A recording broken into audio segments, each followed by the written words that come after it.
Whew. What's going on, everybody? This is BNT coming at you again. Um, you know, so I hope y'all enjoyed. First of all, let me give a special shout out to the people involved in helping build or do today's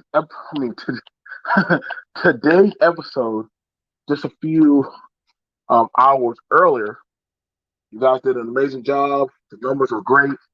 The interaction with the crowd was very well.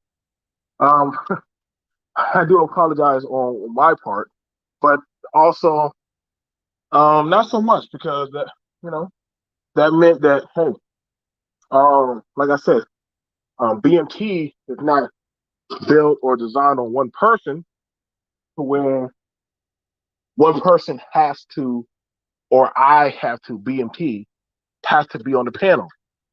It's not something whereas to it's not something whereas to I have to run it. I have to push it. It should be where it's an ideology, a business, talking points, a mindset where literally we can talk about any and everything and all assortments of stuff and actually be able to collectively get along. Um, oh, snap, I'm joined here by my family. Shout out to Mo.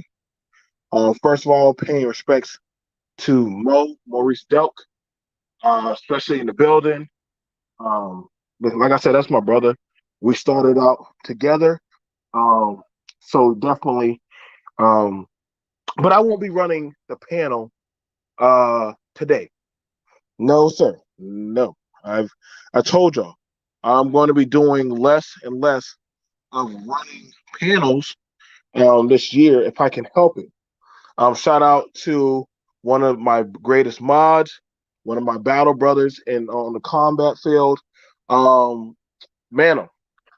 Like I said, he will be pushing the admin. If it can be helped for tonight, he'll be handling that. Of predominantly dropping the link, and also, like I said, I'm getting further away where you will not always have to depend on seeing a black face always up here.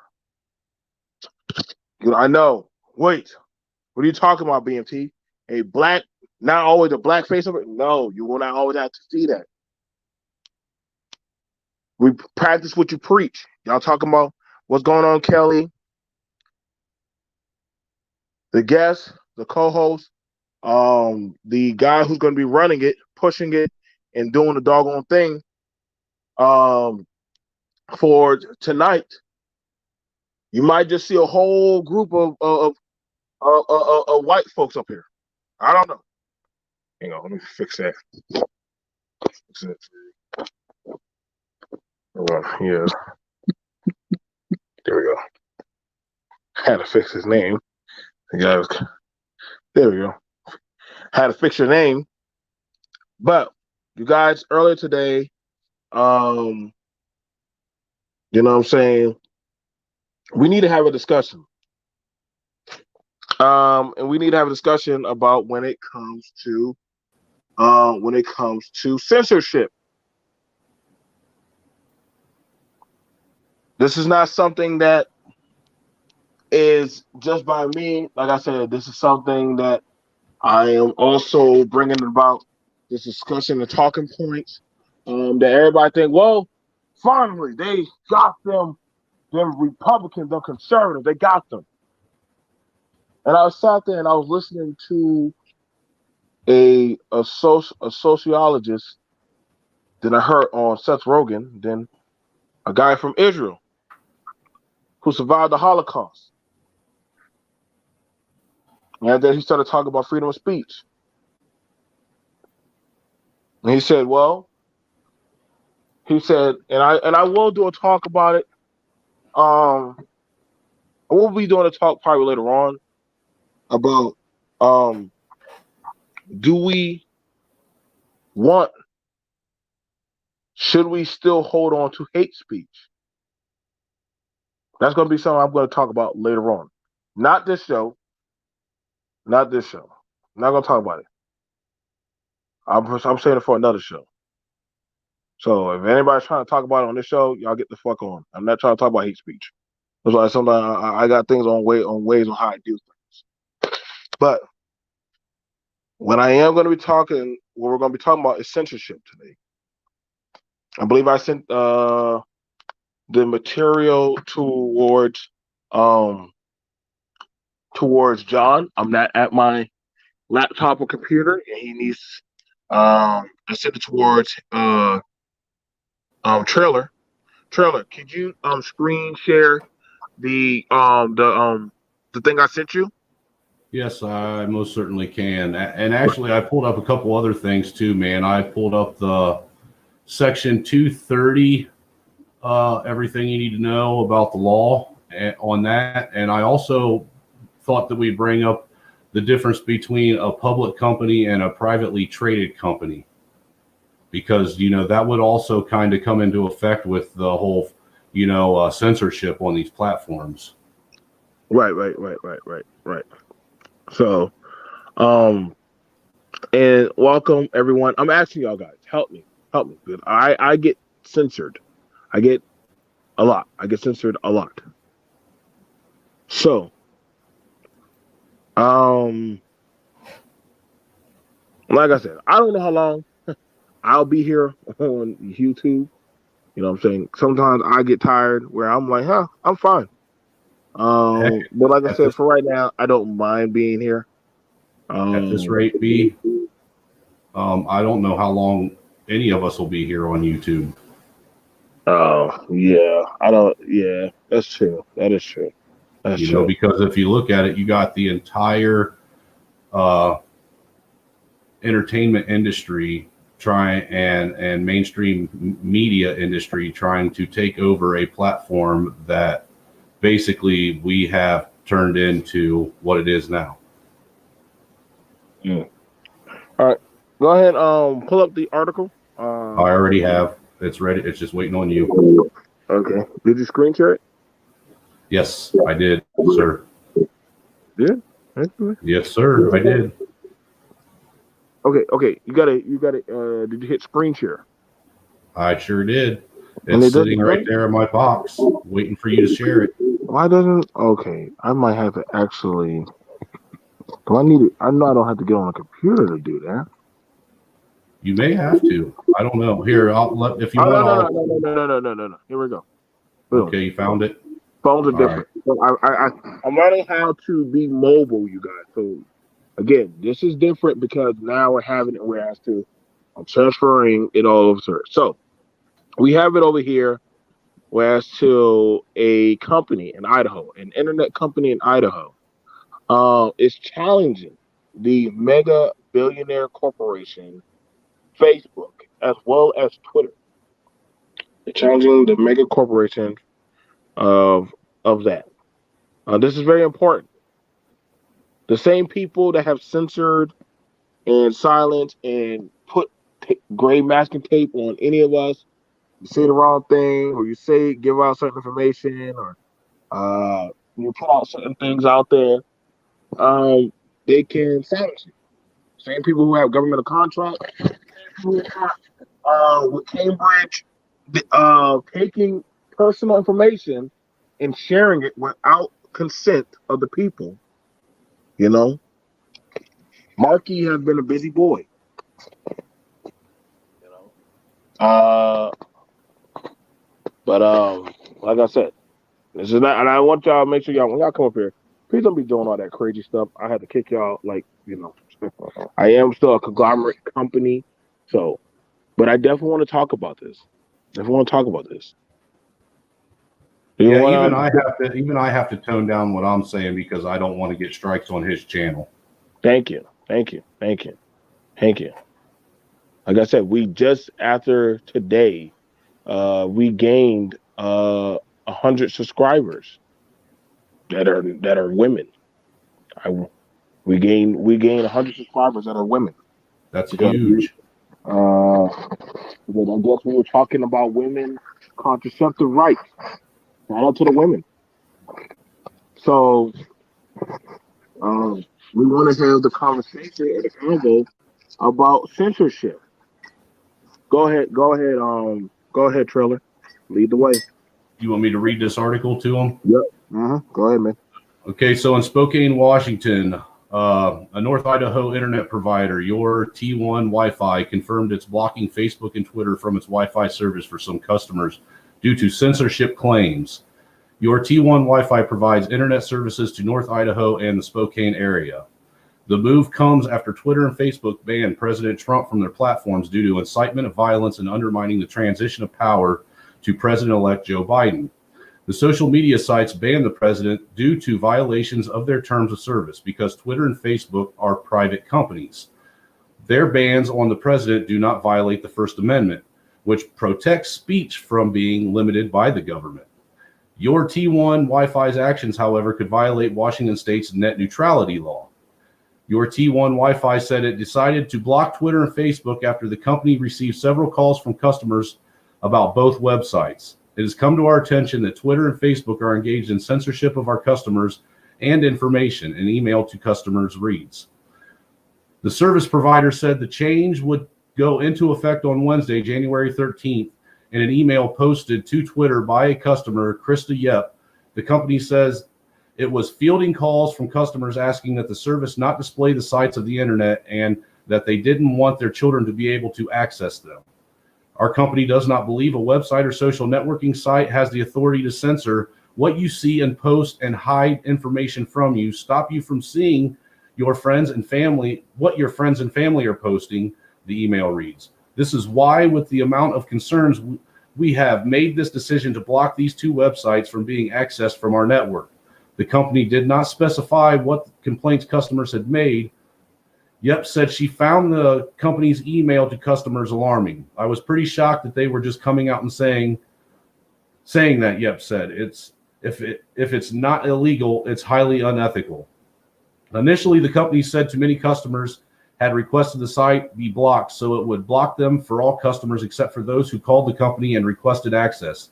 However, the company backtracked on Monday and said those who didn't request the site be blocked would still have access.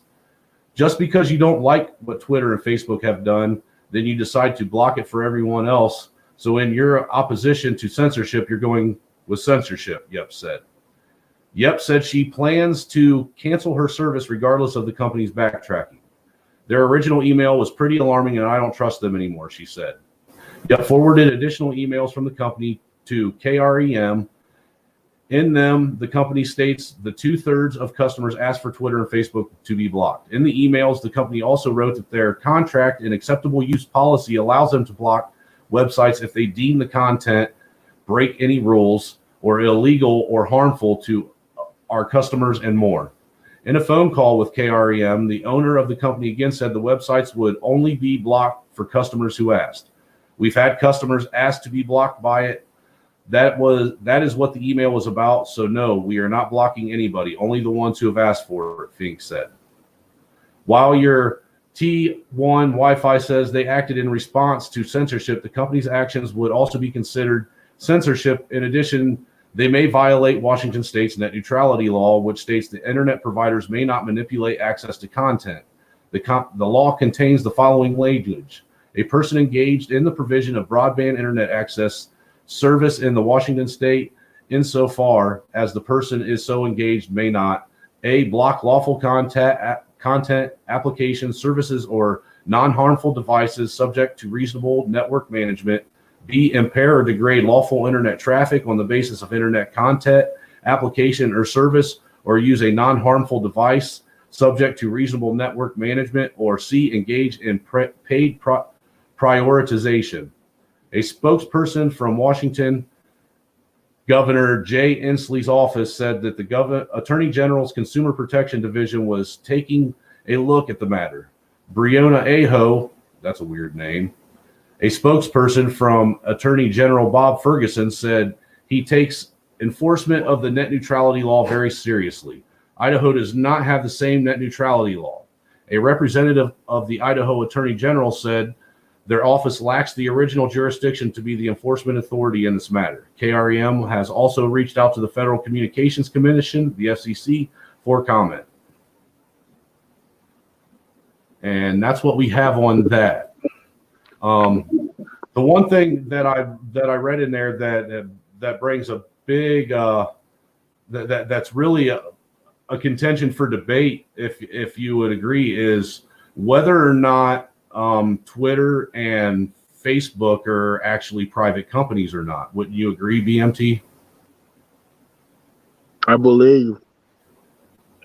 I think they're what I want to call them private companies. I don't even know. Like because how they started out before and how they are now. Yeah, they started out as a private company because they were privately owned by one person. Or Right. They were. However, now they're not anymore. Right. If you go by the definition of what a private company and a public company is, the definition for it is a public company is a public company that sells its own registered shares to the general public, and that it has stocks of a public company that are traded on the stock exchange. A private company is a private company that sells its own privately held shares to a few willing investors, and the stocks of the private company are owned and traded only with a few private investors, which means it isn't traded on the stock exchange. So by that definition, if it's traded on the stock exchange, then it's no longer a private company, and if you look it up on, I actually pulled it up. It said the NASDAQ actually has Facebook and Twitter both listed as in the type of company as a public company because it is traded on the NASDAQ stock exchange.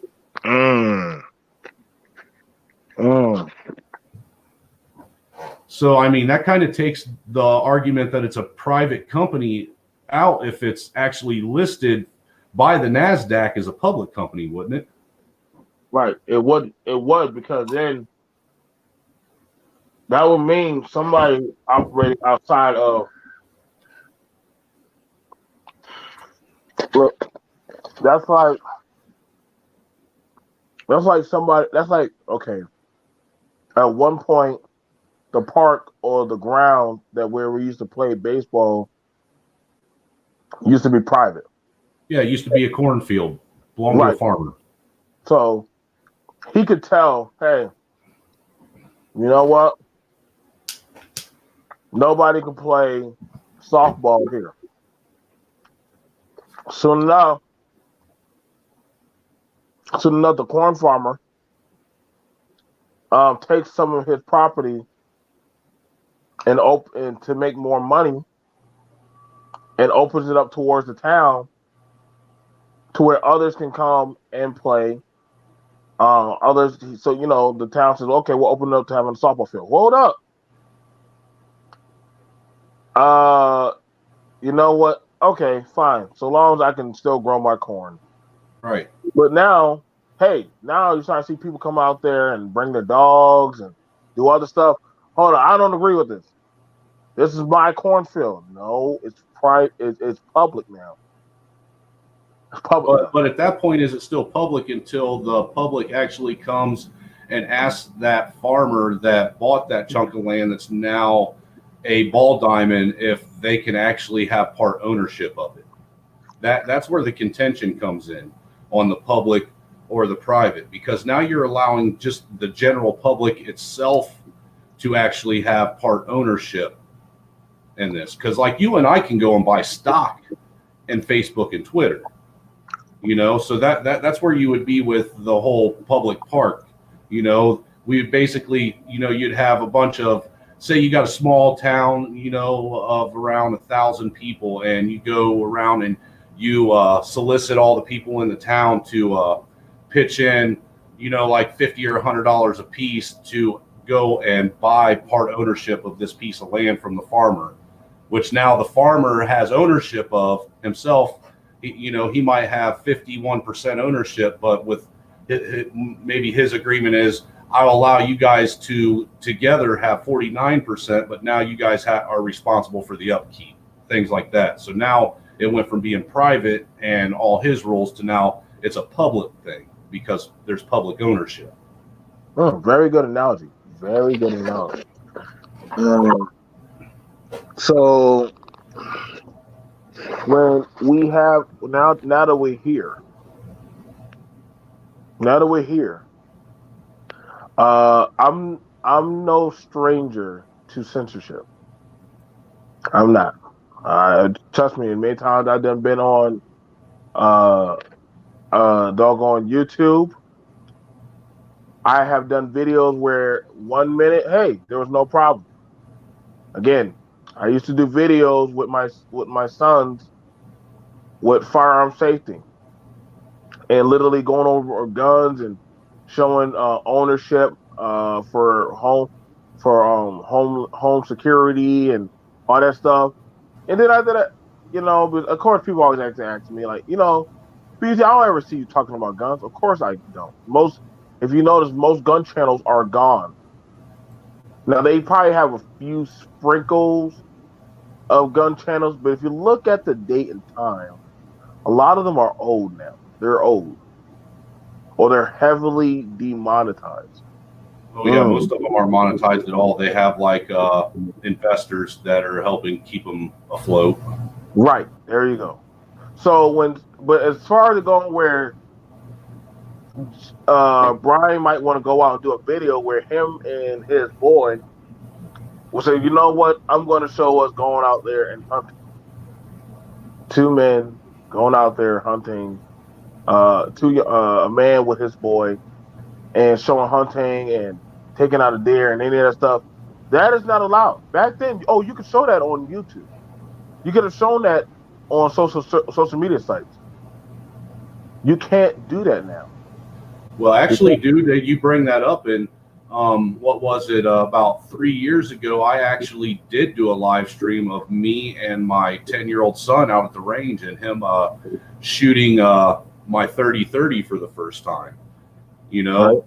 And it was okay 3 years ago, and then it might have been 3 or 4 years ago, give or take. My memory's a little foggy when it comes to the past, but I know it was within the last couple years that they actually on Facebook started coming back and dinging me for those old videos because those were no longer considered adequate type videos to have on Facebook anymore. And it was actually something that was, a year or 2 years in the past that I was actually getting strikes for. Right.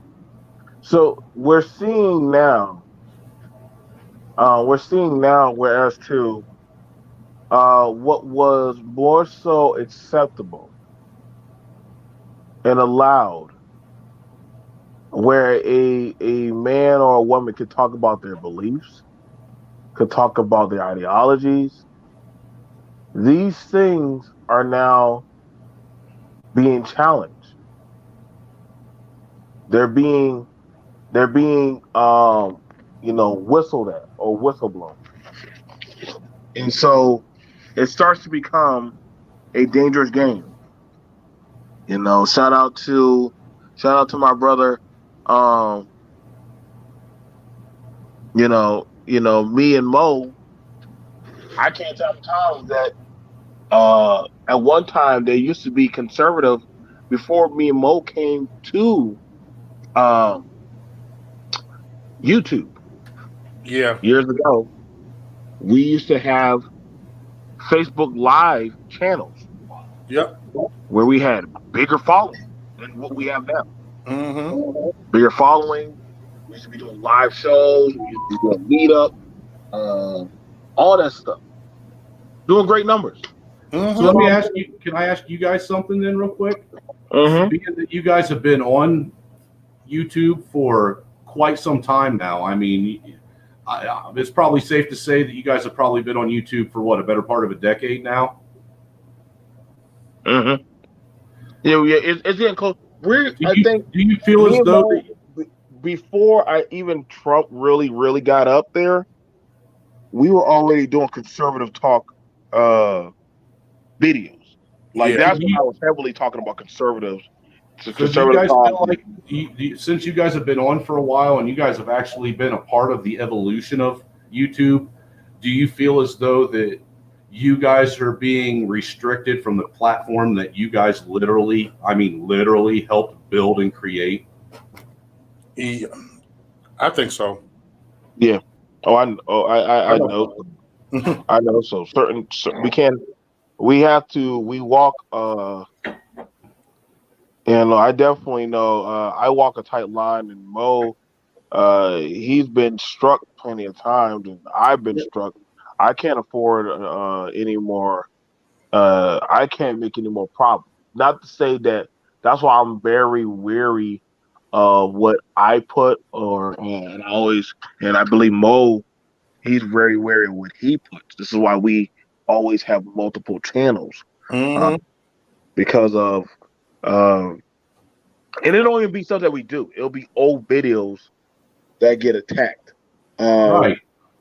Um, so it's literally something that it could be an ideology from a few years back that we spoke on.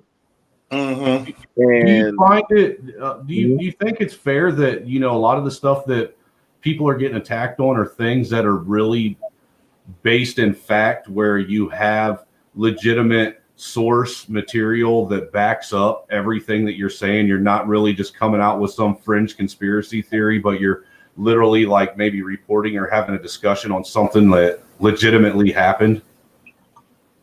what's your thoughts about that, Mo? What's your thoughts about that? Okay. I don't believe I come with these crazy conspiracy theories. I don't think like BMT don't either. I'm speaking on myself. I don't come with conspiracy theories. I'm just to the point Right. of what I see, and that's it. And the videos I get flagged on, like the other day when I got flagged, I'm in YouTube jail for a week. I shared the Trump video that he spoke in Texas about the wall. I screen shared it from the That's what you got flagged on? yeah for supporting terrorists. It said it right there. Wow. And I didn't even do that in the video. I said, you know what? Oh, Trump's speech. Let me just go ahead and screen share it and just hide my face. And I played it the whole time. Got 100 people watching the chat room. The video did pretty good. And I just stood there. And after Trump said, all right, God bless America, I ended the broadcast. And that was it. And then later on, I got flagged. Like, huh? So Mo, let me ask you something. Did you ever think in your wildest dreams that there would come a point in time in this world where you would see your president, whether or not you agreed with him or disagreed with him, labeled as a terrorist? Never, never, never. And it's blown my mind. I'm like, wow. If he's a terrorist, what is Obama? If he's a terrorist, what is the Clintons? What was Bush? What is Bush? I'm just saying. Right now, I don't have words to say a lot now. I mean, yeah, I got words to say, but it's like man, I got to like meditate on my words now. It's like you feel like you got to almost sit back and play everything through your head first, Yeah, and then replay it through your head a second time, and then write the shit down on paper, and then read off the third, a revised copy of what you originally thought. That way you try to cover all the potentials of getting striked now. yeah. But that way you can still put content out for your community. Yeah. So what I'm doing right now, I got five channels, right? And the first two channels, I'm gonna be probably doing the same thing I've been doing, but I'm still gonna change it up a little bit. But then my third or fourth channel, it's called Maurice Delk TV, and I'm just gonna talk about articles that I see out there and give my take on it on the other channels. But do you think that there's potential that even with these articles that you may go over, that you may, ruffle some feathers and potentially get struck on those too? Yeah, because my interpretation is be the truth. I speak the truth on whatever I see. I call out what I see. It. You might see something about a Brianna. I might give my opinion on it. You might see something about a Hollywood movie star. I might give my opinion about it. And they ain't gonna like my opinion. So where do you see? Because I mean, I know where I see freedom of speech right now. Do you think that we really have a real, true textbook definition of freedom of speech? No, it's not going to be. It's still going to be called freedom of speech, but they're going to use this. It's a privately owned platform, so they're gonna still say it's freedom of speech, but it's really not. But they're gonna beat around a, you know what I'm saying? They're gonna jump the gun with this privately owned. This is our platform. Google Play Store. That's our shit. That's what they're gonna do. So, Right. Hey, freedom of speech, yeah, they'll say it's okay, but not to their agenda. It got to be on their agenda. Trailer. Yes, sir. Do you want me to open drop the link so that way you can discuss with people? Like I said, this is Yeah. really going to be between how you and Mo. Mo's gonna be back here with as co-hosting.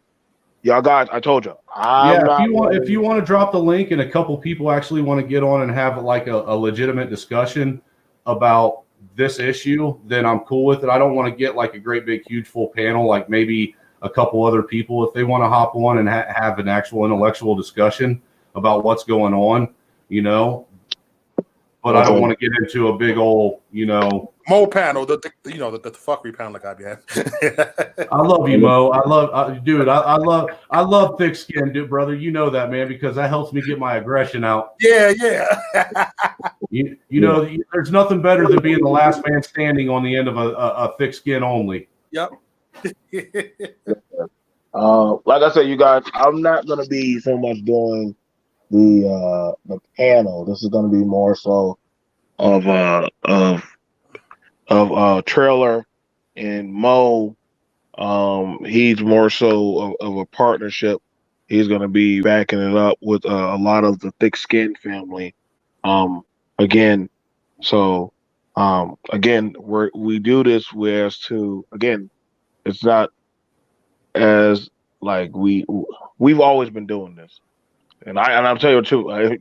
Trailer will tell you I wasn't going to even do the show, but Trailer was talked him into it. Right, so it's kind of more so like, hey, I'm in cruise control. I'm off playing my games and just letting them talk.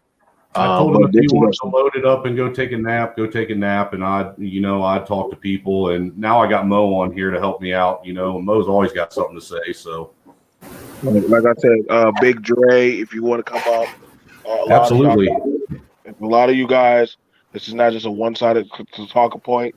I don't do echo chambers. No, because really, so y'all can go up. I'm sorry, BMT. The censorship thing, it affects everybody. It really does, one way or another. It really affects everybody, and I don't think everybody is really understands the gravity of how much it really does affect everybody. Because you may not think that it's going to affect you right now.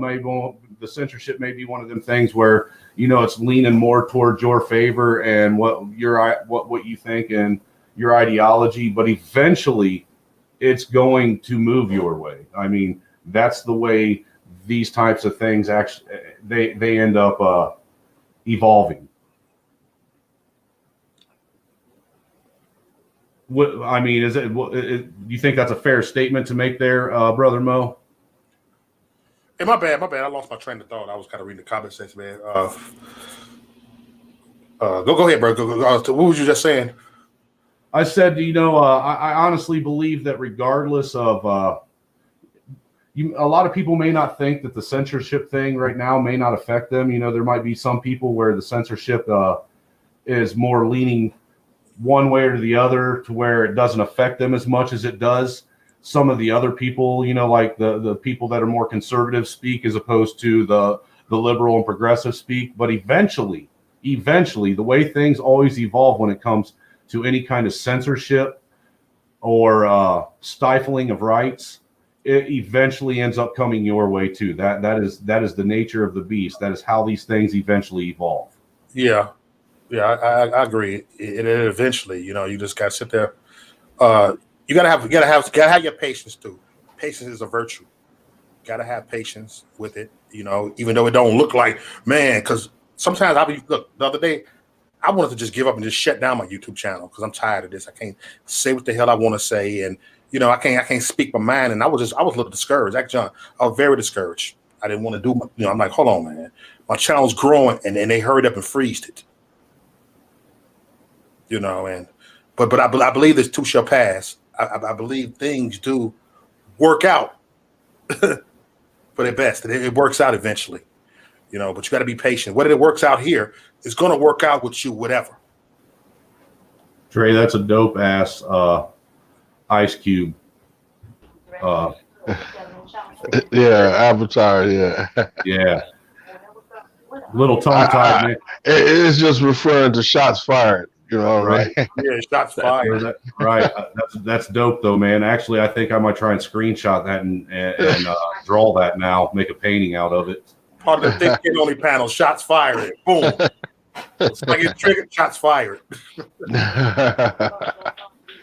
Yeah, man, it's just a shame that like you can't tell the truth without being censored, or if you're saying anything contradictory to what the narrative they're trying to create, they try to shut it down. And especially with Facebook, they're doing a lot of censoring. You know, if you mention anything about COVID, even if it's true, they're gonna flag it and say it's not true.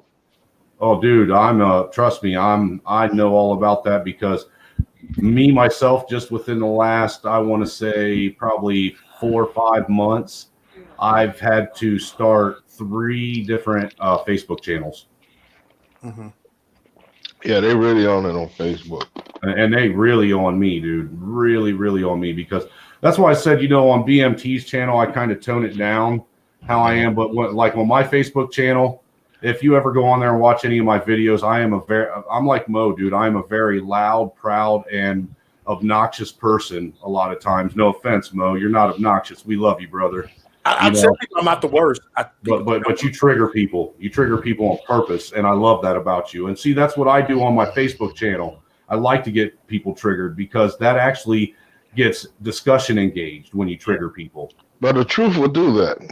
If you speak the truth, some people will not like it very much. How do you guys feel about the whole idea of Facebook? Like me, when I got my first Facebook channel banned, it was the first, and I mean, I lost 11 years worth of photos with my family, videos, pictures of me and my mom that has passed away that I can't get back, videos of me and my mom that I can never get back. I mean, to me, I consider that my personal intellectual property. And how do you guys feel about, these big tech companies being able to just steal your property like that and take all those memories from you? It's invasion of privacy. Yep. It has invading you have no privacy no more, when it comes to stuff like that. I'm not even enthused about Facebook anymore. The only reason I liked it is because I found a lot of my friends, that I hadn't seen in a long time, and family actually. I wouldn't have met you, Dre. Shit. Well, yeah. The only reason why I'm still on Facebook is I'm new to the whole YouTube thing. I just came into this 3 months ago, Mo. Yeah. And so I have a bigger platform yet still on Facebook, and like I told Mo and BMT, the things that I was trying to do and trying to get out there, I could have started my own YouTube channel, but it was just easier to piggyback off of other people that were already, that already had a following and had a platform built to where I could, bounce around and get a message out. Yeah. Well, that's true, Mo. We would have never met if it wasn't for Facebook. Yeah. Because we have a mutual friend. That that's how we met. Yeah. Like one of my best friends, man. Ken, and I saw you comment on him. And in a group, so I sent you a friend request, and that was it. We was being in sports groups before I started doing political shit. Yeah, that's true. You had the what was that? The Real Talk or something? Yeah, NFC North. We was on some stuff. Trash Talk, yeah. NFL Trash Talk, yeah. You used to always have my back. You know what I'm saying? So I need your Bear fan. Come on, my Bear fan, brother. Let's get them Packer fan. That's how we started off. Yeah. Hey, so we got Michael in here too, man. Mike, you got anything that you would like to speak on this topic of censorship and what's been going on with the tech platforms as of recently? Hey, peace to the panel and peace to the chat. Thank you for having me on. Peace. What I can say, in terms of the censorship allegations, is that if you read all of the guidelines in the last 6 months, the last 9 months, they've all been updated to revise this sort of new code of conduct that you have to have on the panel on the platform. And so it's not new. I mean, we've kind of covered it multiple times in the space as to why they're doing this, and it's not a human thing that's actually intervening. It's actually the machine learning that's in the background, That's true. collecting all of this data within the algorithm, and then it makes a decision from there based on the parameters that are set up. And so they don't have enough human resources to actually do all of this, so all this stuff. So the machine learning in the background and the data science that's been set up has basically quote unquote censored or filtered out what they consider to be either hate speech or disinformation, misinformation. They updated those guidelines. I think YouTube was February 2020. Twitter was September of 2020, and I think Instagram was December. what was that? Instagram was in December. Yeah, so they're all up. They're all playing by the same rules. And Now, my question to you though is, do you think that if these are, like I said, because I covered earlier the difference between a publicly and a privately owned company, with these, both Facebook, Twitter, and YouTube, Google, all of them, since they're publicly and openly traded on the NASDAQ, they're actually listed as public companies and not private. So being that they're changing these rules of etiquette and decorum, do you think that they should also still be able to utilize the Section 230 policy that protects them from users, what they may post on their platform, and the actual platform owners being held liable for it? So I think it can be used, but then that would actually keep the president out, right? He would be the first one to go based on his conduct. And so that's a fine line to walk. I think what's going to happen is that they'll eventually try to break the companies up because they kind of operate as a digital cartel, so to speak. Well, they would have to do that, or I think that they'd have to turn them all into what we would call public utilities. Yeah, but the tech platforms come and go, right? You had previous platforms in the past, and they're no longer, once Facebook came along, they no longer existed. So as a public utility, they would cease to exist overnight, or if not, then the platform would have to be supported by the people, and not many people are going to support it.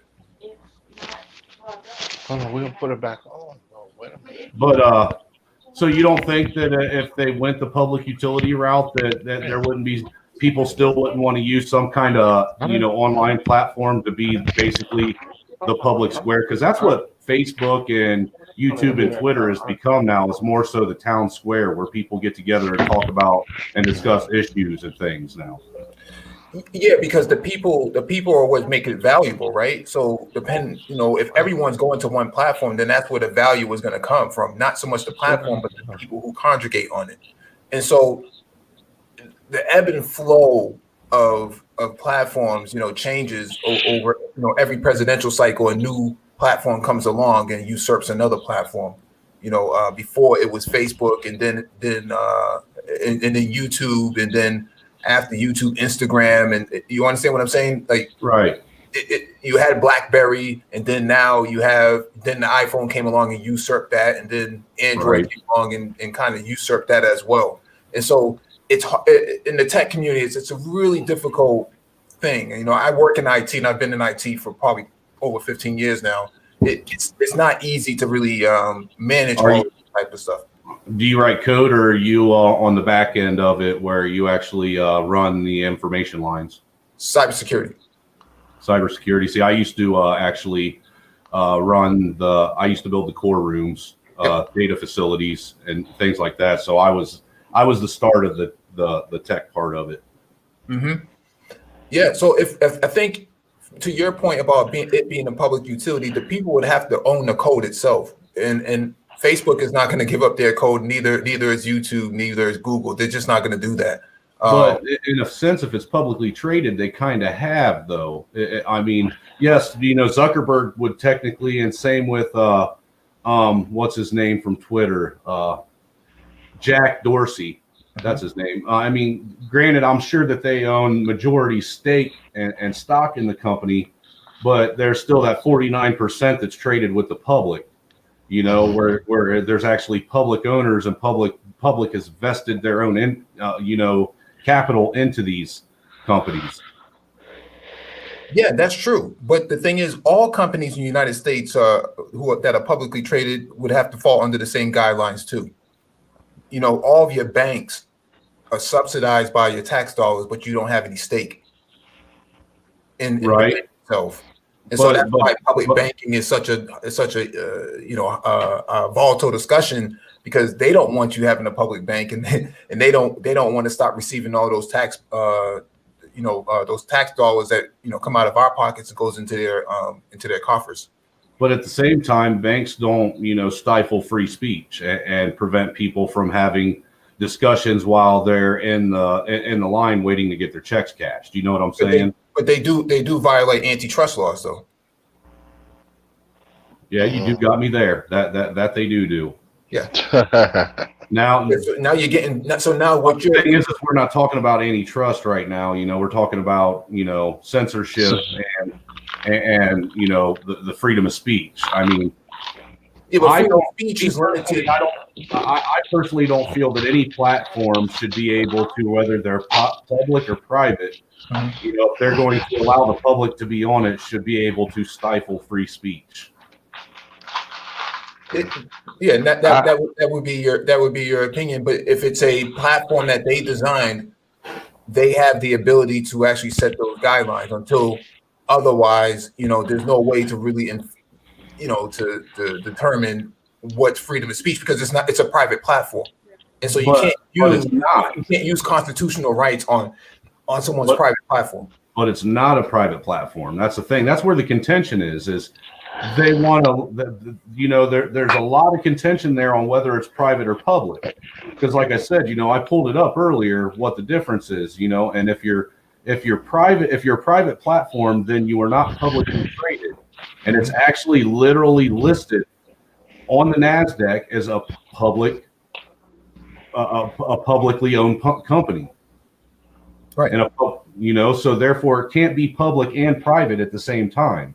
But do you have that same ability with the public utility companies such as Comcast, Verizon, and AT&T? What do you mean? Because they also can censor. Do I have the ability to get on my phone and say whatever I want to whoever I want when I use, Comcast phone service? Absolutely. Do I have the ability to get on there and use internet service and read whatever I want? I don't. Well, what about the Patriot Act? You know what I mean? I think that's still in effect. Well, yeah, the Patriot Act does allow the government to intercept communications in your web browsing history and so on and so forth. They actually just revised it last year. And so what I'm saying is, do you have the same constitutional rights over your public utility companies, such as not public utility companies, but your communications companies like Comcast, Verizon, and AT&T? Verizon ain't going to actually, stop any of us from using their service if we're messaging someone and they don't like what it is we're messaging back and forth about. Okay, but how do you know that? Because I still have their service, and I guarantee you I've said some things that they don't agree with. Yeah, but they have guidelines just like the social media companies too. And so they play a significant role. See, net neutrality and censorship all play into one. And the Patriot Act, like this brother just brought up, the Patriot Act still plays a significant role here because, okay, you say something, who's held accountable to that? Is it just you, or is it the actual platform too, or is it the communications company involved in this as well? Because the communications company could easily censor a lot of this stuff out. Well, and if that's the case, then they shouldn't be able to fall under the Section 230 Protection Act, where if they're going to censor speech, then and censor what kind of content is on their platform, that they're basically saying that now they're a publisher. of content, because they're determining what content is being allowed to be published on their platform. And the whole purpose of the Section 230 Act is to say that these platforms are not publishers and that they're not responsible for what other people put on their platform, because it's actually the content creator that's the publisher of their own content. Right. I know they had trigger words like Allah, if you said anything like that. Well, yeah, they're because you have to remember they're a multinational platform, and so they have to keep in mind that everyone outside of the United States doesn't have the same rights. Yeah, but that's just as simple as, I mean, all of us in today's day and age have streamed things online, and you know just as well as I do that there's certain things that we can't stream from other countries into this country because it violates certain laws in this country, and vice versa as for stuff that we can stream here and they can't stream over there. I mean, it ain't that hard to separate when it comes to that, you know, people in this country as opposed to people in other countries. Well, that's what VPNs do. They traverse that, right? They get around all of that. Well, I get that, but I'm still saying. Yeah, your theory would be correct, but you still have, you know, 192 countries that, or 192 states that can actually access the platform. How do you manage all of that? Well, you just have to put in the guidelines in code through machine learning from the top down and not from the bottom up. You can't expect. So are you saying this is more of an AI issue then, rather than a human issue that's going on with these tech platforms? Yeah, it's all written in code. It's not humans interacting. It's not the humans doing it. It's actually the code doing this. Yeah, that's true. Do you think that I mean, without getting too far out there and sounding like a tinfoil hat wearer, I mean, do you think that AI is to the point to where it's almost reached the singularity then? Yeah, Facebook wrote some AI, a couple of years ago, where it started self-writing its own code and they couldn't control it. So they had to smash the machine and kill it. And didn't Google create the same thing? Had some kind of computer that they created that they had to shut down in a matter of minutes after they fired it up because of the same issue? No, that was Facebook, but Google has TensorFlow. They use TensorFlow on their platform. That's how they manage their artificial intelligence. So do you think that we're already at the singularity or pretty close? With quantum computing, I would say we're getting pretty close. They already, Google already has their own quantum computer. Just about any big tech company has their own quantum computer now. Well, I would say we're there. Go ahead. I'm sorry. I would say we're there already. Yeah, I mean, they started Parler, right? And Parler was one of the fastest growing social media platforms in 2020. And so, yeah, I ready to put Facebook out of business. Say that again. I think if it would have been left alone, give it a couple of years, it might have put Facebook out of business. I don't think it would have put Facebook out of business because Facebook's revenue model is multi-streamed. And so it doesn't have one direct, it's not just one direct source for Facebook, but because Facebook designs their own computing, right? They from the breadboard all the way up to the chips, they design it. But it would have gave it a hell of a, they would have gave them hell of a competition. Then. Let's say that. Well, yeah, because it's trending. It's only because it's trending, not because of the engineering aspect of it. Facebook has, satellites already. Parler is nowhere near that. Parler is completely dependent upon third-party vendors, and that's where its downfall was. I don't know why Parler didn't back up all of their data and then move to a Mexican, web hosting service or a Canadian web hosting service or something to that effect. It doesn't make any sense to me what they were doing from a IT standpoint, but they kind of shot themselves in the foot being dependent upon the greater titans. So, do you think that it was on a corporate level? Do you think that it was fair for Facebook and Twitter to come out and basically say that Parler was Parler was responsible for what their content creators was putting on there, while Facebook and Twitter are they actually used that whole Section 230 safety clause to be able to not be held accountable for things, because if you look at the actual data, the data shows that like for the January 6th issue, that 85% of the actual information and content that was put out on Facebook and Twitter. Well, I guess we have to look at it differently. That Parler was an app within their ecosystem. But aren't they all apps? No, they're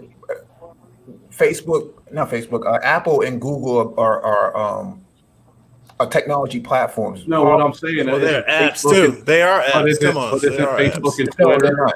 Aren't Facebook, Twitter, and They're YouTube apps. apps? They're apps, but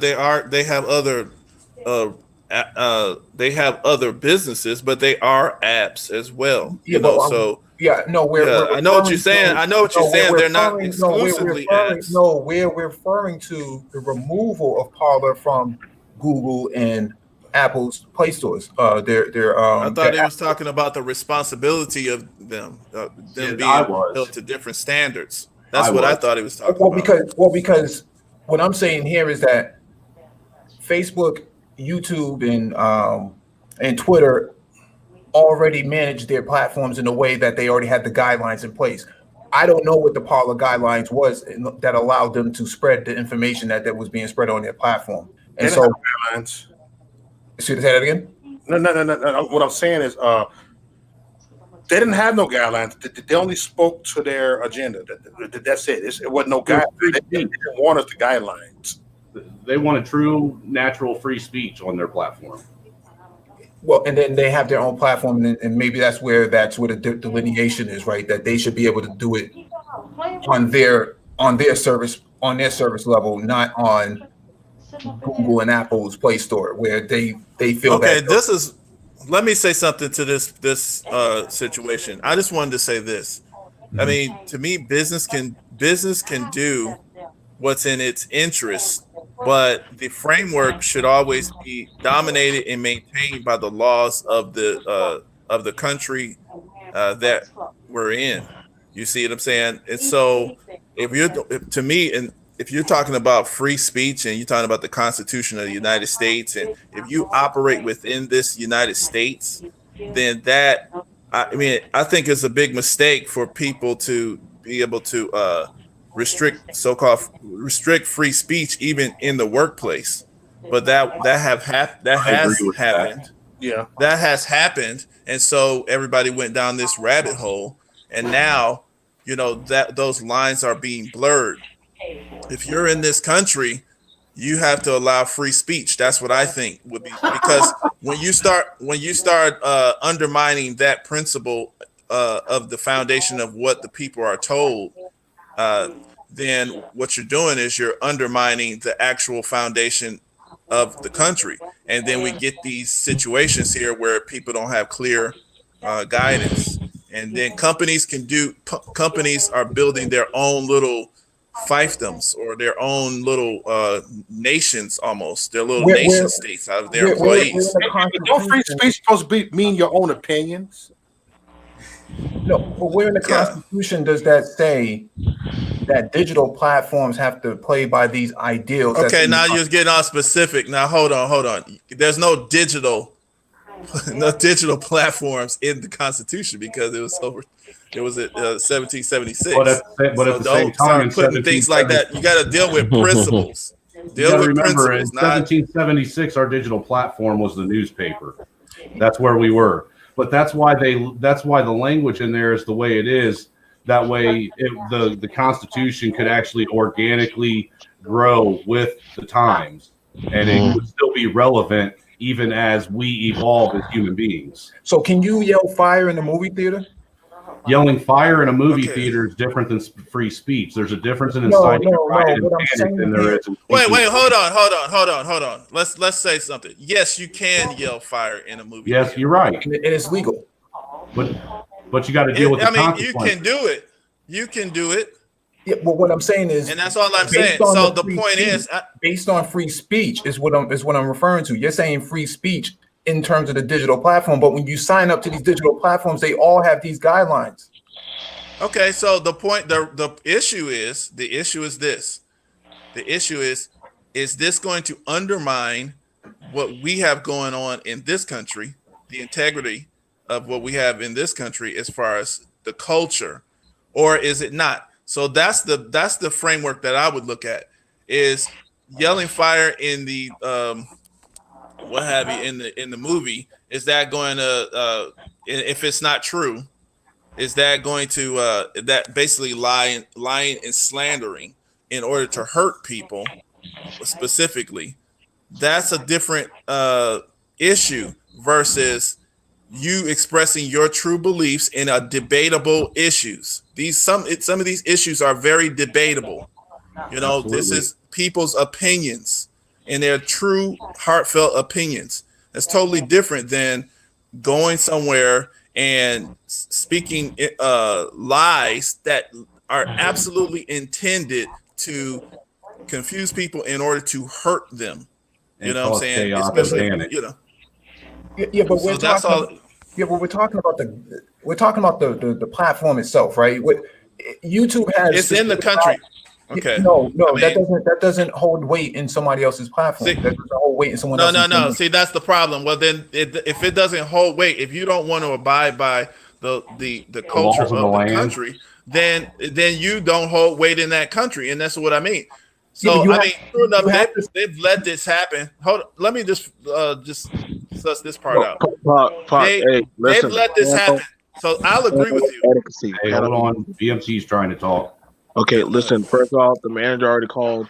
First off, she said that y'all gotta have panel adequacy. Can't be cut off people.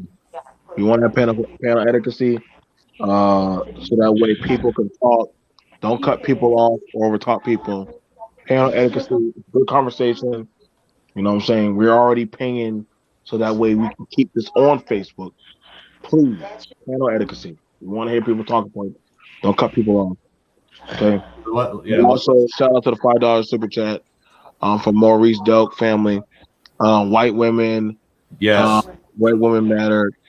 Hashtag team Becky. Thank you. Hey, and I just got to point out, Omega made that amazing comment that most white men just want Comic-Con to come back so they can get with an Asian cosplay chick and start families. That is hilarious. Next. No, I think Super Mike All was talking. I just wanted to finish this point. Okay, I'm just gonna finish this real quick. I just wanted to say this. The foundation of my argument is this. These tech companies, just like any business, they are in a capitalist system, so they're going to grow and they're going to increase in power. So they're going to do whatever they can do. I will submit that in other instances, we've allowed things that maybe should not have been allowed. But when you realize that a certain decision or is undermining the integrity or the culture of the country, you know, and this is where we're talking about free speech and the spirit of what free speech is supposed to be, then you make the change as soon as you realize that. And that's all I'm saying. These tech giants, they've kind of replaced the mainstream media, and the media is supposed to be what part of free speech. And so if these tech giants are stopping legitimate conversations, legitimate debates, then to me they're overstepping their bounds and they need to be regulated. And that's my point. I have to agree. I mean, without starting a big controversy about it, because I know there's, people, like I said, the whole Trump thing's a very contentious issue.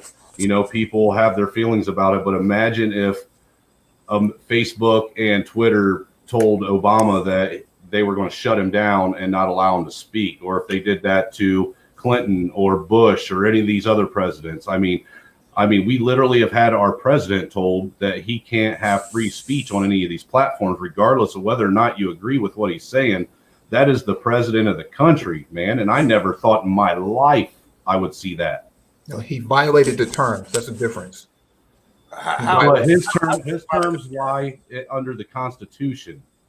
No, they don't. Like Mike said, when your platform or your company lies within a country that has certain laws, and certain things and in effect that protect these things, you have to operate under those. No, there's a difference.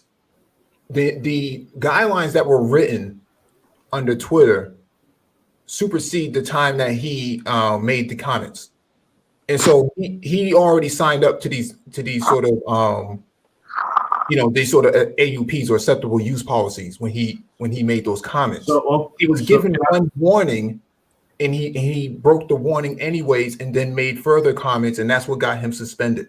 So can I push back on that a little bit? Mm-hmm. Did you agree with how the NFL reacted when Kaepernick was doing what he did, and they initially went to suspend him?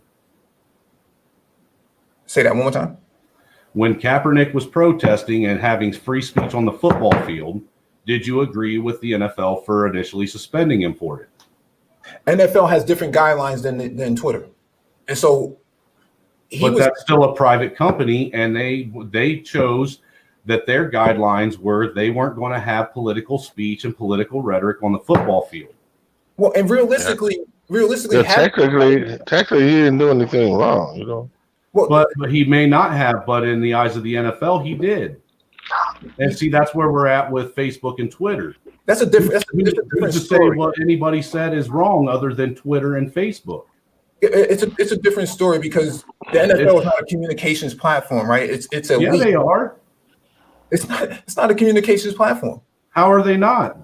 They communicate with people every Monday night, every Thursday night, and every Sunday. No, you don't use the NFL to communicate with other people. You don't use the NFL to broadcast. I mean, come on now. Like, see, that's what I mean. Like, people have to be honest on both sides. Right. Otherwise, you can't get any progress. The principle is the free speech and the freedom of expression. No, your idea of free speech, man, there's a difference. Your idea of free speech doesn't apply to the NFL and doesn't apply to Twitter. Twitter already had these guidelines in place. It's not like they just did it out of the whim. He was already warned once. And Kaepernick was warned several times. Kaepernick was also warned several times. And he still continued to do this shit. It's after he was warned. It's not the same. But it is the same. It is still the same, because the way the NFL saw it is these people are in the public eye. They are not only just in the public eye, but they are also, heroes to young kids. They are idols. They're people that young men and women look up to, and they expect a specific decorum out of their football players as well. So it is actually the exact same thing. No, it's not. It's not. Well, I've been in IT and cybersecurity for a very long time, and I've had to do this type of work, on a secret level. And I can tell you right now, information being put out, regardless of what platform it's on, is information being put out. No, it's not. Yes, it is. No, it's. Yes, it is. Well, see, hold on. Whether it's a tech platform or it's a media platform, information being put out and received by other people is still information being put out and received by other people. You can't look at it as two different things. It's information being put out in the public forum for the public to receive. Who from the NBA got suspended for doing the same thing that Kaepernick did? I didn't say anything about the NBA, did no, I? You're the platform, right? The NBA chose to go a different route with it. I am talking about the NFL. You can't. The NFL chose a different. The NFL chose that they had a different. They had a different line of decorum that they wanted. The NBA chose that they had a separate line of decorum, but it's still the same. No, it's not. We're never going to agree on this. No, he's not going to agree on that. He's not going to agree on that. I work in cybersecurity. I do this for a living. We would never use that. Well, I mean, when you put up you work in cybersecurity, that has nothing to do with the principle that we're talking about. No, we're talking about censorship and privacy. Which is what we're talking about here. We're talking about censorship, right? That's what Kaepernick got was speech. That's what I thought. Yeah, but you can't. Got censored. Yeah, but you can't use the Constitution where you want to use it when it's convenient for you. You can't say that the that's NFL what you're doing. You can't say that the NFL and Twitter is the same thing. It's not. That's what you're doing. Well, let me lay it like this. Let me lay it to you like this, Mike. I was one of them guys that actually agreed with what Kaepernick was doing. I didn't have a problem with it because, for one, he was silently protesting on the football field for something that he stood up for, that something that he believed in. Therefore, I do not believe that he should have been censored by the NFL for it. Just like I don't believe that people on any tech platform should be censored for anything that they speak about or they stand up for because someone else disagrees with how they feel about it. Yeah, this is different. I'm only referring to the communications platform of the social media companies. I can't. I'm trying. You cannot pull up the NFL's guidelines of code of conduct. You cannot pull up that right now. I bet you I can. Yeah, but you argued without actually using it, right? Right? You said your belief. No, I didn't say my belief. The NFL said that when they suspended him, that it went against their code of conduct and their decorum. Yeah, but what is the NFL's code? What is the NFL's code of conduct? Does everybody know what Facebook's code of conduct is? I don't know. In that 85 million page. When you sign up, how many people read that thing when they sign up? How many people read the pages there? It doesn't matter. The guidelines. Then why does it matter if nobody knows the guidelines on the Facebook platform or they know the guidelines on the NFL platform? Because just because the platforms are different doesn't mean that the root issue is not the same. I'm going beyond what the platform is, and I'm getting to the root of the issue. You can't use it unless you actually understand the guidelines that the NFL has versus what Twitter has, right? No, see, this is where Mike. This is where I'm disagreeing with you. I understand you're thinking from corporate perspectives. I don't even care about the company. To me, the company can go out of existence. Where I'm dealing with the laws and the culture of the community, the country. I don't care about NFL. NFL can go out of existence. Twitter can go out of existence. Facebook can go out of existence. This is the principle that we in this country, are told that we all have these rights. Okay, so I don't care about these guidelines with the corporations that you're talking about because that's not the issue. That I think that the topic was about. It's talking about free speech. Because free speech is something that people supposedly had 100 years ago. Free speech is supposed to be something that is a God-given right. Who's snoring? That's BMT. BMT fell asleep on his mic. No, that would be.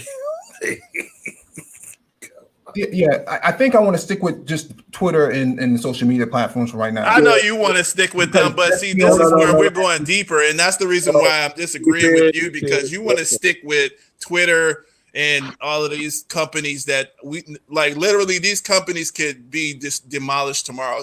If you went to an NFL or NBA game, the NFL could be demolished tomorrow. I think he was using that just as an example. Yeah, I think he was just using that as an example. If you went to an NFL or NBA game and you said something outlandish as a fan, you can be thrown out. You know that, right? That's what they say. Well, that's where we're having an issue, and that's where I think we're having an issue here. That's what we're discussing. That's what we're discussing. Yeah, and that's where I think the free speech people are overextending. Is that right? Is what right? That's where we're trying to get to. Is that right? That's what we're talking about. If you go to an NFL, now see that's a better example. If you go to an NFL game, no, we're talking. We're having a conversation. No. That's not talking. That's cutting people off. What are you talking about, BMT? No. When somebody's talking, y'all cut people off. I'm listening. That's why I'm not saying anything. I'm listening to see if y'all gonna have a conversation. Let's not cut people off. There's a difference between arguing and discussing. Do y'all debates another time. Talk like people. That's the main thing I'm hearing from other sites. They're like, we can't hear what they're saying. Because they're talking everything. I apologize. I'll do a better job of moderating this. It's okay. I'm just saying people want to hear y'all talk, but but they want to hear y'all talk. They're not talk over each other. Other people want to come up, but that's why they get intimidated to come up when people are going to say something. But then somebody, well, no, this and that. Well, just talk. Just talk as men and women. Y'all got this. Go ahead. I'm not doing this. I got the admins. They're watching. We're in the clouds watching. Go ahead. Y'all in the clouds. Yep. No. I just was saying that. I just saying that was that's to me a better example of what I think the subject is when he said if you go to an NBA game or an NFL game and maybe you say something outlandish that somebody consider outlandish and then you get kicked out, that might be more towards the root of what I'm thinking of. Yeah. So that was the point that I was trying to make in the beginning, that you cannot use a player because we don't know the guidelines that they in the contracts that they sign up to, that would allow them to be removed. And like two other people pointed out in the chat, Kaepernick was actually never suspended. His contract was just never renewed. And so I think when we start using these examples, we have to be mindful that we have to go into the context of it as well. We can't just say, well, this is comparable here when we don't really know all of the details behind it. It's just not something I would actually use. And so that's why I wanted to stick to the social media platforms, because there are specific guidelines that have already been revised, and every time you log in, it pretty much takes place. It goes into effect. And so people want free speech and wonder whether or not it's being violated by the guidelines. And I'm saying maybe if we look at it this way, that if you take the time to read the guidelines, you would see specifically what they're saying is allowed and what's not allowed. And so I don't know where some people here may be having issues with it, but if you spread information or disinformation on this platform specifically, they will remove your content. They do have the algorithm in place that actually sniffs out post caption as well as comments made in your chat. All that stuff is enough to get your channel flagged. I don't see that as a violation of free speech. I see that as a safeguard, kind of like anti-lock brakes. Kind of like anti-lock brakes on the car, Oh God! You didn't have anti-lock brakes on vehicles, and now you do have to have them because of safety standards. Oh, now come on. That's a horrible comparison, in my opinion. Well, but if you feel go ahead. If you anti-lock brakes and free speech is completely different issues. That's completely different. No, there's specific ways of how the algorithm seeks out information that it's trying to curtail. And if we're saying that we should just be able to say whatever we want on this platform and we don't even own it, I find that to be a little bit nefarious. Were we not saying whatever we wanted 5 years ago? What do you mean in terms of YouTube? Yeah. Because I can tell you myself personally, I was able to do all kinds of things on YouTube and search out all kinds of things and find all kinds of content on YouTube 5 years ago that I can't find today.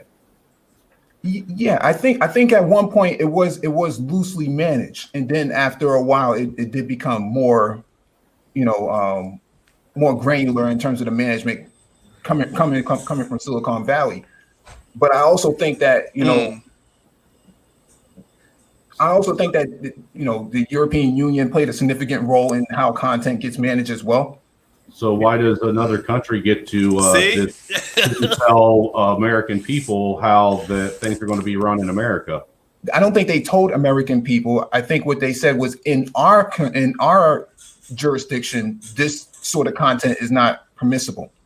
And maybe Facebook, maybe Google, maybe YouTube took it back and said, well, we're just going to go from a top down and just apply that policy to all. That's usually how it works. Okay, well, let me ask you this. If they're going to censor free speech the way they are, how come they can't get rid of kiddie porn on the internet?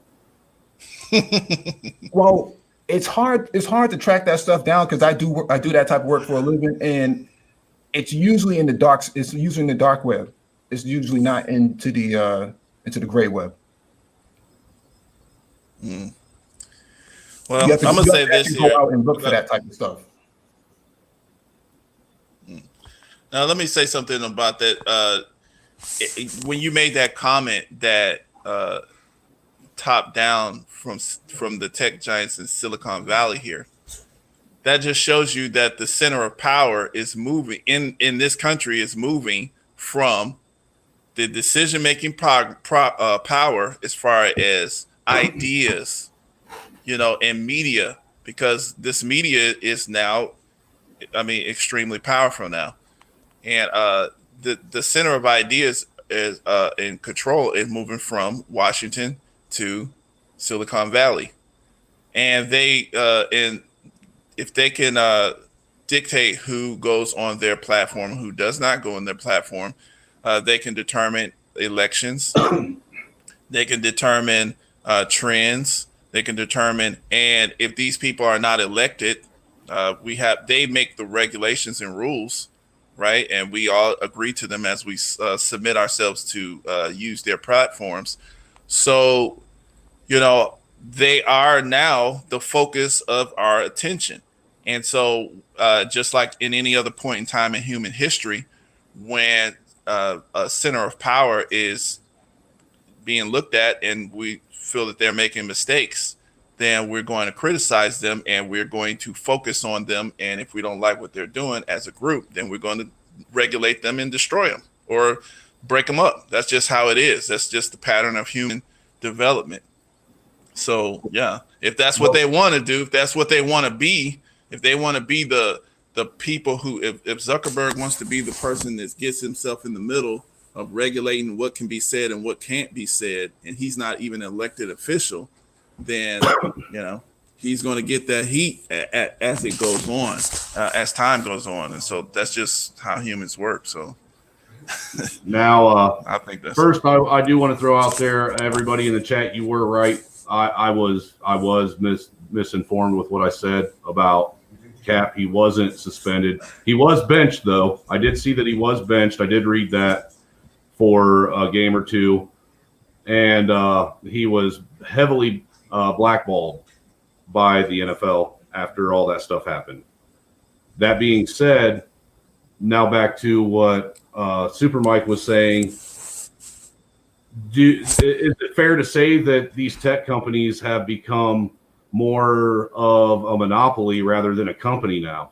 I don't know if they're a monopoly, but they are companies, and they are getting to. I guess it's called an oligopoly or whatever it's called, but they are getting to that point where you're at like Standard Oil was, and right, even where I think Microsoft was at one point. So they are getting to that point, and so they're going to be getting the smoke, just like, this is just what happens. And what I want to say too with people, to me, some people, I don't think you should be. I think it's better to have lies. When he was saying how if you say lies over the internet or whatever, then your stuff could be kind of canceled or whatever. Your channel could be flagged. If you are a respected news agency, I think that would be applicable, but I think that's too much to put on just the average person. But that's what they want to do. They want to give journalistic standards to people who are out there putting their opinion out. What if you just want to lie? What if you want to say a lie? I think it's better to have that problem than have people just lying and then other people disproving their lies, making them showing that they are lying, versus, just having, all this censorship. I don't think that. I think you have a worse problem with the censorship. So if they don't want, if they want to be triggered, I'll just lie to them. See, they want to be lied to. People lying all the time. Like, seriously, people lie. But the people that censor, that's happening all over the place. Mike, go ahead, Mo. Yeah. No, go ahead, talk. I don't like to talk about it. I don't let listen to what you got to say. I just say what I have to say. Nobody heard what you had to say. Oh, okay. What I'm saying is the people that's doing the censorship are the lioness motherfuckers. They are the liars. The people that are doing the censorship are lying because they don't want to hear the truth. They don't want you to speak the truth. They don't want to speak your mind because I was always told follow your first mind. They don't want us to. They don't want us to follow our first mind. They don't want to speak our first mind. They don't want us to do that. They want to just sit up there and sit up on it and think up on it before we speak. They liars and the truth is not in them. What's the new joke going around right now that if it stays up on Facebook for longer than 2 days, then it must be false? Yeah. Yes. I mean, Yeah. Go ahead. My question is there does anybody have any idea on how we can attack? Well, first off, on the panel and even in the chat out there, I mean, if you have an opinion, do you think that we should have our freedom of speech stifled on these platforms like this? Or do you think that our freedom of speech should be just that even on these platforms, since like Super Mike was saying, these companies chose to actually, build their companies and base their companies in a country to where they are supposed to be beholden by the Constitution. I mean, the Constitution at the end of the day is supposed to be the law of the land. Mm-hmm.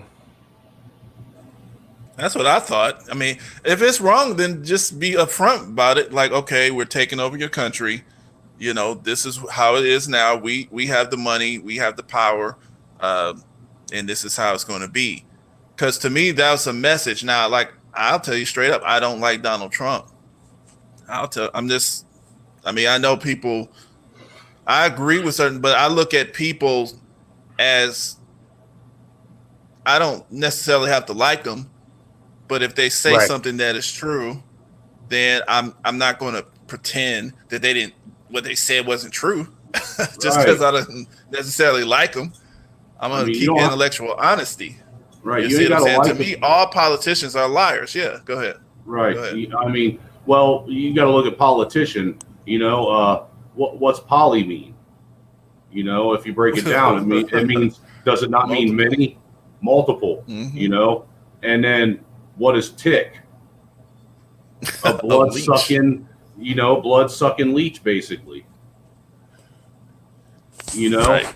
So what's a politician? Multiple blood sucking leeches. Mm-hmm. I mean, and like you said, you don't have to like a person to find the good and the bad in them. Look, I am a constitutionalist through and through. I'm one of them guys that I think that is really truly rare when I say that I believe in the Constitution. I float right down the middle. There are some things that are on the left that I do agree with some of the policies some of the people on the left want to do. And I do agree with some of the things on the right that people want to do. I think that there's actually good ideas from good people on both sides that are actually being stifled. Again, talking about censorship being stifled by those that have the more power in Congress and not allowing these good ideas to actually flourish and make the country a better country. I mean, if you look at it, if you even look at Congress and what's been going on, anytime we get a young politician in there that actually puts the Constitution and the people first, they don't last very long. They're in maybe 1-2 terms at the most, but you get a young politician that'll go in there and play by the book and play by the rules and do what these, older cats that have been in there for the last 30, 40, 50, 60 years say, and they got a career.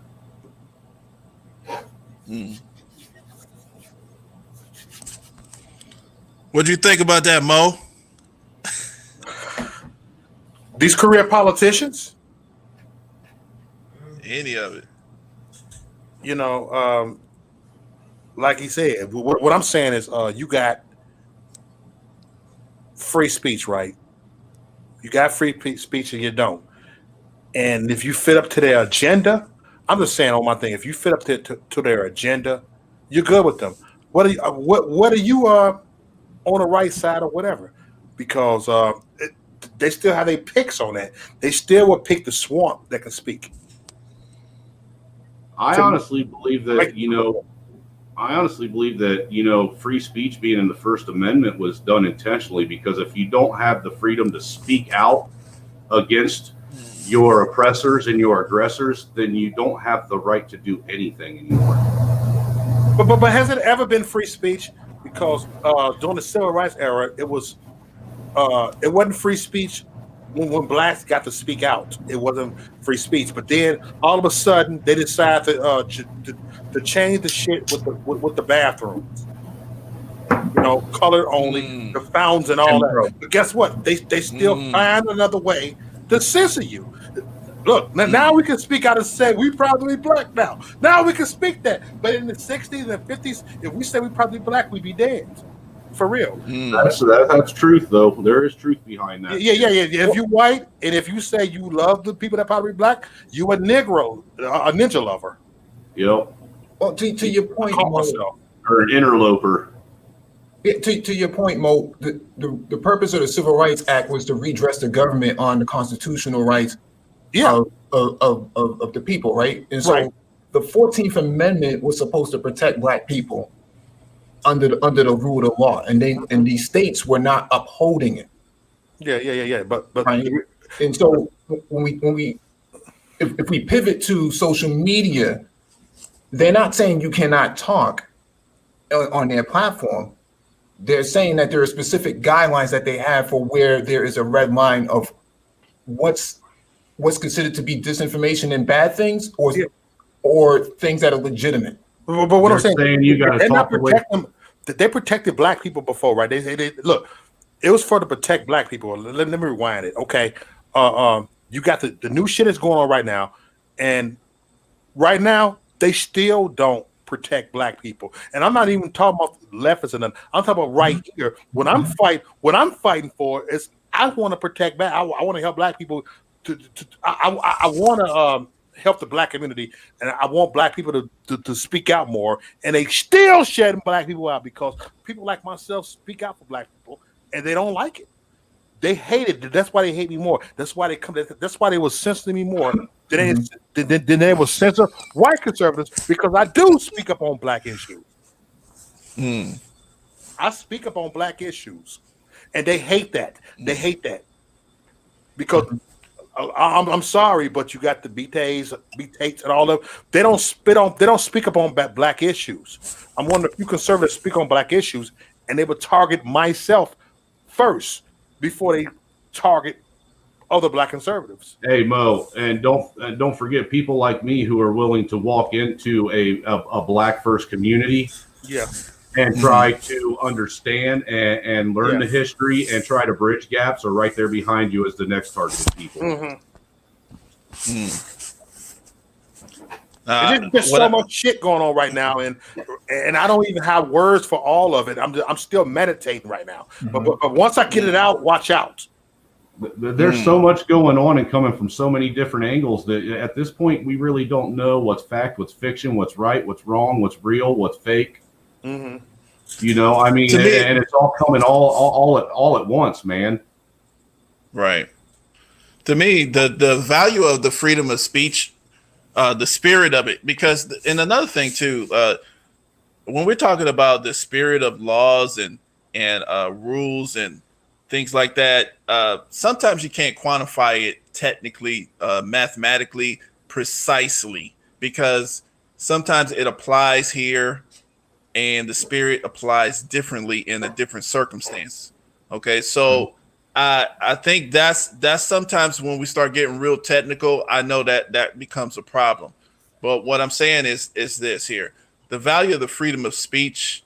I think the idea of it actually prevents conflicts, or it reduces conflict. I'll say it that way, because just like when Mo was talking about how, black folks, we had this situation where we wasn't necessarily feeling like we had the freedom of speech to speak our mind about certain things. It created no other alternative for us to get, especially very important rights that we definitely needed to have.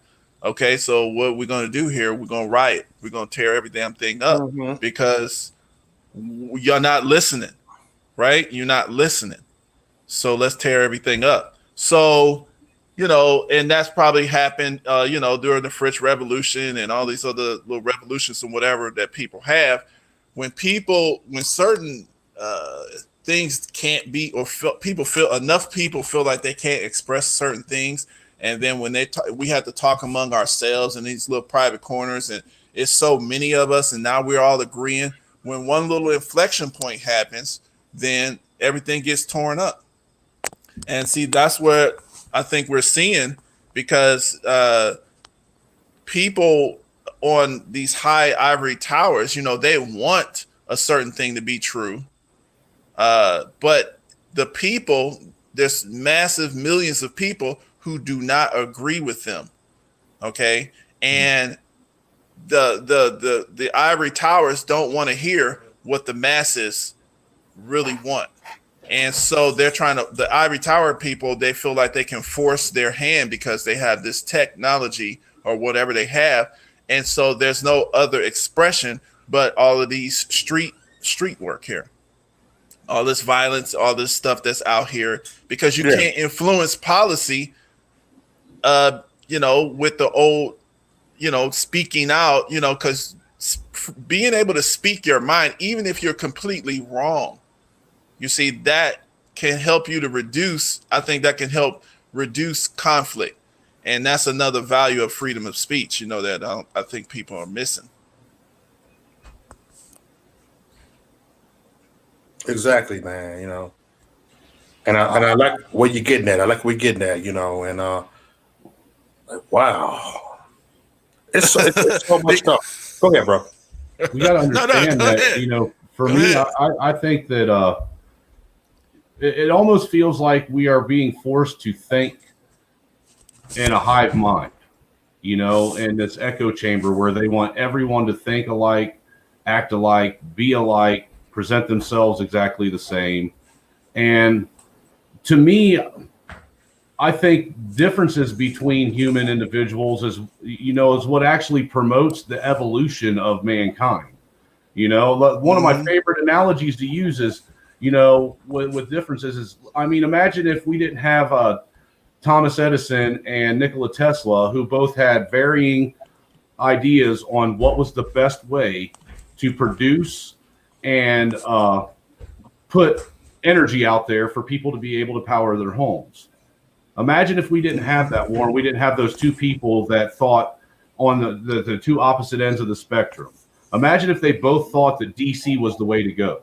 Would we even have AC right now at this stage? I mean, I'd imagine that we would, but how much longer would it have taken for that to come around? You know, whereas because we had, you know, Tesla, who was actually an understudy of Edison, who was he was actually, you know, challenging his mentor with a better technology. You know, now we have a technology that we know is better, you know, and it's these differences and us actually having discussions, having debates, having interactions about the different things that actually promotes the evolution of technology, the evolution of, you know, the way we see things. And when we start stifling that, and that's all part of free speech. Once we start stifling that, we stifle growth in humankind. Yeah, but right. To Mo's point, Black people didn't have free speech back then either, right? True. So, true. I mean, is YouTube or Facebook or any of these social media platforms, you know, censoring philosophical debates between EV versus combustible engines on whether or not one technology is better than the other? Is that happening? I don't think so. I don't think so. I don't believe so. What I'm saying is, at the time of the Edison and Nikola Tesla thing with energy, that was what was going on with Edison stifling Edison from being able to get his information out. Edison stifling Tesla? Yeah. Okay. You know, and look, I'm not ever going to take away what Mo said, because that is 100% historical fact, you know. But the thing is there's been a lot of brothers that have fought for us to be in the age where we are now, to where, you know, Mo shouldn't have his free speech taken away from him. There's too many motherfuckers that fought and lost and died and gave their lives for him and Super Mike and you and Andre and BMT and Information Man and all these other great content creators to be able to speak their mind freely without being told no. Yeah. So what's the alternative then? Would people rather build another platform where they can actually exercise their First Amendment on it, or We tried that and it got shut down. which was that? Parler. Talking about Parler. Well, you No, got BitChute too. Parler You didn't got- get shut down. Parler didn't Well, they get got- shut down. Parler's still kind of up in the air right now on what's going on with it. But Parler is poorly managed. It's a difference. It's poorly managed. There's no way. Facebook they was were poorly given managed 24 for the first couple years. They- I mean, they- think of how long it took Facebook to overtake MySpace. No, what I'm saying here is they were given 24-hour notice to move their data off of AWS. I work in cloud as well. It only takes 5 to 10 mouse clicks to move your data over to another platform.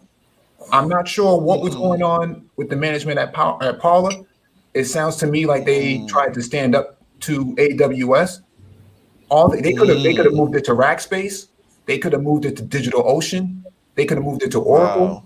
They could have moved it to Mexico or the Canadian service providers. What was going on at Parler? I don't know. I don't get it. This is a pretty simple situation that they could have just moved their data over and not have to worry about being shut down. They dropped the ball themselves. I don't think anybody had anything else to do with it. Hey, if you don't mind, I would like to, because Dre's been sitting there pretty quiet for a while, man. I'd like to get his take, see what he thinks about, you know, what's been discussed as of yet.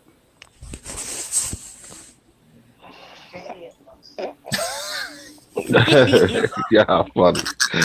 I've been Put you listening, on the man. spot, Yeah. brother. The mic's yours. Yeah, I just been listening, man. You got to wake up, man. Wake up, my nigga.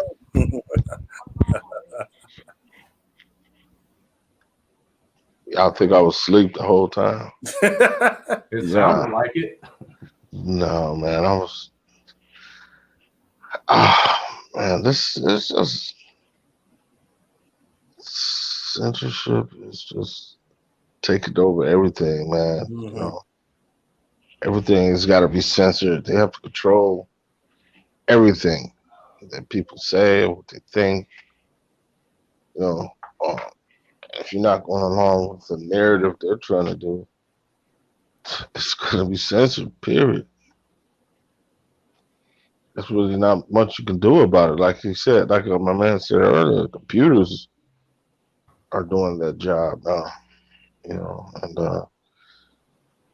like Alexa, it was talking about Alexa when it first came out, how it was,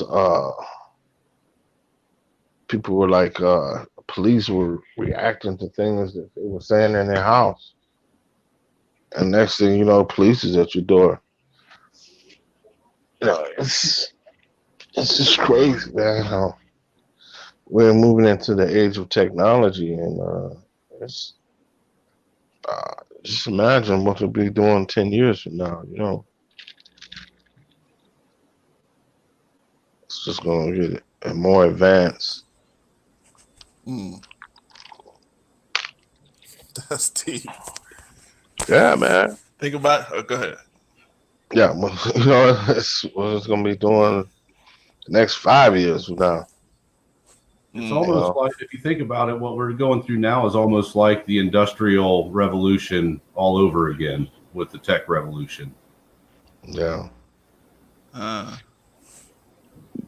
I really think they Remember want that to. Yeah, go ahead, brother. No, go ahead. Go ahead. What you saying? I think they want to start implementing these chips, man. With this, no, really. I think this COVID thing is a whole scam to start. Right. Putting these chips in people, man.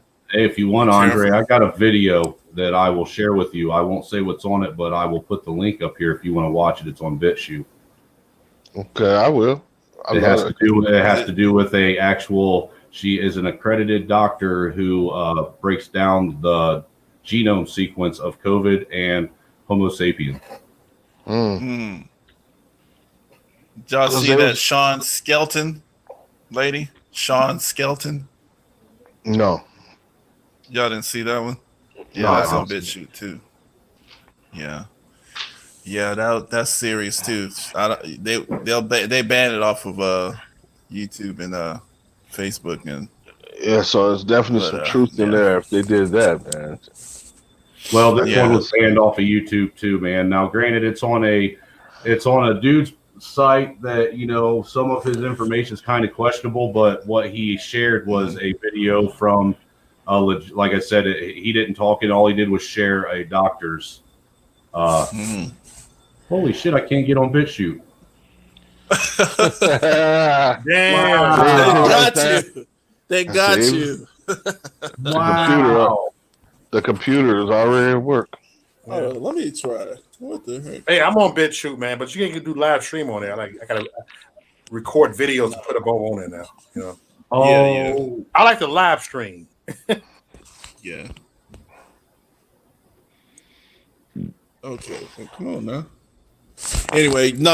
What I was gonna say about that movie. Remember that movie that Tom Cruise did, and how I can't remember the movie, but it was like because I can't remember the name of it. So let me tell you what happened. And basically, they had the technology where they could basically like they would solve Minority Report. Right. Right. Like if you think of a crime, they come arrest you. So we're not. I don't think we're far from that. To be honest with you, I don't think we are. If you think of a crime, I heard something like the vaccine is supposed to alter your DNA. Be careful, man. Don't be say careful what you say, man.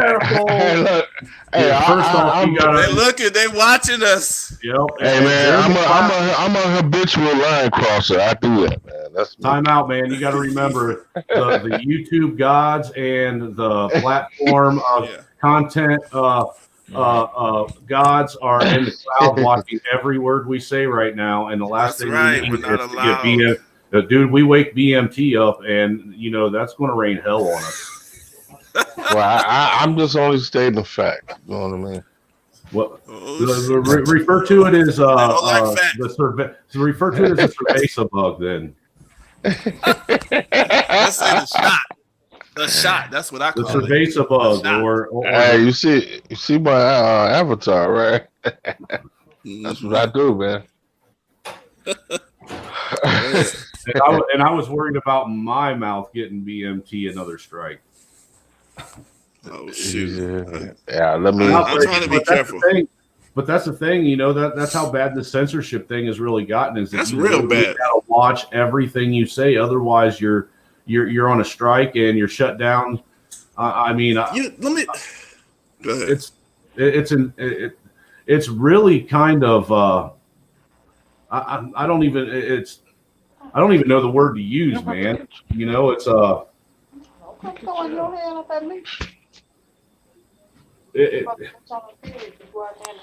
it's depressing. It really is. It's depressing. You know, that's the best word I can find to use right now. That's deep.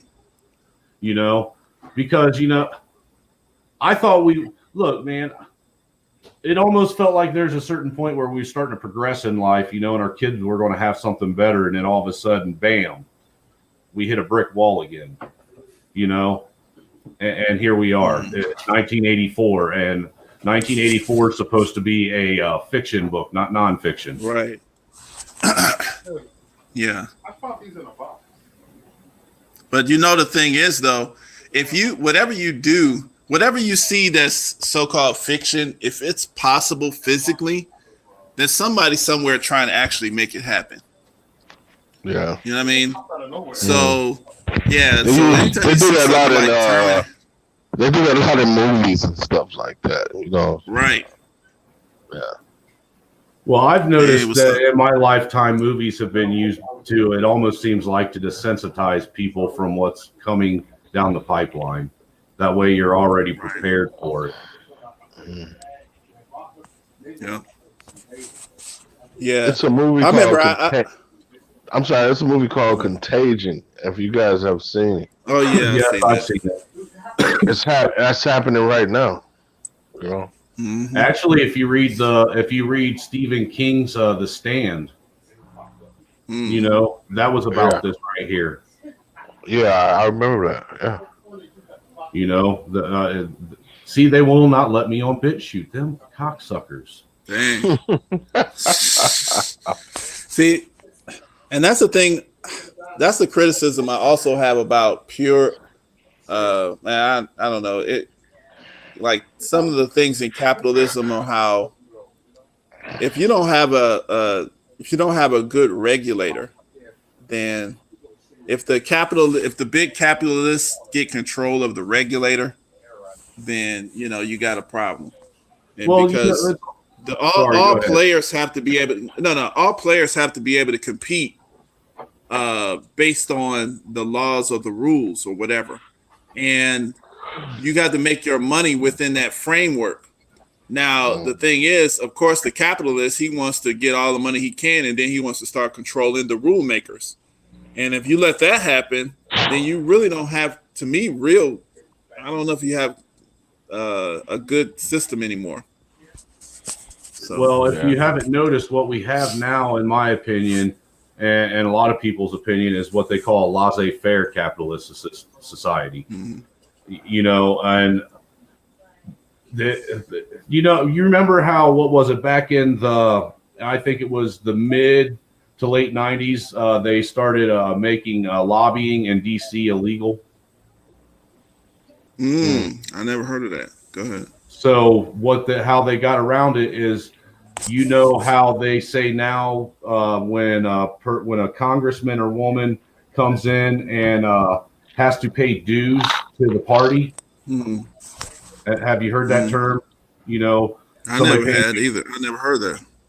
Well, how they pay dues is, what they do is, these congressmen or women have to go to a building across the street from the Capitol building, and what's over there is a bunch of phones, and you sit down in a seat and you open up this book, and it's got a bunch of phone numbers with a bunch of lobbyists in it, and you got to actually call these lobbyists and get campaign funds.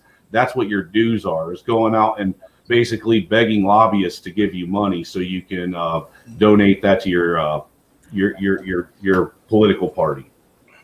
And how you gonna regulate those same people that you got to beg?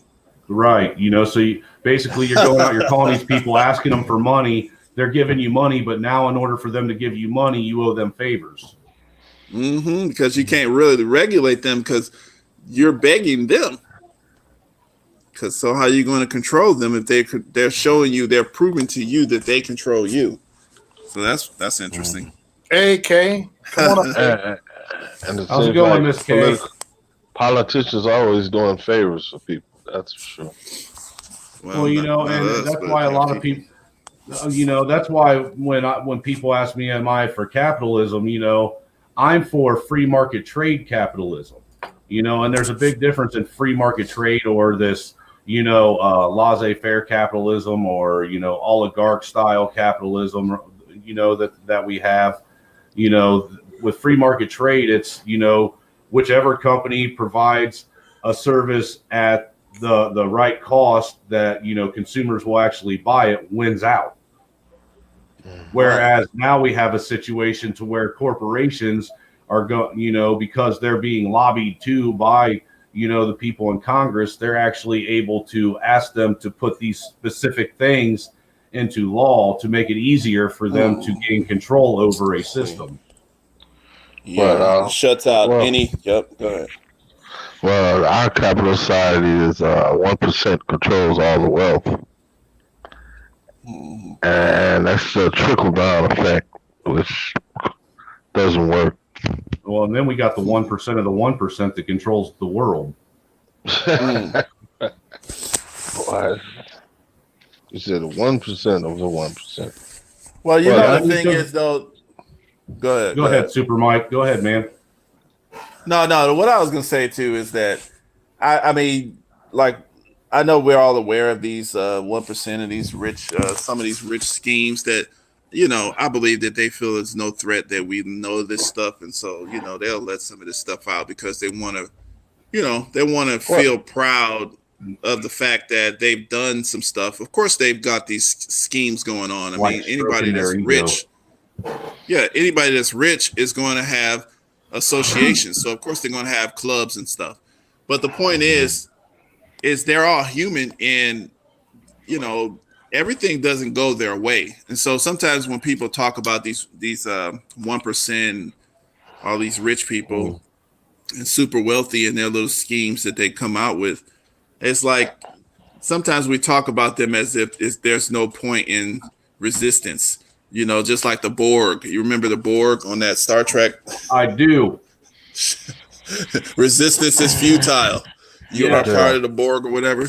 Yeah, Yep. but that's not true, because these people, they, stuff. What happens is they get lazy over the generations, and then stuff begins to break down, and then unfortunately, there's usually a violence in the breaking down of it, but then you start over. But the point is, these people are not like actually gods or whatever. They're gods and just they definitely have think tanks, and whatever they do is well thought out, and it's usually very effective. I think this whole COVID-19. I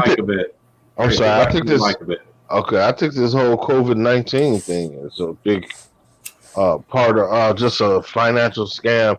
I mean, when you think about when they tell you to stay at home, I mean, who can do that and not be affected by it? Rich people.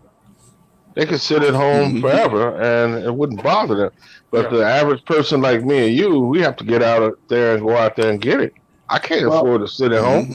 Well, and if you really sit back and look at it, the big push on the censorship thing has happened since the country has been put on lockdown, and we are told that we ain't allowed to do anything, and we're being forced to sit at home and have nothing better to do than be online or watch TV. So they want us to fill our brains with what they want in our brains, and they don't want us having actual intellectual conversation about it. And then give us $600. So it's like Super Mike was saying, man, and they have think tanks. They have thought this stuff out, man, and that they thought it out to the point that they were, look, they're playing 4D chess and we're still playing checkers, brother.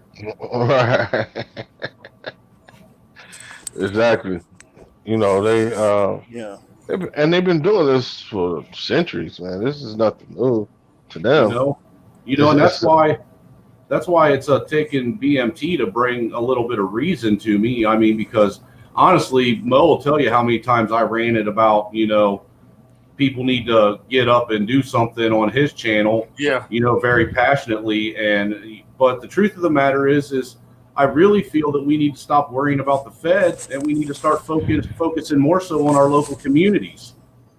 If they want DC, let them have it. Let them have it, man. Let's take our states back, because DC ain't shit without the 50 states. Yeah. Right. Well, it's definitely on lockdown right now. Yeah, they got 25,000 troops there, and they're expecting 30 to 35,000 by Inauguration Day. Now tell me, who needs that many troops if everything was on the up and up? Hey, you know what I heard? I heard that when Biden come up to get inaugurated, I heard it's gonna be Antifa there protesting against them too. Dude, from what I've heard, that they ain't letting anybody in DC. This is going to be the first inauguration that does not let the general public anywhere near it in history. Patriot, rise up. Well, you know what? I'm just going to be all right finger in the house.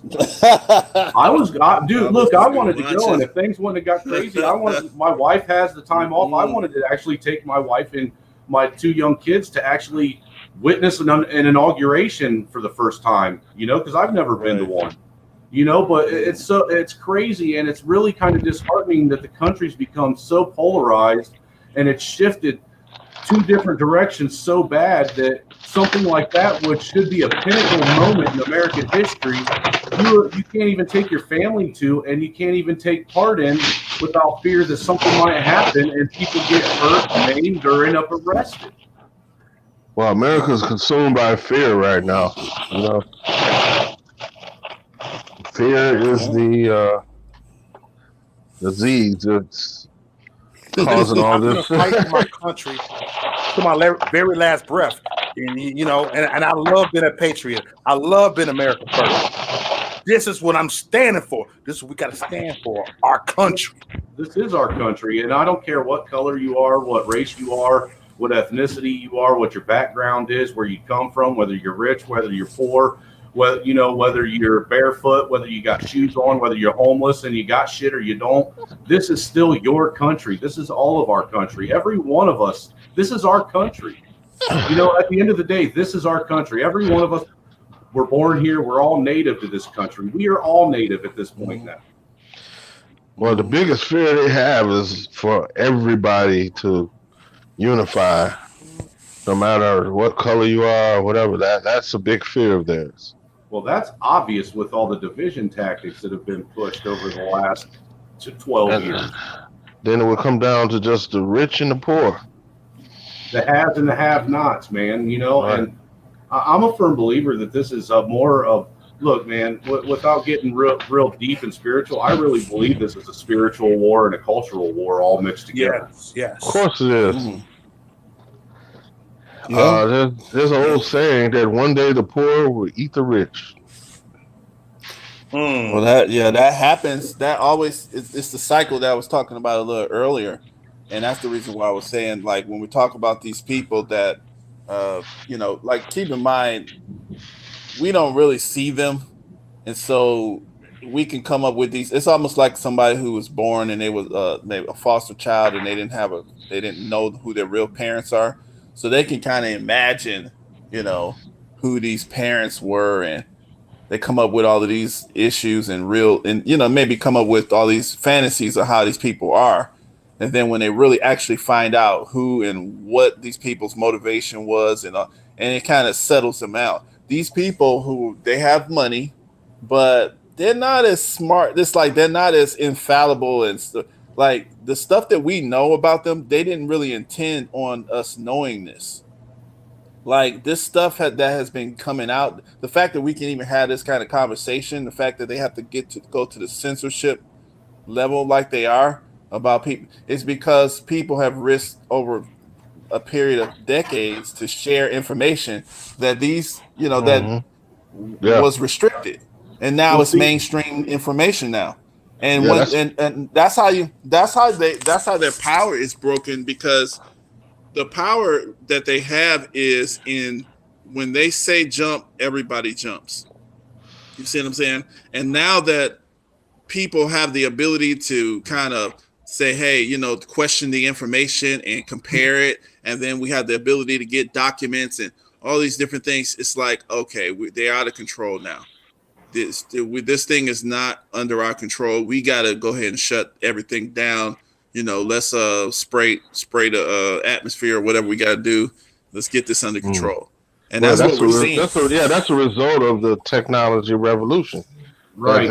Information is so accessible now to people. It's easy to learn something that you didn't know. Well, it's not even that. It's kind of more than that too, if you think about it, because with the internet revolution, now we have there's the ability to manipulate what is being written online and change it at a whim. And if you notice, written words like books are becoming a thing of the past. And they really are. Everything is all digital. You've got your digital books that you can buy for your Kindle Fire, and Wikipedia for your encyclopedia source, and dictionary.com. And how many people actually have a library at home? How many people actually go out and actually buy books? I do too. I started building my library 4 years ago. I got plenty of books, and they're a pain in the ass to move around. Yep. But that's the thing is real written word, real knowledge is becoming a thing of the past, and it's being destroyed. And I think that's being done on purpose. Without getting all philosophical too, man. I really often sit back and wonder. If you sit and watch some of these historical documentaries and these archaeological digs that they do, where they keep digging deeper and deeper and deeper in the ground and finding older and older civilizations, it often makes me wonder how many times have we gotten to this point and self-destructed and destroyed ourselves. Yep. It's amazing though. It's amazing the things they hid in books. It's just amazing to me. You guys do know that. That's why. I was going to say, you guys do know that it was. If we haven't already, we're coming upon within the next few years of actually going into the age of Aquarius. Yeah. Which is which means we're going into a whole new life cycle of the planet. Yeah. You want to text me, MT?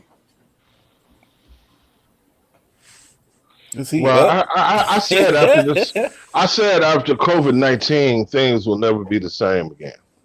Well, I told everybody when they was okay with going on that voluntary 2-week vacation lockdown that we were never going to get out of it. That this was going to be permanent forever, and it's showing the signs of it. Because look, they keep moving the goalposts every time we get closer to where they should let up.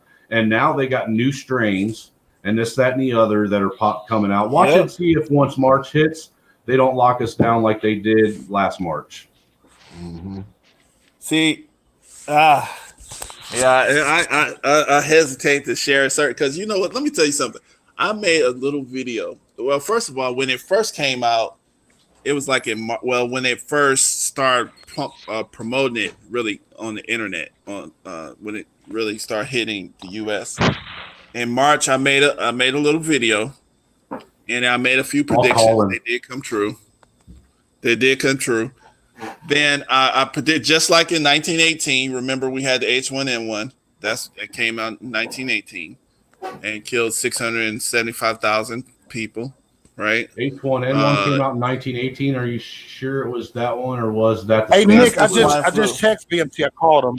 That was the Spanish flu, I think, that came out in 1918. Well, that was the Spanish flu. Yeah, it is the Spanish flu. That is what H1N1 is. Go check that out. H1N1. But if you notice, every 10 years we've been hit with a new strand of something. That's why I want to share that video with you, dude, because what that girl shows you about the coronavirus genome structure and the Homo sapien genome structure, I can't say on here, but I think you can get the point of what I'm trying to say.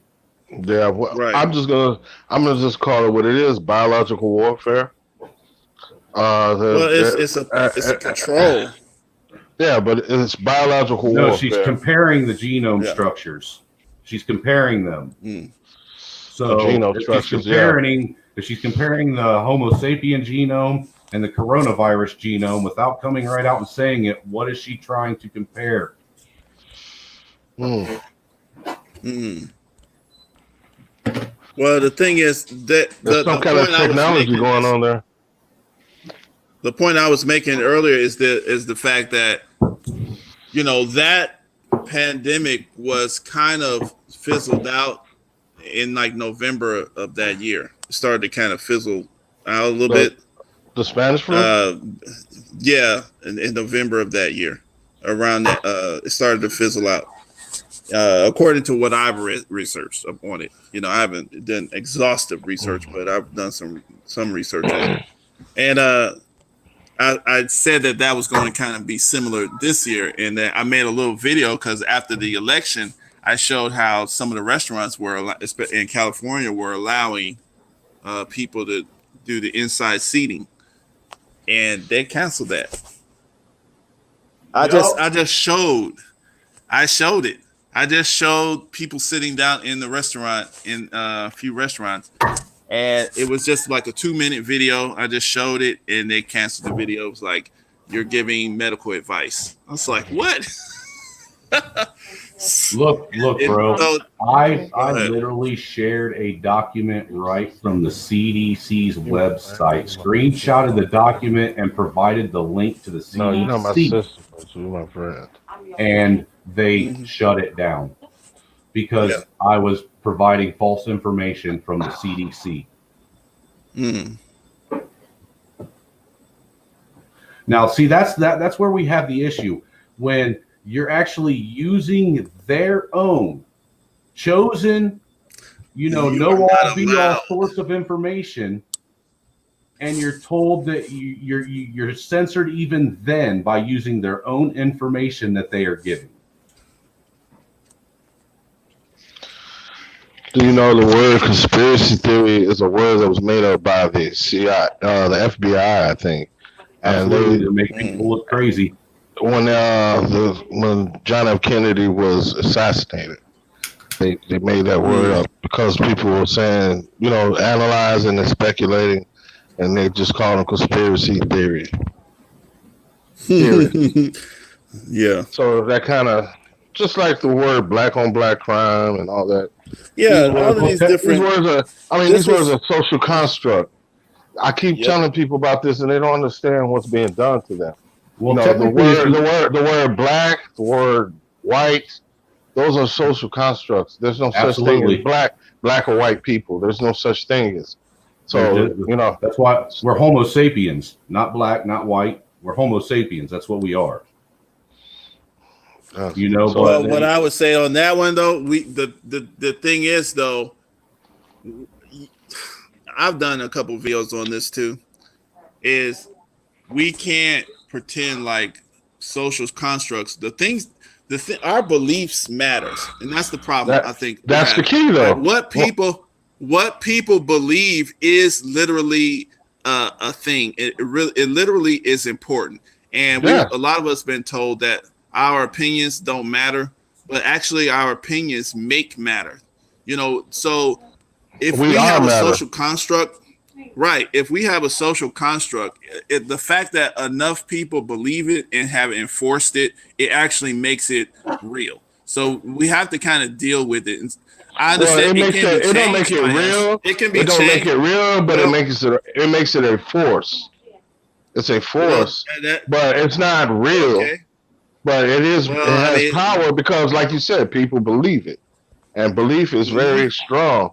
So when you tell somebody something like Jesus is not real, you playing with people's beliefs, and they believe. Some people believe in it. So if you tell them Jesus is not real, what hope do they have? I believe he was real. I believe let me give you this man that walked around the Sahara. Well, I don't think his name was Jesus, though. No, but I don't believe he was a blonde-haired white dude either. I believe he was a black man that walked around in the desert. Okay, hallelujah. All right. Well, and the thing is, see, that's what I mean. Like, this is the reason why I feel like it's very important for us to be careful. Even the people that have research. But why can't the truth be? Why can't the truth be told, though, man? Because the truth why keep lying and deceiving people, man? I'm really sick of it. I'm sick of it. Yeah, the truth is dangerous, man, because it frees minds. Well, you know what? Let the truth ring. Go ahead. Because I'd rather stand for the truth than stand for a lie. Okay. Right. And I'm with you on that, dude. 100%. I believe that truth should always ring true, but and it always will. It always comes to the light because there's so many things that have been hidden. And not just black people, white people too. Right, but y'all believe a lot of bullshit that they're telling. We all believe a bunch of bullshit, man. Every one of us, man. Because the truth of the matter is none of us really know our history. All we know is what we've been told. Right. Now, the thing is, see, that's where I was getting at right there. The conqueror always set the narrative, though. To the victor go the spoils, and the spoils of victory, or you write the history books. That's right. Because oppressed people can't write the books because and like I said, none of us really know where we come from. I mean, all we can go by is what we've been told, and what we've been told look, the truth of the matter is we've all been lied to from the beginning. Well, I've always been I a put a seeker little of the link truth. in there. I put a little link in there, just in the back chat, just so you know. Like the H1N1 strand is actually called the Spanish flu. Is it really? Well, I thought Wow. that was Yeah. Wow, I thought it was that's Yeah. swine So flu. that's pretty so deep, just man. look in the link. Look at that link. You'll see it. It's just a Google search. But Yeah, I I'm see it. checking I it no, out. see no, it. no. But just check. The only thing I was saying is this. It once Wow, we that's deep. don't know, yeah, once we know that we don't know nothing, to me, that's how I look at it. I think somebody wise said this once before, but once you're at the point where you know that you don't know, then you're ready to learn, and then Right. that's when you're ready. But I've when heard you that think before, you too. got it, yeah, I forgot who said it. But the point is, it's like you have to be really careful with truth because stuff can change you, and then people get disappointed because their paradigm has to be changed, and that's why Well, we're seeing some of the censorship and stuff too. You got to remember, I one mean, man's truth can be another man's lie. We know that. exactly, We know that. exactly. I'm gonna tell you Some something. Don't think black people don't know they've been lied to. Oh, and I'm not sitting and trying to insinuate you haven't, man. No. Hold on. Hold on. I didn't accuse you. I'm not accusing you. I'm just making a statement. Right. I feel you, man. I just want people to understand that as a white man, I've been lied to all my life too. I said that earlier. We've both been lied to. We've both been lied to. We've been sold a false bill of goods. But it's a reason why. That is in order to divide us. They have to make us think that one is better than the other. And that is one thing we both agree on right there, and that should be a foundation for something. And Rothschild said that if we get them to believe that one color is superior to the other, we can do this. Rothschild also said it isn't about who makes the laws, it's about who makes the money. Yeah. But it's all about, right, that's right. It's about chaos. It's about confusion. It's about putting these diseases out here. These people are funding this shit. There's money in this. It's all about money. Bill Gates and all these guys, they got money invested in this. Yeah, and you know who gives that money They're value? selling the vaccine. They're the ones who created the disease. What gives that money value is the peasants. And then they want to sell you the cure. Come on, man. And look, dude, have you seen how they're selling it? Man. It's business. Check this. Have you seen how they're selling it too to get people to buy into it? Look, this is the latest shit I've been seeing. If you think about it, and politicians taking fake shots. Yeah, hold on. In front of the camera. Man. Hold on. The way they're selling this, I got this figured out, man. How they're getting people to believe this shit, man. You know, like you said, first they bring it in, and the first people they give it to is the first responders, the nurses, the doctors. You know, those are the very first people that ever get it. All right, the innocent victims. And then after they give it to them, they give it to the politicians. You know, and that way, the serf class sits and thinks, well, what makes them better than us to where they get it before we do? And look, the next move that they're doing. Look, dude, now the next move that they're doing is there's some states that are thinking about giving the shot to prison inmates before they get it to the general public. Now, when you are an inmate, you have no rights. So now they can experiment with these people. Yeah, but the thing is they don't have any rights, but they do have human rights, though. But the thing is, the general population doesn't see it like that. They see it as, why are these motherfuckers that are sitting in prison got more rights to a vaccine that's going to cure them before I do? It's all a mental mind fuck, because that's a highly populated place.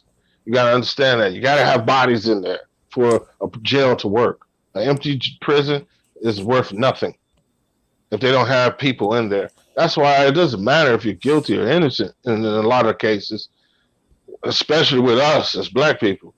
They're going to lock you up anyway, whether you did it or not. That's why you got so many brothers getting out 30, 40 years after for a crime that they did not commit. 30 years of my life you taken from me. And I might as well have been fucking dead, buried in the ground. Or how many of these people are the way I'm being treated for 20, 30 years for a bag of dope while they're letting sex offenders out after 10 months? Exactly what I'm saying. But who are the ones doing the sex offending? Okay, who was the ones that are The same people doing writing the that? bills, the same people that are writing the bills that are putting people in prison for Yeah, fucking 30, these 40 devil years for a worshiping, bag of weed. these devil worshiping son of guns. And 'Cause that's why what I they are. say that I do not believe there's a right or a left. There's not a Republican or Democrat party. There's not a conservative or liberal party anymore. That's all evil. Every last bit of it is evil Yeah. to the core. Hillary Clinton was an open devil worshiper. You know that, right? Absolutely. She, But no, hey, dude, Be she careful, let man, it- be let's careful. not Man, hey, she hey, ain't- no, time out, she- time out, time out, it's time the out, time out. truth. She let it Hey, be. She let it be known, though. Hey She guys, let it time be out. known, man. Time out, man. Go ahead, Let's go not ahead. go down that. Let's not go down that rabbit hole tonight. Well, Time she out. didn't hide it, though. She didn't I'm hide just it. saying, let's let BMT decide if he wants to tackle that topic before we put that on his platform I'm and get him sorry. a strike. Well, she didn't hide it. I'm gonna tell you. And the Pizzagate shit was real. They referred to kids. No, they referred to kids. They referred to kids as pizza. I'm telling you, dude, you're going Oh, you're going to Lord. wake him up, man, and he's going to start screaming. I'm just telling the truth. I'm just Hey, telling the truth, man. You're gonna I kill the know you are, messenger. but see, that's the thing that we're talking about. let me is say You're we gonna can't kill the speak truth. messenger. We See, that's can't that speak truth. censorship That's the thing. problem. Dude, listen, man. Yeah. It's real. But see, let me say something though, real quick about that. See, another thing that's true as well, that's hard And- pill to swallow, is the truth has to be used with wisdom, because a Yes. lie Yeah. and the truth, but the lie. Think about this. It's all about what people believe. If people Right. believe a lie, it will They can- work for a period and- of time. Yep. It'll I mean mean, You nothing. see but what I'm look saying? at Think about that. You can believe a lie, and if enough people believe a lie, then you can make things happen based on a lie. But you can That is a also, fact. but now you're scared of the truth coming out, because everything you built on the lie can be undermined by truth. Oh shit! My you- neighbor downstairs fighting, man. They always fighting. Oh, you don't get It's- shot, man. You mean it's No, like they one of always your fighting downstairs. is it like one of your panels, Mo? No, they be like slam right down. They slam you, bitch. And they be administrative. So it's like the WWE and shit. huh? Is it like the WWE or UFC? Yeah, it's like a WWE. So it's fake Oh, Lord. and planned out. No. They be fighting, man. I be like, God damn, get hold the baby. They be going at man. it. And shit. I said, I Man. don't get that shit. They I don't go- understand that shit, man. Why you want to stand and scream at the top of your lungs so everybody hears what you're saying? You better be I careful. don't want man. to, man. I don't want everybody knowing that Keep me that and my stuff wife are around having me. issues. They slamming each other. They've been together for like 6 years. The same neighbor downstairs. They be fighting all the time. Right now, I Damn. hear them right now. Like boom, boom, Kelly right there. Like, oh shoot. I be when the That's world dangerous. started. They good going at it. I don't do that. I don't be I don't around that either, kind man. of stuff. You're divorced, because people like that, you end up somewhere else anyway. But no, what I was saying is, like, that's the point we're at, where it's really our belief is the issue. What we believe is the real prize. You see, that's what everybody's battling over. The battle is over what the people are allowed to believe, because it doesn't matter. Are they going to still believe falsehood, or they're going to start believing the truth? You see what I'm saying? If you're going to have people believe the truth, then now everything that was built on falsehood has to crumble and die, and that's going to take a while. And then now you got to start rebuilding. And the people who making big change and big bucks and have the power under the falsehood, under the lie system, they don't want that. Most people, they believe what they're told to believe because they know no other way other than to be told what to believe. I mean, they've been conditioned that way since they were in school. Because you got to understand, if you really look at it, most people, and this might be generalizing the population as a whole, but this is what I've seen. Most people, they stop educating themselves once they stop going to school, be it high school or college. They do not further their education. They think they've been schooled enough. They stop reading books. They stop learning things. And that's just a sad fact.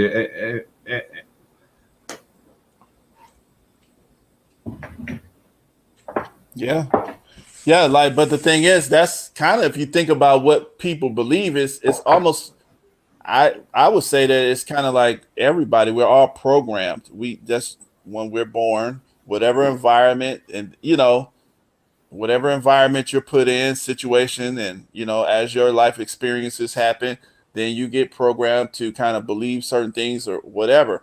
And then when you start entering in these debates with other people, then you get to see stuff from a different perspective, and you can, and I maybe that's probably and that can but if you got some standard beliefs, I'll say, like maybe your beliefs in God, if you can get 1 million, 2 million people to believe in the same God, then based on that belief, we can maybe build some buildings or send some money somewhere. Or so that's what I'm looking at. And I think when you're dealing with the social media platforms, they realize the power of just what people believe. So when Dre is talking about the truth, I'm just speaking the truth. That's the reason Right. why that's dangerous. They'll kill a person who speaks the truth faster than they'll kill a person, or they'll kill a team of people with guns. Yeah, just Guns, ask that CIA. you know. Just ask that CIA agent that committed suicide, shooting himself in the back of the head twice. Right, because guns, I mean, guns can do some harm, but they're not going to take down an entire system. The truth, you just go willy nilly speaking that truth around, you just, spitting that out, and you think it, I mean, please, they're going to come after you, or they're going to try to pressure you. I'll say it that way. I try to tell people all the time that, they think it's that our guns that are the biggest threat to those that are trying to keep us with the boot on our neck. That ain't what the threat is. The threat is just what you said. Mhm. People that have paid attention, that can see through the fog, that can hear through all the noise and see the truth for what it is, and that want to share that truth with other people to get them to see reality for what it really is. Because reality isn't what we're being led to believe it really is. So, what do you think that like a good definition of reality is? Reality right now is a population of overprogrammed people that have been taught to just fall in line, be a cog in the wheel, not question authority. The way if you take the Hunger Games, mix it with what is it, the Divergent series, and throw in the Maze Runner series, that's where we live right now.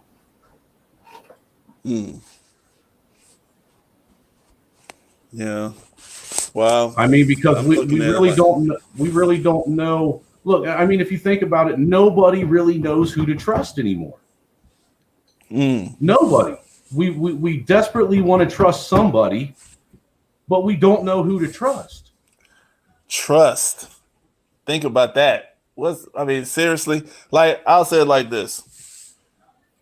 It's I think when we're dealing with trust, I think that's a big problem, because scrutiny and leadership, that's kind of pushing into the model of you have to have a leader almost. And I think society, I think as a planet, we're moving towards trusting documents, facts, provable things. And, that trusting people to be anything other than who they are, I think we probably might, I don't know, I think I want to try to get away from that, because people are going, I want people to be who they are.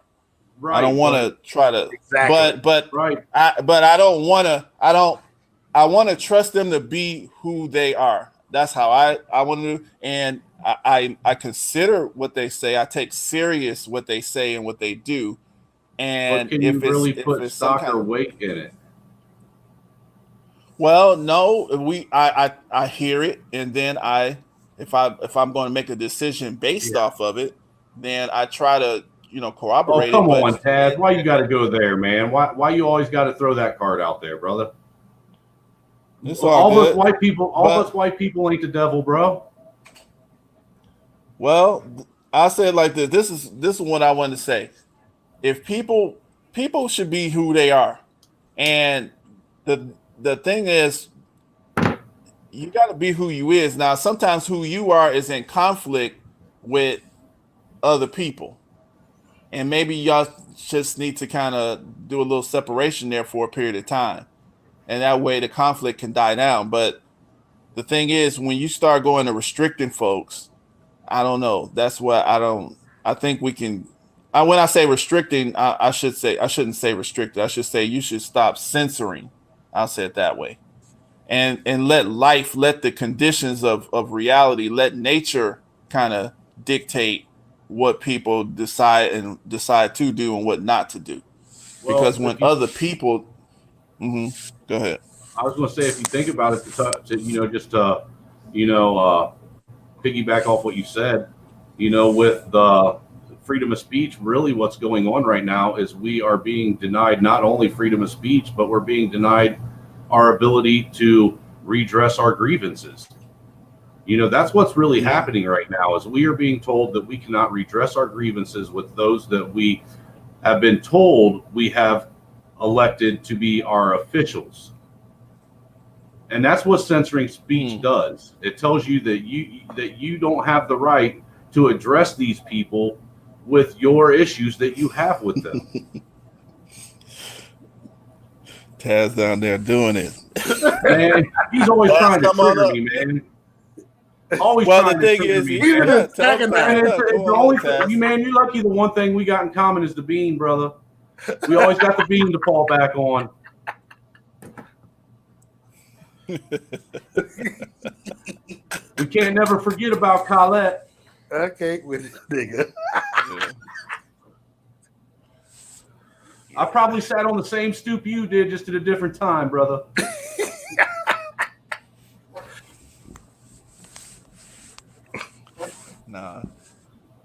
Nah, but I think that's what we're dealing with. I think we're eventually the people are going to end up winning, but this is just the intermediate conflict between that time, because just like you're saying, like these main platforms can go ahead and do their censoring, and then you're going to start getting alternative platforms. Like Mike V, he did bring up a good point. If you doing something that you believe in, like let's just give Parler for example. If the people who are promoting the lies or maybe the censorship, maybe they're more organized though, you see, and so they're going to win. They're going to win because they're more organized. So just because you maybe are correct in your ideology or whatever, if you're not organized, you're going to lose. If you don't go ahead and do the work. Yeah. I don't know if I'm correct or incorrect in my ideology, man. I just right. Go by well, what you I have think to believe. It's about what you believe. Yeah. It's based on your belief. And that's what everybody, that's why when people start saying this is a social construct or that's a social construct as in this kind of manner where it doesn't exist, I don't think that's valid, because if you think about it, everything that we can even think of, we can't think of anything that's not a social construct for the most part. I mean, there are probably some things we can think of, but I'm just saying most of the things that make us who we are social constructs, so it is what it is. If it's a social construct or not, this is what we've been doing for a long time, and we got to deal with it, Taz, I'm calling BMT right now. Hopefully he answers the phone. We'll get you up here.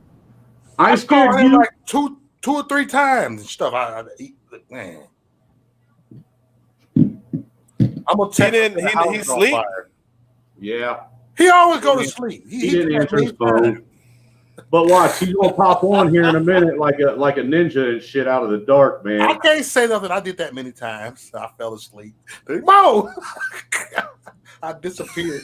I even went to the stove for a couple of hours and shit. Hey, I know we can start arguing up here. He'll wake up. But hey, man, that's all we got to do is start throwing shade at each other, and man, he'll be on us quicker and shit. We can start arguing and cussing up here. He'll wake up. He'll have everybody on the board calling him and shit. Who is the board? Oh, no. I ain't gonna say nothing. The board of Facebook demagoguery. Yeah. Hey man, but I mean, it's a good topic though. But the point is, like you said, you got to fight them. You got to fight them, and I tend to hate. I hate. Oh, they look, go BMT. Look, he's up. Truck Woke him up. ass niggas. Yeah. Hey, there you go, Taz. Go ahead and hit that link. Hop on up here. Yeah. Yeah, you got to fight them. Can't let them punk you out. But they know we coming. It's like we're the hordes. That's why they make those movies where they have I guess what's the zombie movies where somebody's shooting a bunch of zombies and you got to get away from the zombies. They consider us the zombies. We're the crazy masses of the hordes coming after the wealthy people, and they got to build their little infrastructure. Well, see, that's the thing that I think people need to also get away from, man, is we've allowed movies to glorify what war really is, man. And a lot of people seem to think that, war and all that crap is going to end up being The Walking Dead and shit like that. And, what you see in movies, and that ain't the case. All you got to do is talk to someone like BMT that's seen the shit. Speaking of ninjas. Hey, what about ninjas? I'm a voodoo ninja from the trailer hood. Right. You don't know voodoo. Like I know voodoo. Voodoo, right? No, I'm just a voodoo ninja doll. No, I don't know. Voodoo ninja. Shut up, Mo. Hey, Mo, what's my other name, Mo? Let it time start now. Mo, Mexican only has moved over here tonight. Mo, what's my other name you call me? I call you Darth Vader. Okay. Go ahead. Darth Vader. Oh, goodness. Ain't that fucked up that, that was Samuel L. Jones doing the voice, and then they take the hood off and it's some old fucking wrinkly ass white dude underneath it? No, Ray O. Jones was Earl Wade Jones. Yeah, I was about to say, yeah. He's the voice of Darth Vader. James Earl Jones, that's who. He's a black man. Yeah, and everybody knows James Earl Jones was a black man. So when they took the helmet off of Darth Vader, and that was some egg-headed white dude with his eyeballs popping out of his face, knew damn well that was wrong. And all kinds of Well, I guess that's how. No, I guess that's how he was. Well, what was the guy name at first? Darth Vader wasn't a black man. Oh, No. I'm talking about, and the character of Darth Vader was not a black man though. And they shouldn't have used a black man's voice. Well, no, but what was his name though? It was I remember seeing the one when Obi-Wan Kenobi cut his arms in his Anakin Skywalker. Anakin is his real name. Anakin. Oh, yeah. Anakin. That's Darth Vader's real name. Hold on, guys. We can hardly hear Taz. Taz is trying to give me the Go ahead, Taz. We can hardly hear the whatnot and shit and all and everything. So we're gonna let him have the mic for a minute so he can, talk shit to me. Go ahead, Taz. It's all you. I ain't in the house by my computer, so I can't fuck with you for real. But nah, they might not know, man. Like, I fucks with Brian, man. So I'm gonna always say something to him negative. So from the outside, somebody might think I'm on some shit, but that's my guy though. Yeah, that's my guy. Yeah, it's all out of love, brother. I'm coming to fuck with him. It's all out of love, brother. Yeah, no doubt, bro. You already. I don't take no disrespect from it. The way I look at it is, if you didn't like me, you wouldn't even talk to me. So. Oh, bro, you need too many people that I let up on my panel that ain't black, bro. You know what I'm saying? I let you come rock with it, right there on the show, bro. So you straight. Every time I come over, you open the door and let me get on what there. Y'all was talking about? What was We're trying to. We've been discussing this censorship thing that's been going on, and and whether or not it's actually violating the freedom of speech and shit. And like the first thing I brought up is, BMT had me read this article where they're over in Utah. Is that right, BMT? Utah, is that where that's at? Because I don't want to misquote. I'm pretty sure that's where it was. But there's a little town over over out in the western areas where they grow potatoes and shit somewhere, that decided to ban Facebook and Twitter from their IRL, as in the internet company Idaho. That's where it is. I knew potatoes was involved, so I was right. What? But they banned an internet company banned Twitter and Facebook from being able to be streamed through their IRL service that they had. All right. And that led me in there. It said that Facebook and Twitter were actually privately owned companies. But then I go and I look up what the definition of a privately owned and a publicly owned company is. And technically, if you go by what the definition is, if a company is traded on the stock exchange, and which both Facebook and Twitter and Google and YouTube all are, and they're listed on the NASDAQ as a public company, then they're publicly owned companies. They're no longer private companies. So if they're not private companies, then how can they have the right to censor people in the way they are, claiming to be private but being traded publicly? Wow, that's deep.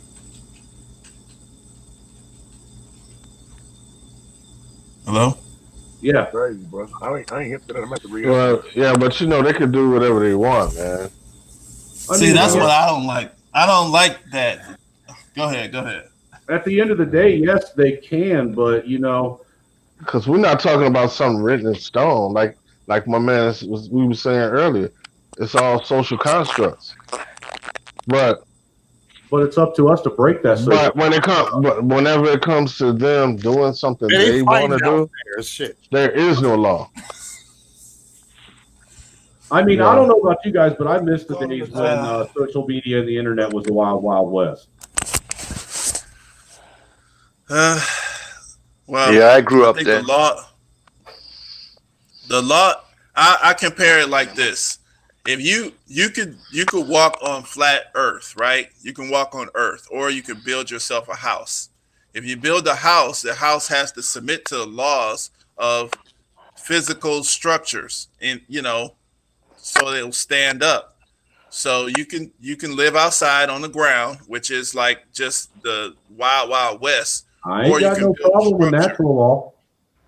Or that's what I'm saying, but most people want to live in a structure, like a country or a home or something like that. So then you have to submit yourself, and so like the country can be considered like a house. And so there's laws that country is based on, but they have to be some, if those laws go counter to what the structural laws of the universe are, then it's going to collapse at some point. Well, now, now you got man's law and then you got God's law. Right. Well, that's what. Yeah, and see, that's what I'm saying. So you start. Yes. Go ahead.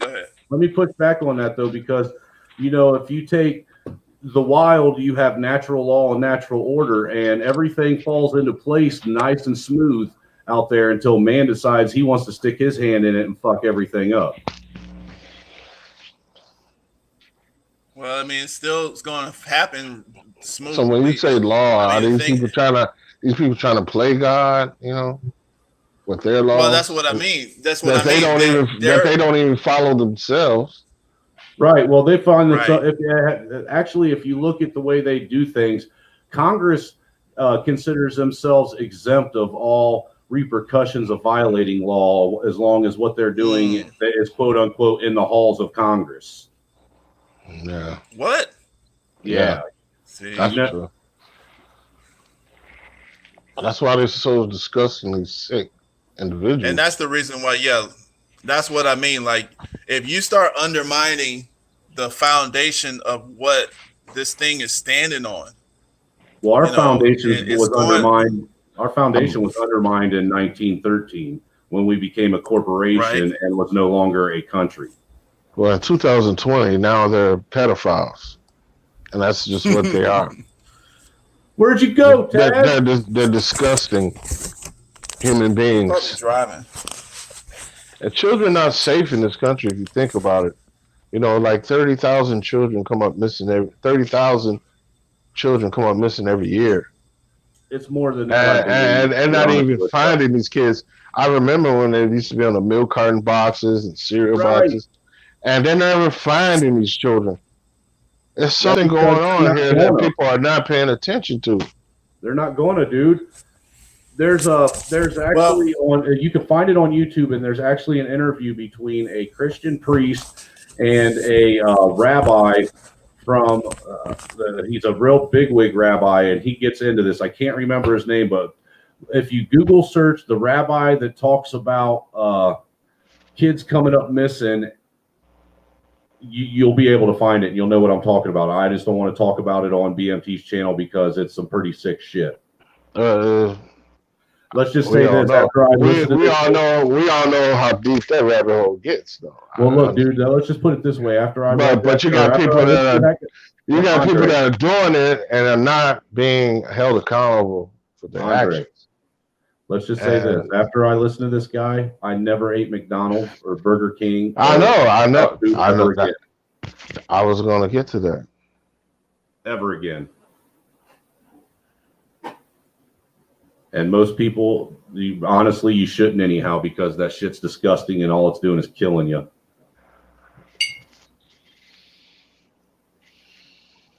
Yeah, it's a damn shame, man. You know, even the water we drink is not even 100% natural water. Not anymore.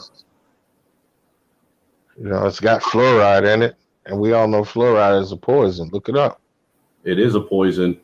But actually, that's what Hitler used when he was putting those people in the oven.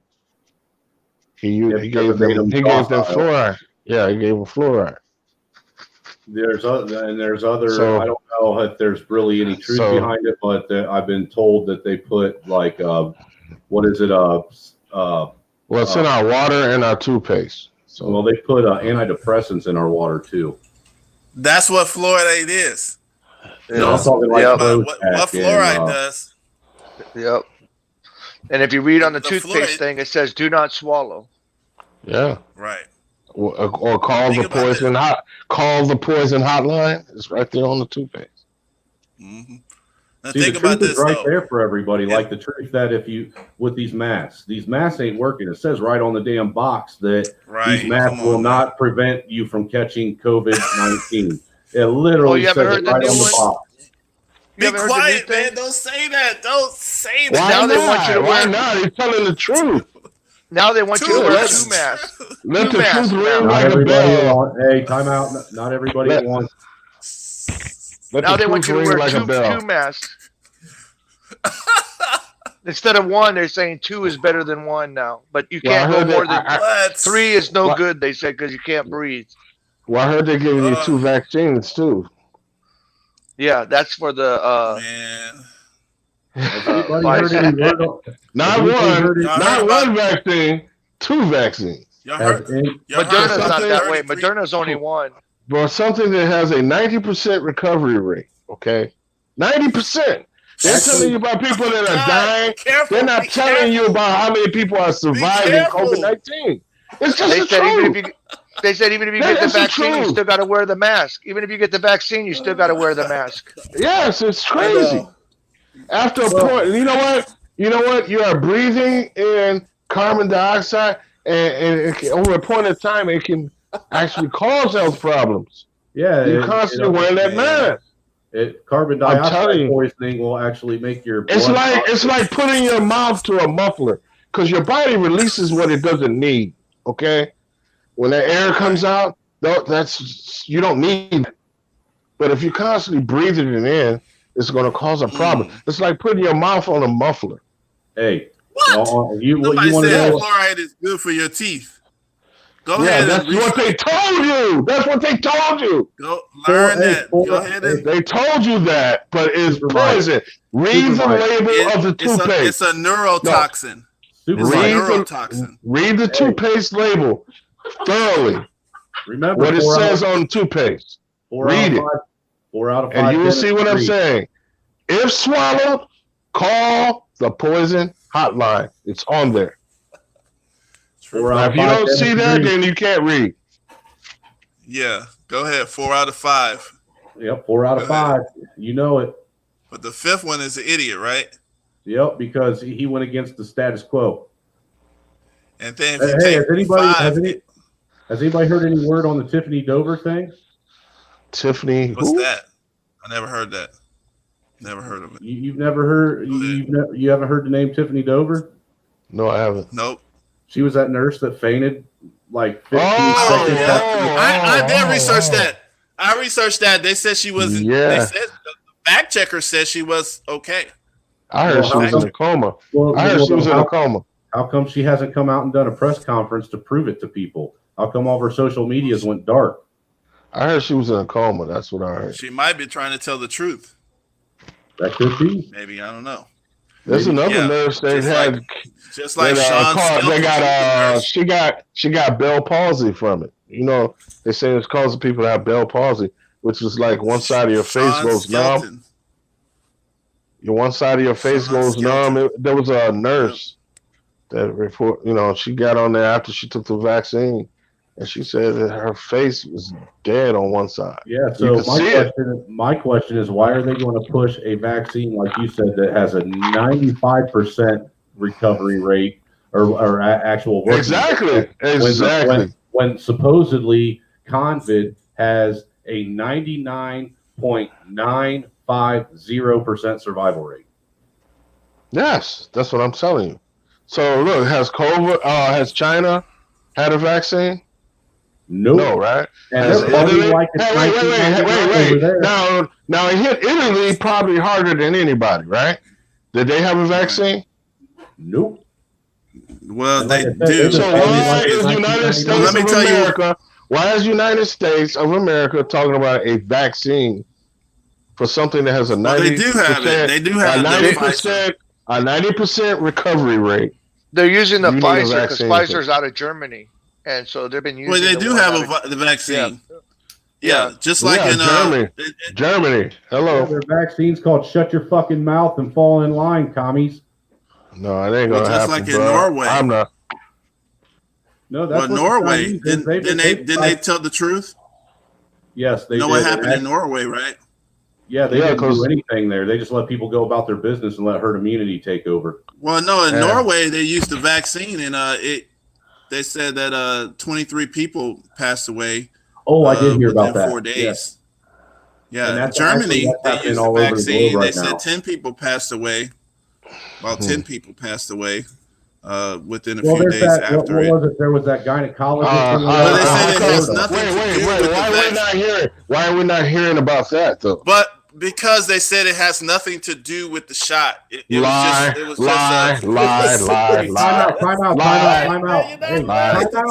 Time out. We can't talk over each other, guys. That's a lie. But he's right, man. If you think about it, everybody that's died with COVID, look, think about it. Everybody that's died with COVID, them having comorbidities or pre-existing illnesses, the COVID actually, was what caused them to die. And it helped push the illness to get better.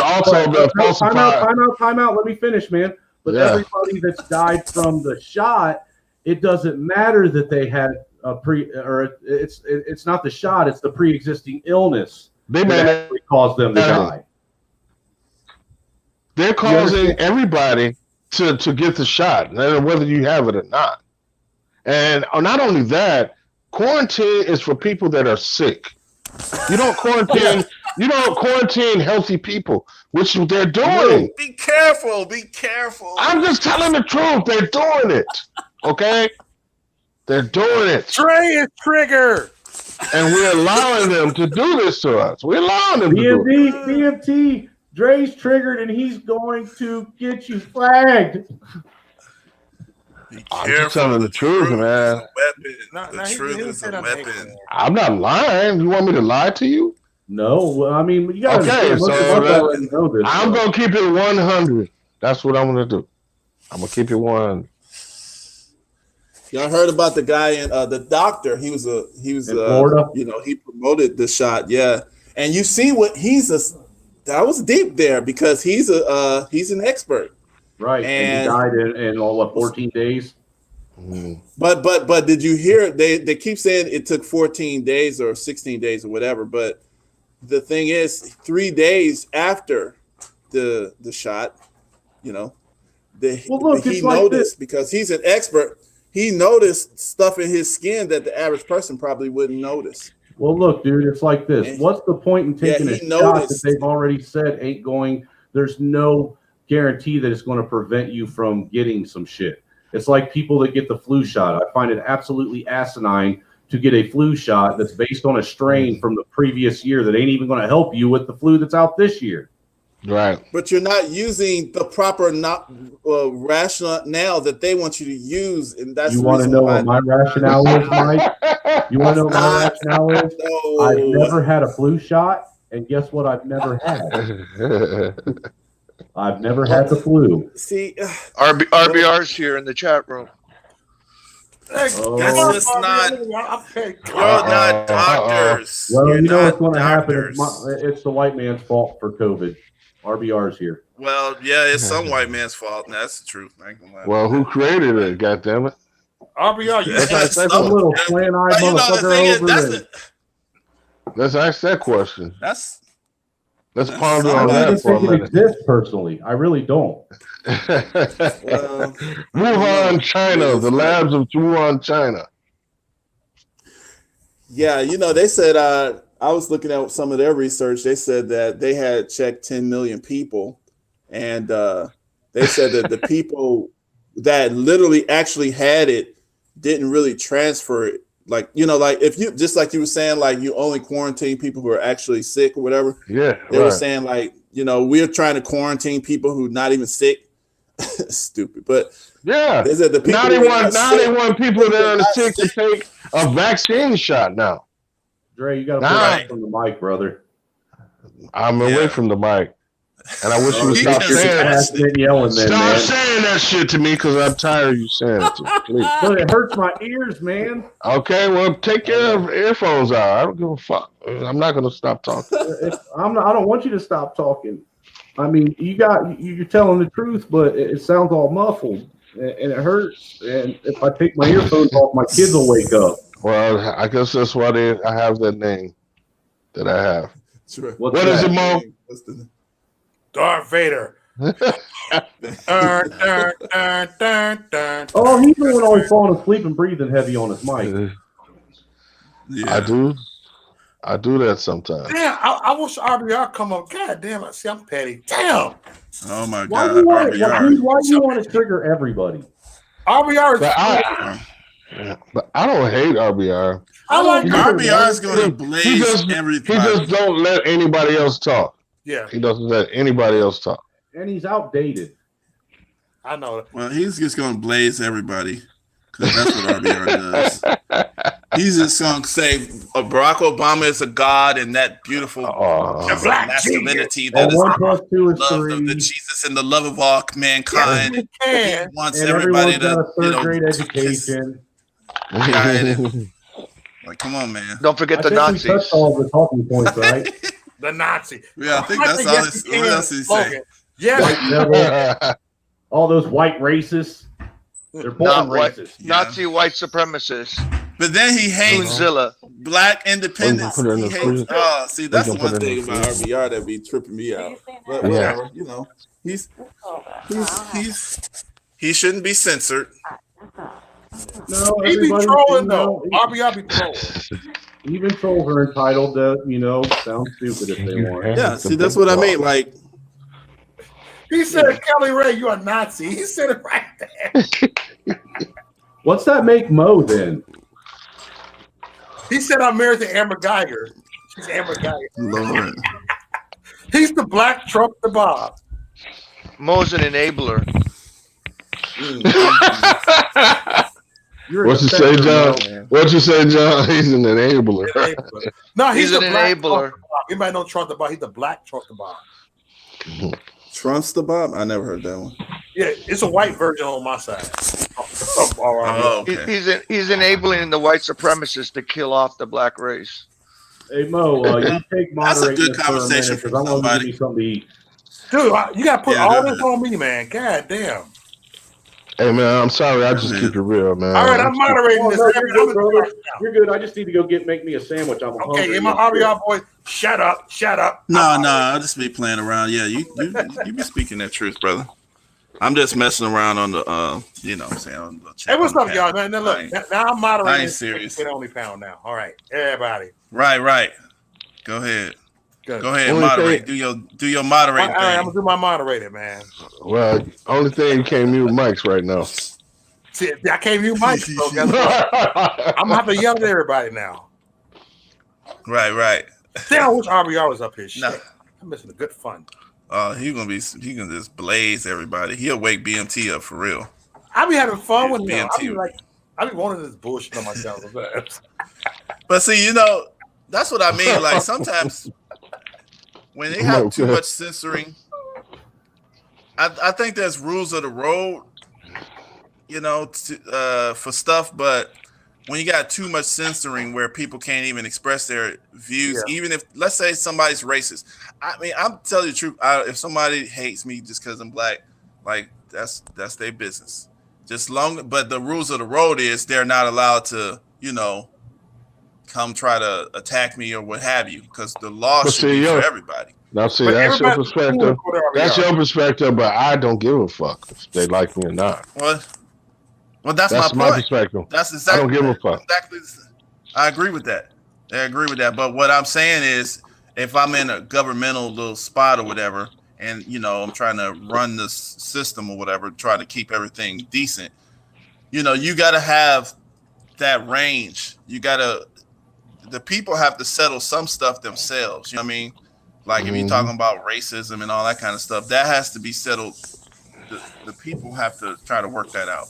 You can't legislate that stuff. Some of that. Exactly. I got a problem with people that say it don't exist.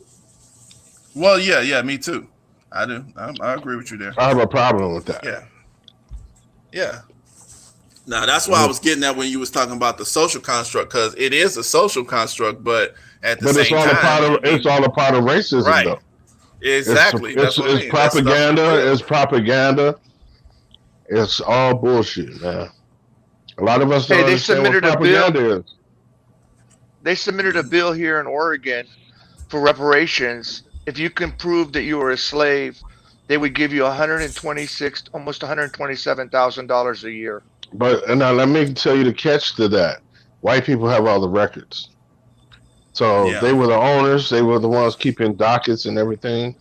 And you would have to go through them in order to be able to prove that. You know, that's deep for them to do that. That's kind of, I mean, that's fine for them to do that, but that's absolutely a game. And it's kind of making mockery. And if that's what they want to do, they have the right to do that because they dominate that state. But the point is, they got in trouble. Reparations. Go ahead. I was just going to say they got in trouble because with the coronavirus stimulus package to help the businesses, when they got their money for the state, they would only give it to black-owned businesses. And so the white businesses sued them, saying that wasn't right. But they were saying, no, we're going to help out the black businesses first. And if it wasn't a black-owned businesses, they weren't giving you any money. And you know they've been doing that kind of stuff here.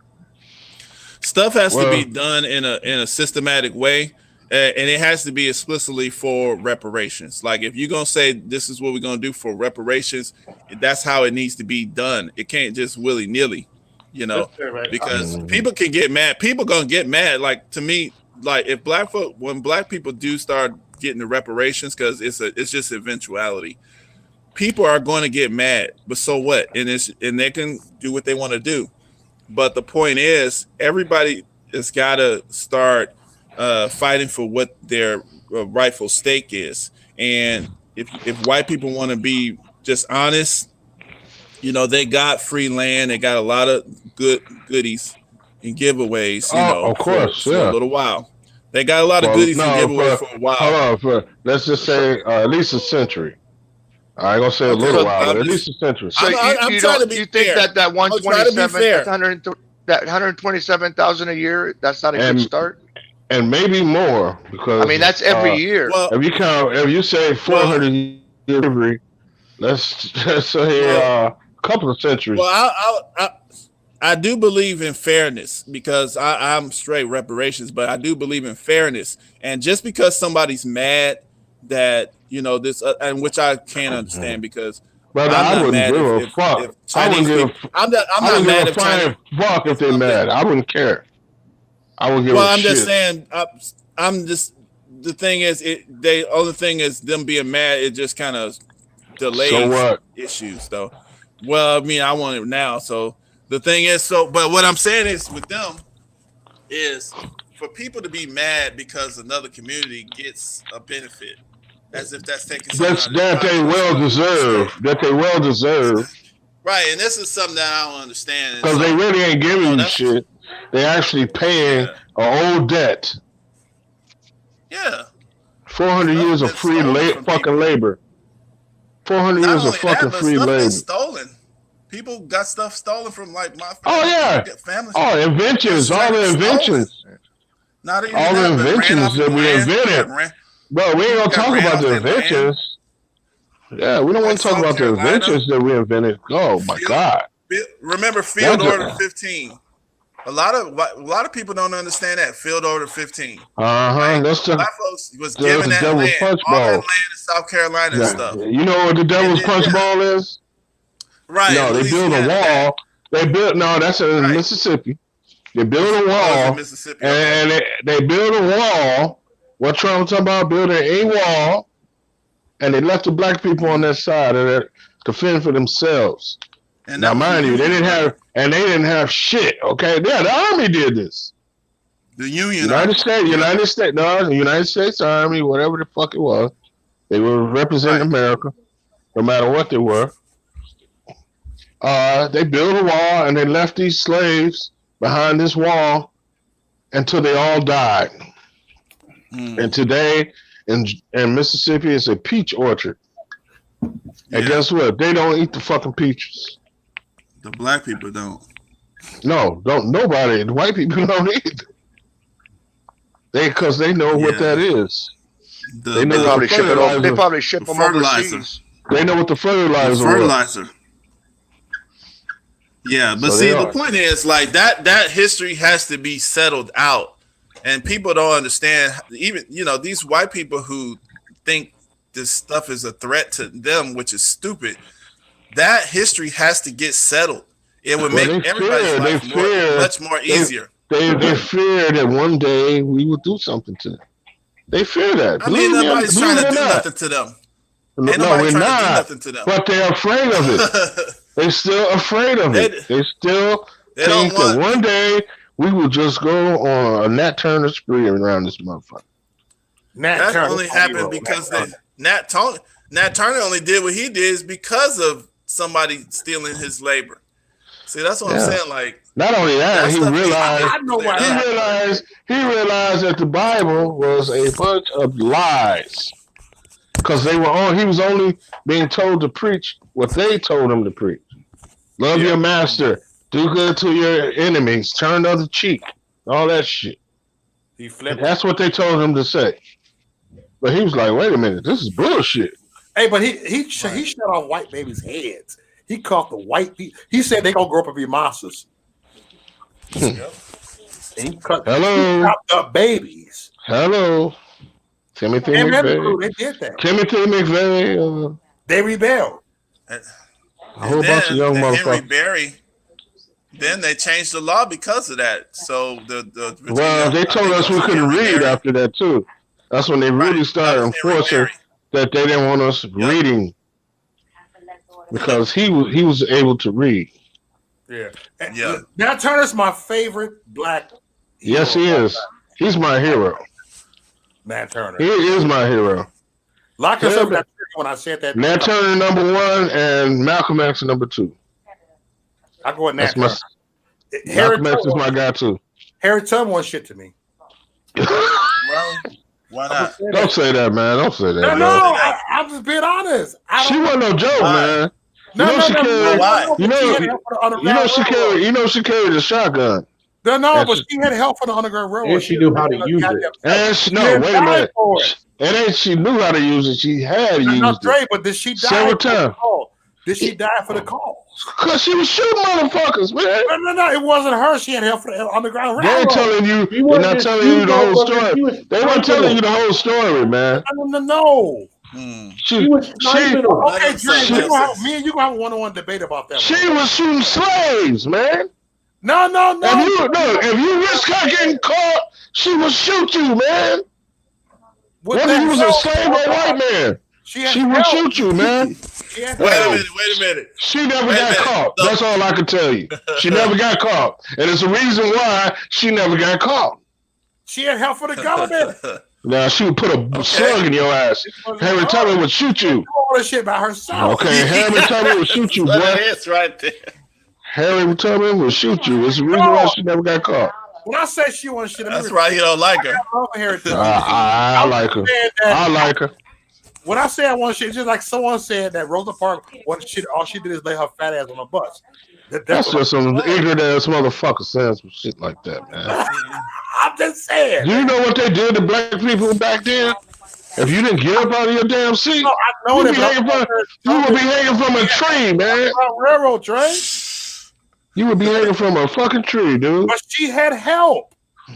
Nah, she had no help. That died for the cause. She didn't die for the cause. That's why. Who died? What help? What help you talking about?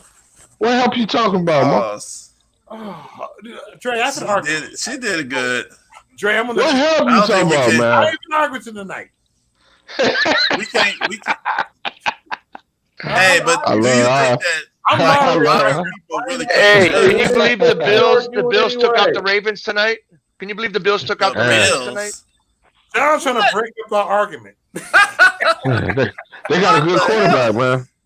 Okay. Bills got a good quarterback. Hey, time out. Hey, Green Bay also. I was surprised there.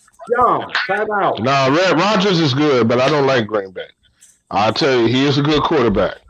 Man, fuck Rodgers. That's the only thing they got going. Until they got some other players to help him, like Adams and all that. You motherfuckers don't listen to me. What's that, Trailer Hood? Yeah, there we go. I gotta use verbal slurs and shit to get people to listen. I mean, Dre did trigger me for a second.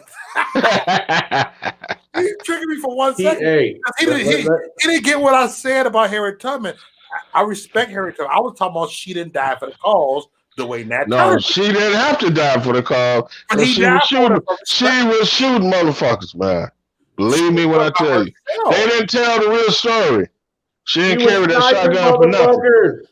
And she never what is Brian trying to say? She never got caught. Understand that. And still kept sniping motherfuckers. Someone snitched on that. Hats off to Harriet.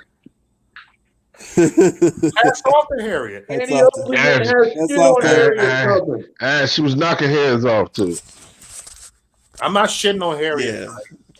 Yeah. Big up to Harriet. Nat. And the Jamaicans will say, big up to Harriet. Big up to Nat. Nat, my man, too. Shit. But Nat was better. Yeah. And no.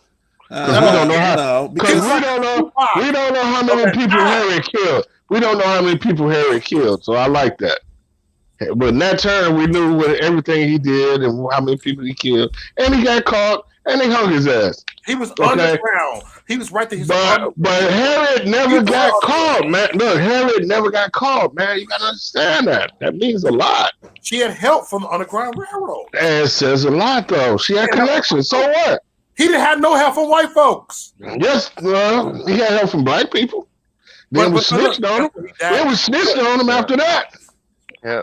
John Brown was helping. I like John Brown. Now, that's my favorite white guy, man. John Brown. Number one. Thought I was. John Brown. The Bible in one hand and the gun shotgun in the other. It's hard. We should study that, but it's hard for us to really judge. I don't think it's proper for like future generations to judge Well, why shouldn't they know about some of these abolitionists? old Why shouldn't they people. know about people that fought against No. slavery? We They should wasn't know. just, that wasn't We just should black. know They about were it. white people that Dre, fought let against Dre slavery too. answer. Dre, let him answer. Hey man, shut up, man! Yeah. Stop telling me I'm what to doing my fucking do. job, dude. I'm just doing my job, man. Man. Moderate. Hey man, I don't like being told what to do. All right, I know that. I'm sorry. I'm No. sorry. We gotta be more. Look, this ain't because this ain't my. Everybody, Okay. That's all I'm saying. This ain't Mo's channel, man. I'm just doing All what Brad right, gives me, man. brother. I'll work with you a little bit. I'll work with you a little bit, man. All right. Stop it, Dre. I got to keep a little bit of the decorum going, man. Just a little bit. That's BMT decorum. No, but I was just saying, like, But it ain't BMT, I think we be goddamn it. making a big problem. We get into a big problem sometimes. Like people be judging the old people's conflicts when a lot of times both sides had good to them, and both sides benefited everybody a little bit. And sometimes when we look back at that stuff, we pick sides. Sometimes I don't think that's healthy because Well, I think with them, it wasn't nothing secret. The shit was in the open. It was just is what it is, and they had to deal with it, man. Now motherfuckers try to act like they not and say, "Oh, I'm not racist" and all that shit. No, and they Now, are. come on, dude. You know damn well you can tell when a motherfucker's acting like he's not a racist. Yeah, but some people are good at it. Yeah, I some mean, people like, are closet Ain't good racist. at it. like motherfucking Denzel Washington, good at it. You're like, oh, he's not a racist all the time. This motherfucker will hang you from a tree. Yeah, I don't know. You never know. But the thing is, I don't think nobody should have to hide from stuff. But I think that nobody should why would a motherfucker hate you because of your skin color?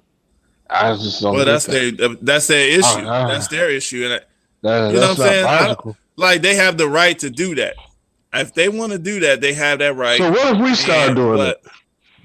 Well, we should. That's what I'm saying. We have the right to. See, that's what I mean. And that's when you start. But we don't. But we don't do it. Like we don't do it though.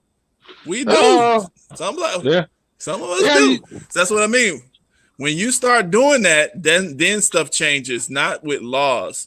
See, stuff changes when people actually deal with the result of right consequences. I understand. Yeah. So this is that's what you're gonna end up getting. You created the monster, right?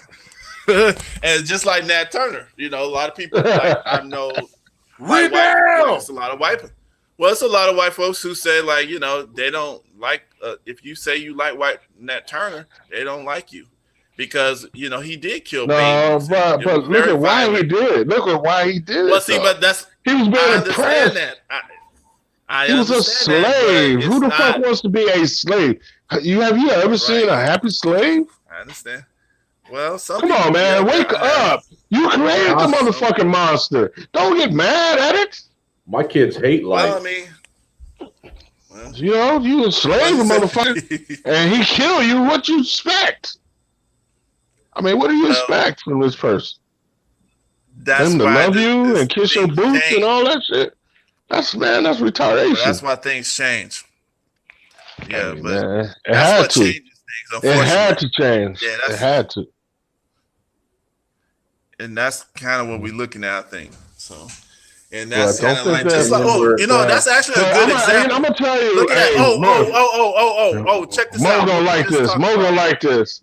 Let me make this point before we move on. Let me make this point, Dre. Go ahead, bro. Go ahead. Let me make this point. We just got finished talking about, so we can finish that off. With Nat Turner, so he did what he did, right? And after that, they went to go censoring reading, didn't they? Right. Yes, they did. They ain't that deep. They didn't want black people reading and none of that. See, so that's censoring your thoughts. Yeah, so it is censorship. So look, it's on point with what we're talking about. It sure as hell is. But I like what Trump did. He showed the ugly underbelly of America. He exposed. I will give him that. You ain't lying about that. Yeah, he exposed it. And And he exposed I'm gonna tell everybody you, for what they are. hats off to him for that because he showed it. I like And what you did. motherfuckers didn't see it, but he showed it, man. He showed He it. exposed everybody for what they are and how corrupt they are. That's Yeah. it. This is why I fucks with Trump. That's the swamp. And I mean, he had motherfuckers they went to the state. Oh my God. He said he would be there, but he wasn't. But Although I will tell you this, I never have, and I even more so don't buy into that fucking QAnon fucking psyop. Everybody sit on their couch and just watch everything happen and trust the plan bullshit. Right. I'm just telling you, they drank the Kool-Aid, man. That's all. Man, They drank like I the said, Trump. we all drank somebody's Kool-Aid somewhere. and the bottom line is, if all see, that's what I mean by the truth. I like the way you use it. I like the way you use it. The truth, like literally, the truth is dangerous. The only reason why the truth is dangerous is because, like, if we all knew like all pure truth, all of a sudden, I mean, everything would probably break down. So it has to be exposed in layers, so that the society we can take the change, and we're all not dead or killing each other. The Matrix to shut down, and the algorithm would lose. Yeah, sure. Yeah, exactly. You don't think disinformation is dangerous? Well, disinformation is dangerous, but the thing is, if disinformation only has power if you can stop the information from being available. So, like, if you have a disinformation, but you have no way to prove that it's disinformation, then it's dangerous. But if you have or used to persuade you to think a certain way, people can be persuaded. But the thing is, if you don't have if all the information is not available, when you start restricting information, then that's when you start getting into the danger field. Because I can lie to you, but if the truth is sitting right there, this is a pink car. Well, no, it's yellow. Well, I said it's pink, and since I said it's pink, it's pink. Well, no, it's yellow. So you remember a few years ago they had that dress. That dress, people saw it was gold. No, it was blue. No, they saw it was different colors. When you restrict information, oh no, you decide, somebody somewhere. My problem is when it becomes deception. When it becomes deception, that's when I have the problem. Okay, you're not going to deceive deception. Well, I mean, that's what they got these sociologists for. They literally study how to deceive human beings. I mean, these people they go deeper than that. They're into Satanism, and they do every evil trick and a way to trick the mind, and they use hypnosis. Yeah. They use all type of shit. All that. Believe it or not, they use magic. Yeah. I can ask you what is Empire's carpet number, and I bet you could tell me. Because they have hypnotized you. Everybody knows the number. What is it? The number what? The Empire Carpet's number. I don't know that. 588-2300. No. What area you in? Oh, come on. Jamal's from Chicago. He know. Downtown, nigga. Okay, yeah. See, I'm not from that area. I'm not hypnotized like that. Or the JG number. Well, that was a commercial. You saw that shit every minute, man. Yeah. Like I said, or the JG Wentworth number. Hey! Let me give one commercial from the Michigan area. Here, dog. Come on, dog. Me and dog want you to go to. See, I never heard that one. See, time to make the donuts. Yeah, that's another one from Michigan. Make the donuts. That's Dunkin' Donuts. Yeah, so that's just programming, though. Time to make the donuts. Yeah. Okay. Well, just remember what Chicago does. One of the favorite books of some of these people that like to push statistics and so-called truth is what the title of it is: How to Lie with Statistics. Yeah, they do that. That's why I don't believe in all that. This many people, that many people, you don't fucking know. Statistics are objective, man. It's just a matter. Yeah. Anybody can make statistics to sway in their favor. If we got the Only power if you can't verify. That's the thing. If you can't verify something, it's a belief. I mean, it's just the bottom line. It's like, I could take Well, what the information. See, one thing about a I lie. think This is the the thing about a truth lie. is the truth. I think the truth is the truth, and you'll know the truth. You'll know it. Not really. Let me say it like this. This is how I say it. A truth is something that is going to line up and harmonize with all facts, known and unknown. So if I tell you the truth, there's nothing ever in the future that's going to ever conflict with what I told you, because I told you the truth. So if somebody who I maybe didn't see that person, and they seen the incident from a different perspective, and maybe 10 years later they write a book, what I told you, that and then if they tell the truth, then it's not going to conflict with what I said. So that's what I mean. That's how we know the truth. That's what the truth is. But a lie or a misinformation or a fact, it's going to conflict. Right. I can't stand a motherfucking liar, man. That's what my fucking dad was, a fucking compulsive, fucking narcissistic fucking liar. To me, when you lie to me, that's like you're insulting my intelligence, is what you do. Well, look, for me, it's like this, dude. I spent my entire life from childhood to adult being lied by a man thinking that he was something that he wasn't, to find out when I was 40 years old that the man that I thought existed and was my father was not at all. The person in front of me, I didn't even fucking know who he was. And that is a really weird fucking realization to come to as a 40-year-old man. Wow. Yeah, that's deep. Yeah, that's heavy, man. Disappointment, man. That's some heavy shit. shit. Dangerous emotion. To look at someone and know, to actually, well, not know, but to recognize the person standing in front of you, but not know who the man is behind the fucking figure. Wow. That's something else.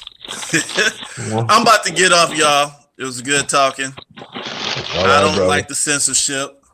I don't think Twitter and Facebook are bad to YouTube. Man, fuck censorship, bro. They got to get chopped up and regulated after a while. So I'm with the regulation of them. They need some competition. It should be regional YouTubes. Maybe YouTube for the West Coast and BitChute for North. Oh, so now we're going to turn it into an East Coast, West Coast thing again? Or break it up like it did Marbell. We need some competition. Yeah, we need some competition up in here because they think they got all the power and they running everybody. They the new government. Remember the lira? They wanted to come out with that new money, that crypto. Yeah. I do remember that, man. That kind remember of that there's going to be 27 companies that sit on the board and regulate this new money. Well, they're still doing it. They still got the crypto out. But you see what what's her name? The one in Southern Cal. What's her name? Damn. Well, that's the whole plan, is to get rid of money. Oh, the whole plan is to get rid of paper money. Southern Cal. What's the black woman's name in Southern California? The representative. Who the fuck is chewing on chips? Oh, Maxine Waters. Maxine Waters. She was like, "Oh no." And that's the same bitch no. that they didn't try to impeach. Whoa, Mo, she's a bitch? Yes, I said. I know, like, wow. That bitch. Not just a bitch, well, maybe but she drunken, shots fired. A drunken, sedated, Valium, fucking vodka drinking cunt. Well, okay, well, that's probably true. But at the same time, I mean, a lot of these motherfuckers are drunk. You can impeach the Senate. You can impeach the Congress. You can impeach other people too. Yeah, okay. Well, but she incited violence, but they ain't said shit about that bitch. Incited violence? Who wants to impeach Maxine? Yeah, motherfuckers just stormed the Capitol, man. What are you talking about? Hey, all I got to say is I don't see nobody storm the shit when she was talking. All I got to say is this. All right, don't blame this shit on Trump. My president. Hey, I'm just saying. She wanted to break up. Because of that. So I agree. Great. You can't forget that when they were having the Kavanaugh hearings, they literally did have a mob of protesters storm the fucking Capitol, beating on the fucking doors of the Senate chambers while they were having a Senate hearing. Harassing members in the elevators and stuff. And that, you know what that was? So, yeah, that was, you're right. That was people voicing their opinion. Exactly. So she brought it on too. So hey, but the point is she wanted to break them up too because of that lira stuff, because that's a new government. When they regulate that money like that. Hey, if she really wanted to break them up, then they would have put taken away their Section 230 rights out when they did that omnibus bill, like Trump asked them to do, because Trump did try to get them to do away with Facebook, Twitter, and YouTube being able to have that Section 230 protection. See, and all that does is allow you to be able to sue. You know, we should be able to, man. Think of how many people have had their own intellectual property stolen from them, from these platforms. Dang, that's another thing too. You're right. They'll steal your idea because you say something. Not just that's how it works on YouTube. It's Super Chat. They take 30% off of your work, off of your content. They take 30% YouTube from Super Chat right off the bat. Super Mike, it's not just your ideas. They will steal your whole fucking life from you if they can. Because look, like with Facebook sold their platform on a place to actually catalog and save all your pictures and videos and memories so that 12 years down the road, they could steal this shit from you. And then probably sell it to your family who's doing research on you. Right. Dang. This is the data thieves. Yeah, that's something else. But anyway, they're making billions off of our data. You know, what are we getting for it? We're getting hosed and told what we can and can't do on a platform that they're making billions of dollars off of our personal information. Yeah. This is the new 21st century battle.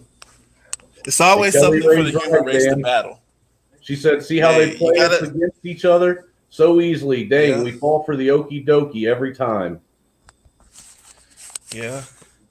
Yeah, we gotta just kind of try to keep a clear head and keep ourselves humble and work for what we can only operate on what we truly believe is true. And then when the information go ahead, sorry, man. The information when the information comes to you and you know in your heart of hearts that something you previously believed, now you know that, oh man, that's not true. You have to change, which hurts. Right. For the love of God, that's folks. What hurts. For the love of God, folks, don't act on impulse and make rash decisions. You know, think with a collective mind, you know, a clear mind, make responsible decisions. And if you can find people that in your neighborhood that you can actually trust and rely on, I advise you to start, you know, doing that, because you never know what's going to happen. Because the truth of the matter is the way things are. I mean, look, to be real honest about it and just to lay this shit out there and be real about it. What we see going on right now is the exact same thing that happened when fucking Nazis decided to take over Germany. And that's just being real. If you want to get real about it, you want to talk about what Nazis did to the Germans or to the Jews over there. It started out with fucking censoring the media, censoring what was going on, censoring people from talking. Then it went to taking little bits of freedoms here and there away from people, freedoms that, you know, most people were like, oh, that don't matter. It ain't nothing. No big deal. Whatever's better for the public. So eventually people were getting loaded up in boxcars and taken to Auschwitz. Dang. See, yeah, I haven't really studied it that deep, but I know that particular situation. But I know that's part of I know they kind of systemize it in China with communist China on how they coerce people to do things. So they got to kind of isolate you, make you feel like you're alone, and then they got to make you feel that resistance is futile. You might as well just go ahead and give us what we want. And here's a carrot and stick. You can know if you don't do what we say, then we'll hurt you. If you do what we say, then here's a benefit.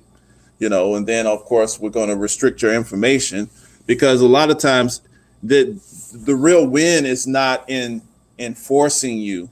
The real win is in you believing willingly that this is the best option. Yes, willingly doing it and fighting for it, believing that you're fighting for the just cause. And well, what about the social media score? That trick you now they want to do the social media fight. Yeah. That social media score now? Mm-hmm. Oh, really? It's a score? Where yeah. Well, they do it in China, but I'm sure it's going to be starting here soon. Where your access to stuff is limited by what your score is. It's a social credit score is what it is. Yeah. Wow.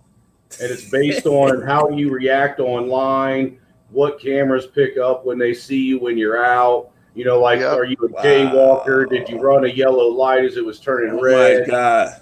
You see, like that. They always try to push it. And see, this is what these people do. They push the population too much. Because you got to realize, you got to think about them too. So the super rich people, the ones who first started off getting their big money, okay, they get the big money and then they get into these positions of super control, dominance. You want to know what's funny, Super Mike? Time out a minute about that. They never had the big money. They just convinced everyone they did. Well, yeah, that's my point. They get to this point where they got so much influence, I'll say, and they, whatever we call money, I'm just giving to make it easy, just influence. So they influence all these people and everything's running pretty smooth. And then they die off and their kids get inherited. And they've always been rich. They never had the experience of being, having to fight for it. So they begin to look at people as kind of like cattle. So you're not like a human anymore. You're a cattle. So they don't even understand that human beings have a tolerance of pride. They have a self-worth semblance. So these people, they've been isolated among themselves in their little categories or whatever. And they don't even see us as human. They look at us as like a little random cat or a dog or something like that. And so they think, they think they can start creating these rules and we'll just follow them like little lemmings. And so that's what they're thinking. They're thinking that they can just keep pushing. And when that revolution anyone that has a social security number is considered human chattel. Okay, well, they monetize your work energy. You can't work unless you have a social security number. So they found a way to monetize your work energy. Okay, that makes you a slave, dude. Okay. Before you get your check, that money's gone, right? Yeah. All right. Sometimes. You don't get it. No, all the time. They taking something out of that motherfucker. I don't. Yeah, that's true. That's true. That's a fact. Taxation is theft. That's a. Yeah, taxes were illegal in America. But we have a tolerance level. It didn't start to 1933. 1913. Okay. 19. Well, I'm talking about when Social Security. Social Security. When Social Security became legal in 1933. No, Social Security became legal. They might have brought that. They had it on the table for a long time. They had it on the table for a long time until they made it legal. But 1933 is when it became legal. Everybody had to have a Social Security number, which means you're paying the Queen of England. That money goes to them, not to America. That's why it never ends, because they've been doing this shit. It's called the District of Columbia. Yeah, and it's not even a town or a city; it's a district. Well, the point though Canada is called these people. Think about it. You got Britain, Canada's British Columbia, and DC's the District of Columbia. That's deep too. The Columbian. Yeah, they're all together, man. They work together. Columbus. Together. Columbus. Yeah, the one that you actually look deep into the one they say, yeah. That's deep, Columbus. Yeah, okay. Hey, Now, hold on. If you actually want to look deep into the Revolutionary War, the real truth of the matter is we never won. We signed a treaty with England. And what happened is with that treaty, we signed a treaty saying that we would end the war. England said they would allow us to have our sovereignty from England on one condition, that they were granted a 10-mile by 10-mile square plot of land to where they could oversee everything that was going on in this country. Wow. District of Columbia. District of Columbia. Wow. Wow, that's heavy, man. That's interesting. That's interesting. But my point is, no matter all these tricks and these legal bags, I understand that these are very complicated and real issues and everything. But what it really all boils down to is the tolerance of the human collective, like what we will tolerate. When these people push whatever system of control too far that they create, whatever system of control, if you push it too far and people revolt, this is basically like the old example of the house. If your house can't stand on the earth because it's not built correctly, it's going to collapse. And that's what happens when these people start pushing too far. Then the human people are just like, no, I'm not going to. Well, it can't stand because the foundation is evil and wicked. It's Kabbalah magic. So when you're using Kabbalah magic and wickedness and witchcraft, of course it's going to fall. Well, you look like you're going to cry, man. Cry or fall. Nigga, fuck you. I ain't trying to cry, man. Hey, so does anybody know where the original? He's having domestics. He's having domestics downstairs. Say that again. He's having domestics downstairs. Do any of you guys know where the original nation's capital was? Philadelphia. Was it Virginia? Correct. You just trying to wake me up, Trailer Hood. I know it was either that or Virginia. Do you guys know how many presidents we had in this country while it was the Continental Congress? Like 6, I think. It was like 5. 6 of them, I think. There's 5 prior presidents before George Washington. But were they really presidents? Because because they were presidents. They were presidents of the 13 colonies. Okay. And we ran off of a Continental Congress then. Yeah. I know they had. I was looking at some of the debates between George Madison. They actually wanted George Washington. I got to get into that more. I got to get more into that. After the Revolutionary War, they asked George Washington to be king, and he said no. Right. King? Yeah, they wanted him to be king of America. Well, because they thought like that at that time. They were thinking King like George, huh? Yeah. But there was a king though. What was the king that was ruling over the United States though? It was a king from England. It was George? Yep. It was George. Okay. I know it was a king. And he's really like the motherfucking guy over everything. King George is the grandfather. Nobody talks about him. Yeah, but no matter what system of government, we can come up with whatever system. See, that's what I mean. Like, people just need to understand, like, it doesn't matter what system of government. That's why I don't really get into demonizing. When people demonize communism, they demonize socialism. Well, they demonize I'm going to tell you something, though. Jewish people started communism. Those things. Jewish people started communism. That, but it's all what people tolerate. What are human beings that submit themselves under that system? What are they able to tolerate? What unfortunately, most people want to be led. Well, we all. That's just the truth of it. I want to get to reality. He said Jews started communism. I want to get real reality of. They did. That's what. I'm in this shit. That's what Hitler was. That's why Hitler was killing them. But they brought pornography. They brought pornography. They brought all kinds of shit to Germany. Be careful. I'm just telling you the truth. I'm just telling you the truth. You don't remember? Don't ask me. Don't ask me. You don't know the truth. Dre. If you don't want to know the truth, don't ask me. We love Jews. Dre. You asked me, bro. I forgot about this shit. Dre. I forgot they gonna think we American. You asked me. I'm just telling you. Man, when he watches this, I'm just telling you. Mo, you got to bring Dre on with Jupiter. Oh, you asked me. I was so mad that I missed that that stream too, man. I did watch it afterwards though, Mo. I still sat and watched it, but I was pissed off that, dude, you know how many times I went to comment and realized, fuck, this is already over. Yeah. I That feel was a blow good one. stream, brother. I appreciated it. Moses, you got me wanting to light Okay, up. I'm over supposed to here. get out here. I gotta watch my movie one night in Miami. So let me get my ass out. I know I stir up pot a lot though. Yeah. You do sound a lot of shit, Mo. Hey, Super Mike. Well, never mind. You're gone. Ghost. Bye. See ya. Deuces. Mo, you be starting a lot of shit though, man. I do. I'm the antagonizer. I already know that. I know. I already Won't be know. petty. They call me the Facebook antagonizer. Hey, he know motherfuckers have beef. You put them on together. I want to see this shit. I'll be like, Yeah, the Rumble. It's the Rumble.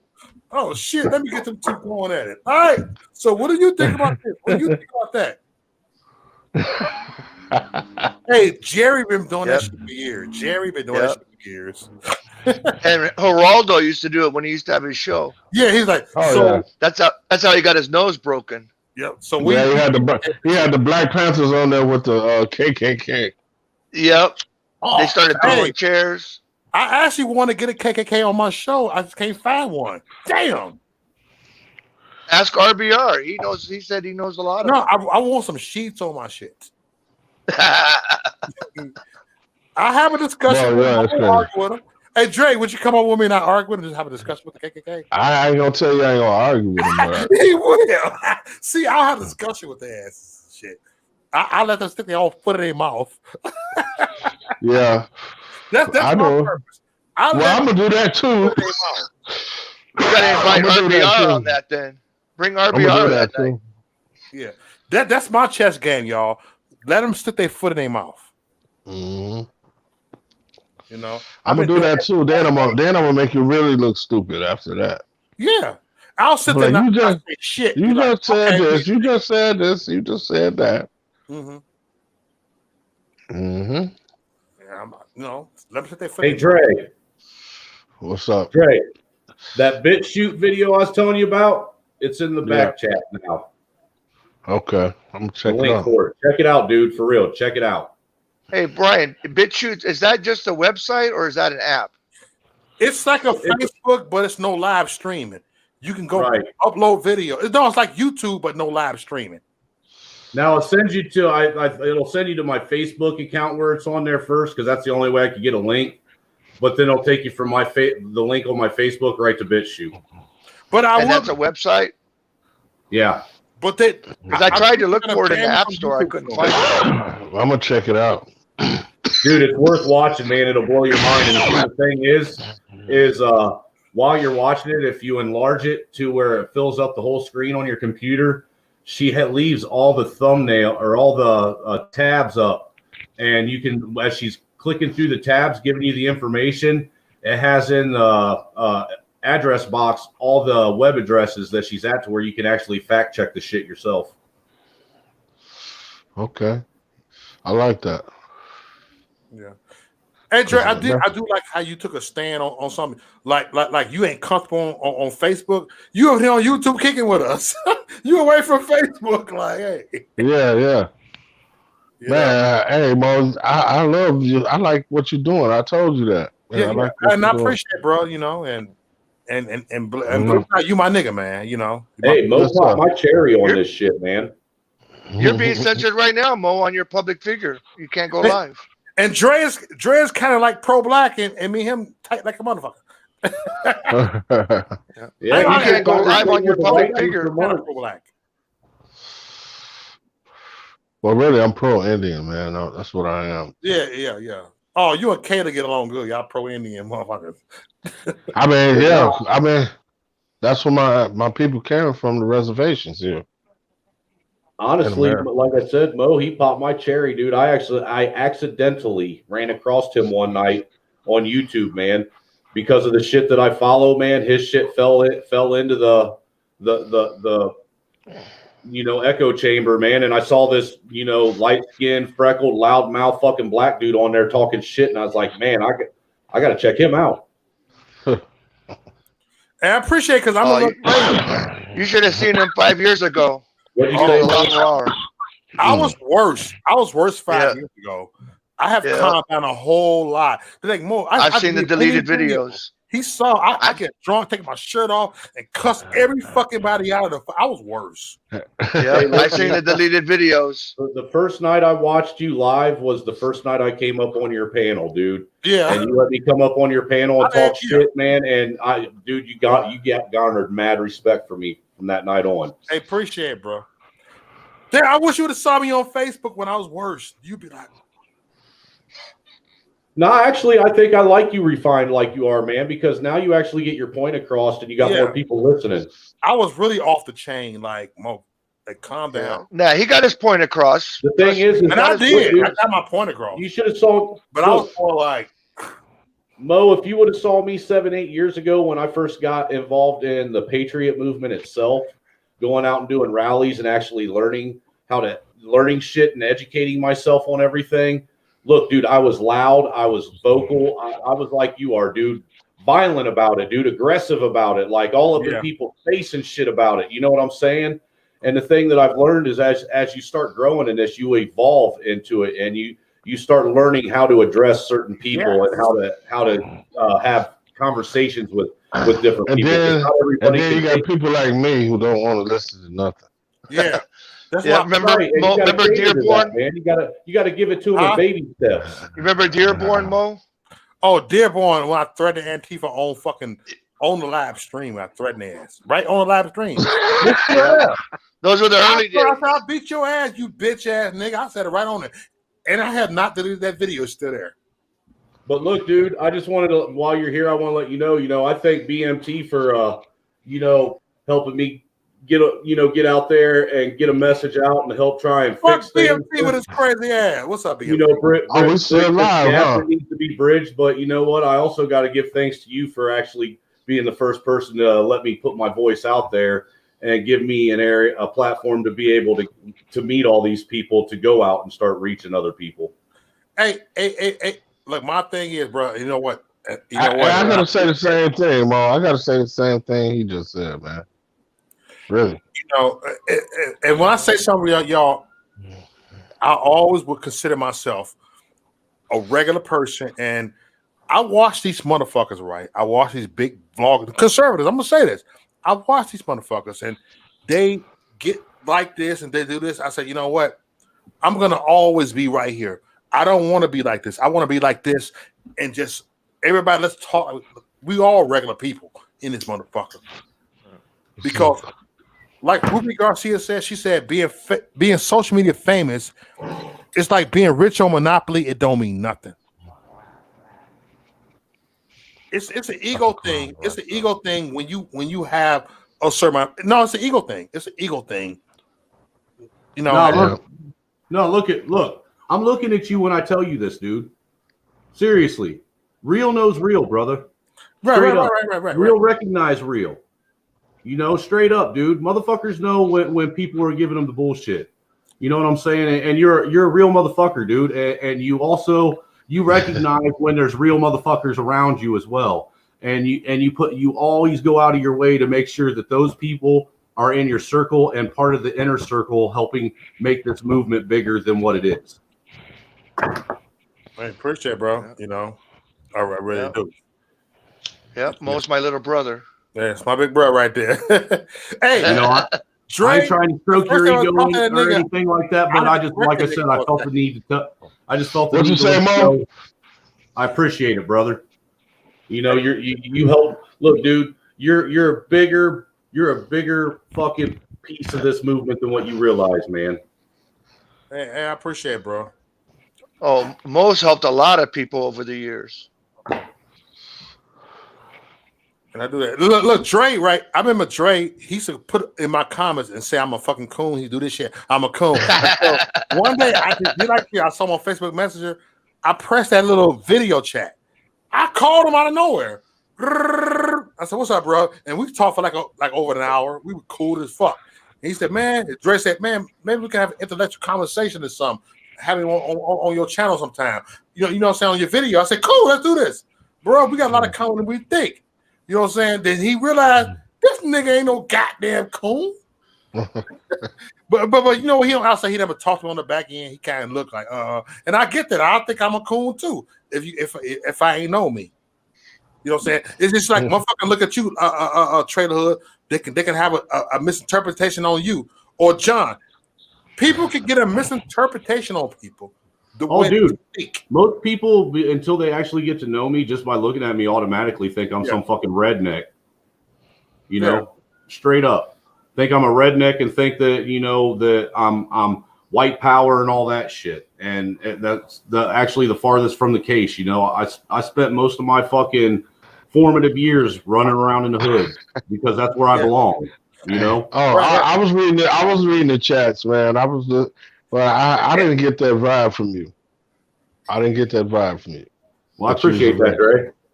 Hey, maybe I am kind of white power because I'm a far right winger, and most of them. Look, the trigger one. I like this. I'm gonna use this on the video. Well, look, you know, for me, it's like I told when first time me and BMT got together and decided to do something, I told him. Same with Taz. Look, I'm not one of them guys that's going to sit and pander to people. You may appreciate what I say, and what I say may piss you off, but I'm going to keep it real and I'm going to stay consistent and I walk about who I am, dude. I am what I say I am. I don't just talk the shit. I walk the shit. I live the shit. Is Julie triggered in the chat? She said the Native Americans will never embrace you. It's the fuck word, bitch. Shut. This is not my channel. Yes, the F word is necessary because it's the most versatile word in the English dictionary. It can be used as a verb, a noun, and an adjective all at the same time in the same sentence. Why you? She said that Dre. She said Dre's black. He's not Native American. I'm not black. Dre, that's the whole thing. I know. She said black. That. She doesn't. Yeah, she doesn't. There's no nationality. See, that's what I was talking about. The social construct. That's what I'm talking about. The social construct, right there. I am not black. There is no nationality on this planet called black. There's no nationality on this planet called black. Just like there's no nationality called black. Where did they come from? Where did they come from? What's their nationality? Where they original from? Please tell me we're black people, because there's no such thing. I'm not black. I keep telling you it is that. Once again. I'm not trying to get triggered on BMT shit, man. I'm trying to we can't do that. No, man. Julia, and all these motherfuckers. I was kind of triggered. And then when you get in the chat room and hear how they just like chat room can trigger you, man. Like race was a Dre, you know who that is? Man as a control issue. That race is not real. Race is created. That's Sweet Pea. That's Sweet Dre, Pea. that's Sweet Pea. You know who that is? Sweet Pea diabetics. You've talked to her before in the chat, I think. Julia. Yeah, that's Sweet Pea. Yeah, that's Sweet Pea. That's Sweet Pea. Yeah, that's her other name. When I look in the mirror, I see a light brown dude. Personally, I don't know what you see when you look at me on the screen, but I see a light brown dude. Who, me? I'm yellow. I'm talking about me personally. Oh, that's what I see when I look in the mirror. A light brown dude. I'm light skinned. I like being light skinned, high yellow. I'm gonna tell you something. The most dumbest question you can ask someone is, what color are they? Yep. Do I look like I come out of a crayon box? Thank you. Oh, yeah, shot fired. Shot fired. You should ask me what nationality I am, and I'll tell you. I don't know what nationality I am. I'm like a bottle of Heinz. I mean, if you were born here, you're American. Yeah, I'm American, but you can't see it. But on my dad's side of the family, they got Blackfoot Indian in them, and on my mom's side of the family, they got Cherokee. Whoa! Blackfoot Indian. Yep. Your feet is okay. So somewhere if I showed you a picture of my cousin, man, she looks straight up Indian. I don't know. Is her feet black? Nope, but that's what they called them, the Blackfoot. They live. I hate you, motherfucker. Hey, Dre, I heard My feet are black if I don't walk them. Dre, you just rebelled. You an instigator. Yeah, that's what he is. I don't know. I'm just using logic here. I know, man. You're just fucking around, dude. I respect it. You're trying to make light. He hasn't brought up the $5 yet. Right, John. Oh my goodness. I'm sorry. Yeah, he hasn't brought up the $5 yet. Oh no. $5 Indian. He's saving that one in reserve. It's true. Hey, John, speaking of, you're from you know about Hawaii. Are them fucking Hawaiian Manoa dollars worth anything? You know what a $5 Indian is, right? Collector item only. Do what? Collector's item only. Like That's if you it? collect, currency. They're one of them. Trader Voodoo, you know what a $5 Indian is, right? That little bicentennial thing. Oh, I don't know. You'd have to look in the coin book and see what it's worth. But a lot of stuff they sell to tourists. You know what I mean? Trader Voodoo, are you ignoring me? Am I what? Trader Voodoo, there's a lot of stuff they sell. Am I voodoo? I call him Trader Trash Voodoo nigga. Look, dude. Okay, it's anytime like, starts.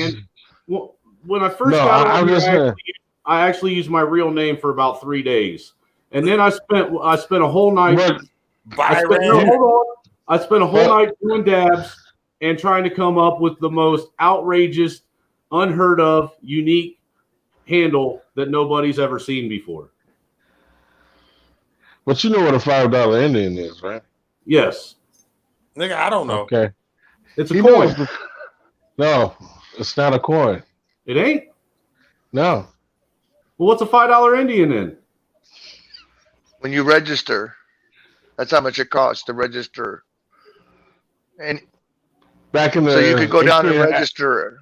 Back in the 1800s, it was like $5 to register the Indian. Damn. And white people were doing it, and they were getting Indian benefits. These crackers. Wow. Hold on. Ooh, let me shut up. Hold on. And it cost $5 to get on the docket and register yourself as an Indian. And they would get the benefits that the Indians were entitled to. It was like stealing somebody's welfare. Yeah, it is. But white people were doing it though. Man, I gotta Rachel say, Dolezal.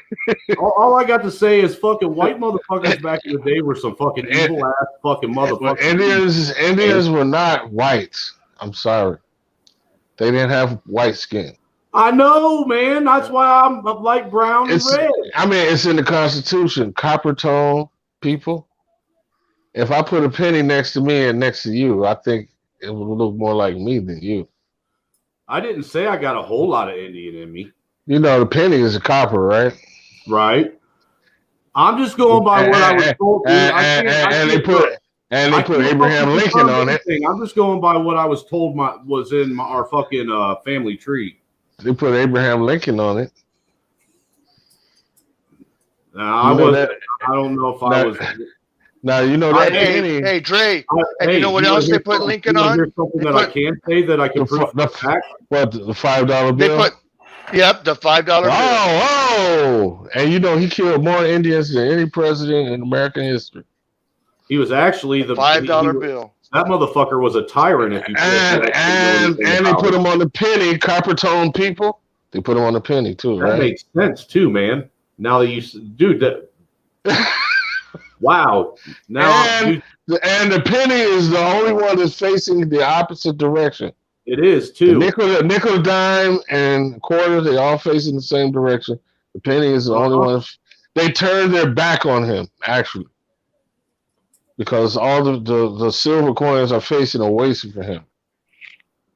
He's facing them, but their back is turned on him. Shut up, Kelly. Yeah, put a nickel, dime, penny, and quarter there, and all the change. You'll see.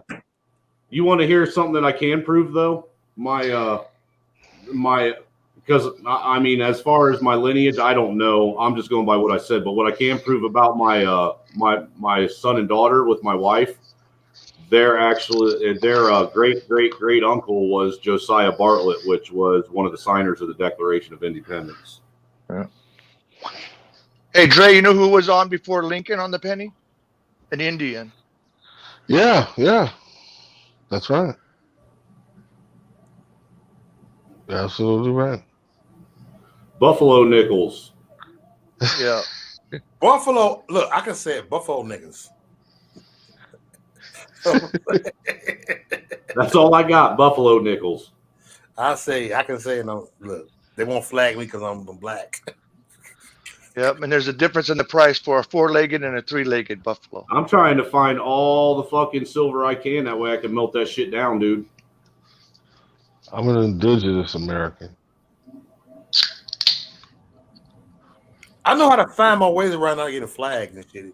You gotta kind of play the race card sometimes and play with YouTube a little bit. Well, you know the old iPhones have gold and platinum in them. Well, Yeah. if they want to go against the truth, then Truth is where it's at, man. And unfortunately, sometimes truth isn't fucking nice and it isn't pretty and it's unsettling. But if you truly say American is not a race. Hey y'all, all bullshit aside, right? She would say that because she's not American. That's why she would say that. But we understand truly. Yeah. Hey, all bullshit aside, y'all. Before this motherfucking inauguration come, I promise y'all gonna see some shit. I'm gonna leave it as this. Y'all gonna see some shit. Yeah. And I'm with the shit. Damn it, I'm with the shit. I'm fighting against the globalists. I'm fighting against socialism. That's what I'm fighting against, goddammit. I'm fighting against communism. Kelly Ray, you better get Mo on that prepping shit, man. You guys got to at least have enough shit in your house to make it for a month or two. Yeah, a lot of people. I just got a notice on Facebook. They're going to shut everything down, aren't they? It said if groups without admins will be archived. I just got a notice on Facebook. Without admins. If you don't have someone to admin your page or moderate your page, I guess they're going to start archiving them. Hey, John. What is that? Storage. That means you go back into file 13. You become part of the Facebook library catalog. What, Mo? My moderator Erica Dell can't live stream on Facebook. You know she's a Facebook felon. Yeah. So no, really. I talk to you all the time on that. Wow, that's crazy, man. You want to know when I got my first? Fuck with me on Facebook. You know when I caught my first Facebook felony, right? It was the day that they announced on the news that those guys up in Michigan tried to kidnap and kill Gretchen Whitmer, and Zuckerberg stole my Facebook account from me. Right. And later that afternoon, the feds showed up knocking on my door.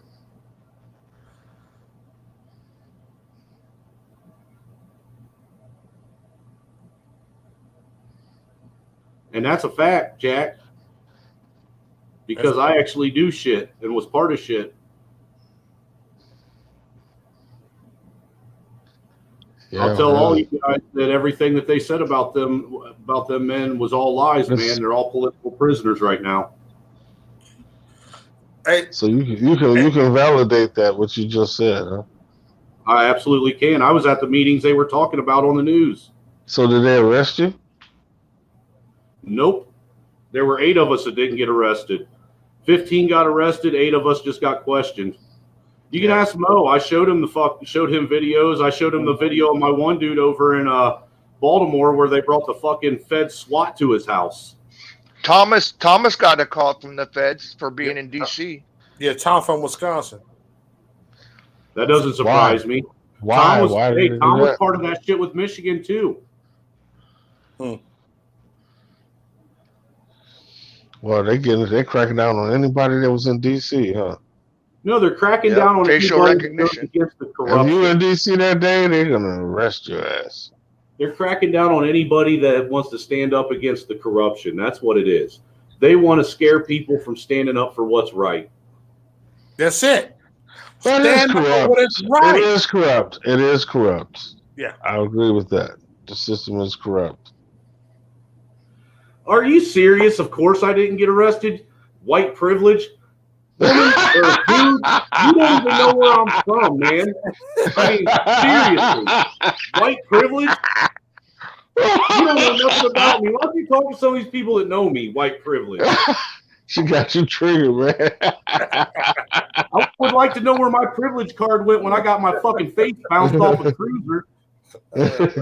You was calm up I'd until like that to know where point, my man. privilege card went when I got charged on circumstantial evidence and I proved that my case myself and still got charged. Where was my white privilege? White privilege. Hey, if you got white privilege, look, I'm looking for a white privilege. I'm looking for one. I mean, because of I apparently my white privilege card got revoked. I hang out with too many brothers. I spent too much time in the hood, so I don't have a white privilege card. That was Trulia, huh? she been firing me up too all night, man. I had to try to ignore her, but she's, she said trigger. The red Indians reject. The red Indians injecting. They're not red. You know, you're never going to Indians get were not anywhere in red. life. You're never There's going to no get anywhere such in thing life. as red people. Just so you know, you're never your going to get anywhere mentality in is life. so like her mentality You're is never like gonna so get anywhere. third grade. You're never going to get ahead. Your mentality is so Boxer third grade. crowds. There's no such thing as red people. Tell me Boxer where red crowds. people come from. Where What do do you red consider people a come harsh from? sentence? Because Crayola. you want to know what my sentence was? I lost my career. That's like so third grade, man. Come on. Red My people? complete career was gone. I wasn't able to fucking go do what I was planning on doing. Wasted all kinds of money getting my CDL and going to truck driving school to turn around and have it all taken away over some bullshit. Lost a career. Did you get harsh? Did you get a harsh sentence? She said, "Did you get a harsh sentence, white boy?" Just being able to fucking provide for your family is a harsh sentence. You crazy. Oh my God, she is hilarious, You know that man. fucking race. You know what? That using race as a fucking excuse on why you can't get anywhere in life is played Wait, out. she called you white boy though. You get that? Now Yeah, I you're know. white. Now you're white. See?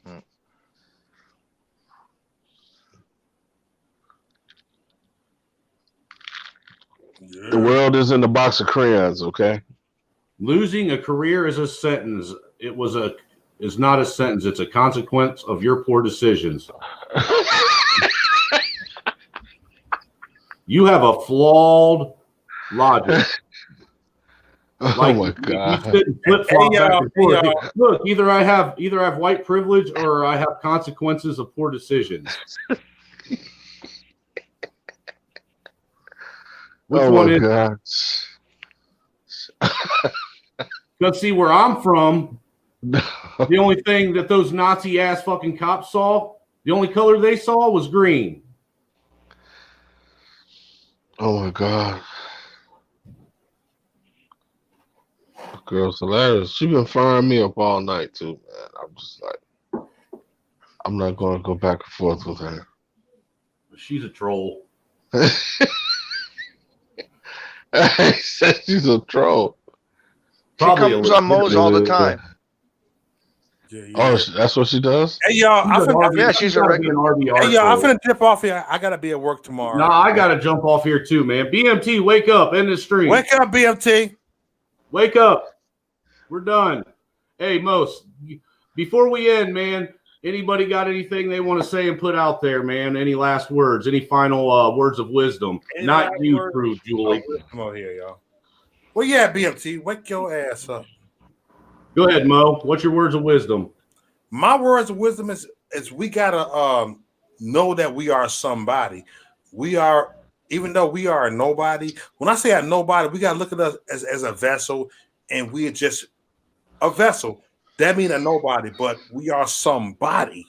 We are somebody that's going to shift the world, to shift everything, to go ahead and make change over here. We are that vessel. You got to know that you are that vessel, everybody, no matter what you are, no matter what position you are in, you got to be that vessel. And that's it. Preach, brother. Preach that good word. Andre, what you got? I'm finna go to sleep. That's good enough word for me. He answered the phone when you called. I gotta work in the morning. Didn't he? Because he came on after you called him the last he'll time. eventually We're gonna end the video. end. We're gonna be on. We did that shit before. Like, god damn, we gotta get BMT up. It'll still be going live though. I'll call him real quick, man. What do you got anything for the people, John? I just tell people prepare for the worst and hope for the best. Hey, everything we see ain't what we think it is. Yep. There's nothing wrong with being prepared. That's fact. You know. I guess all I have to say is, we ain't all always going to get along. We ain't always going to see eye to eye, and we all ain't going to always relate on shit. We're all different. We're all humans, and we all have our own way of thinking and our own train of thought, man. But one thing that we can agree on is that we live in a country with a system that's set up to work against us all. They're making us all slaves, and they're trying to censor all of our rights and take away all of our any kind of privilege that we think that we might have today in this day and age. Oh yeah, Rothschild said that. We'll take away the rights little bit by little bit. So the only way we're ever going to get through this is find people that we can get along with and try and make shit happen, and to start out small and stop trying to go to the top, man. We got to work from the bottom and take it from the bottom on the way up, man. All right.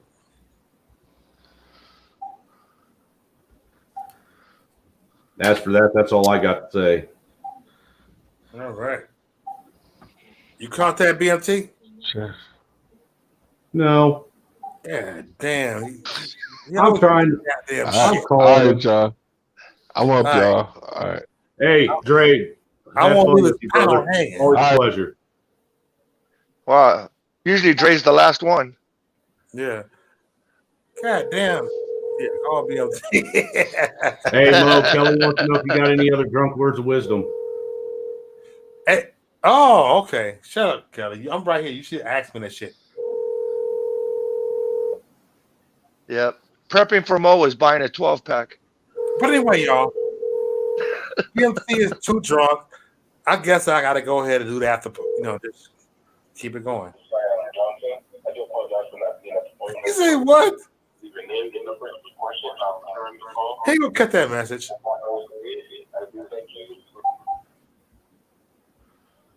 He ain't gonna catch that.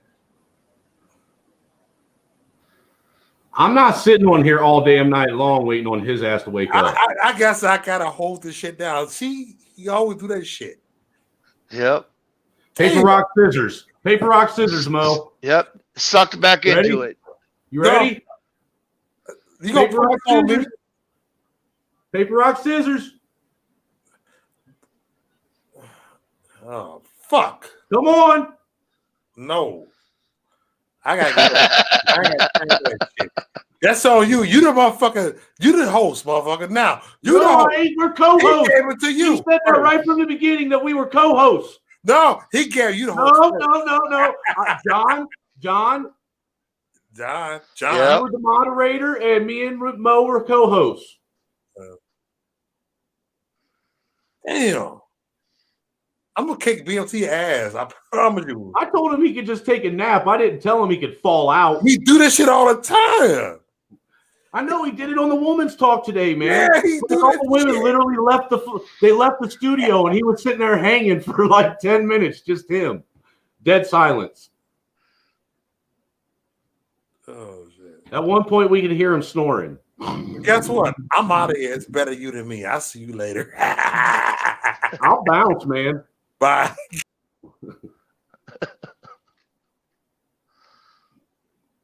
Oh, BMT. This I ain't. guess you're gonna have to keep talking. You got 20 people in here. I ain't got nothing to talk about anymore. I can talk about my white privilege. What? There he is. Ah, there you are.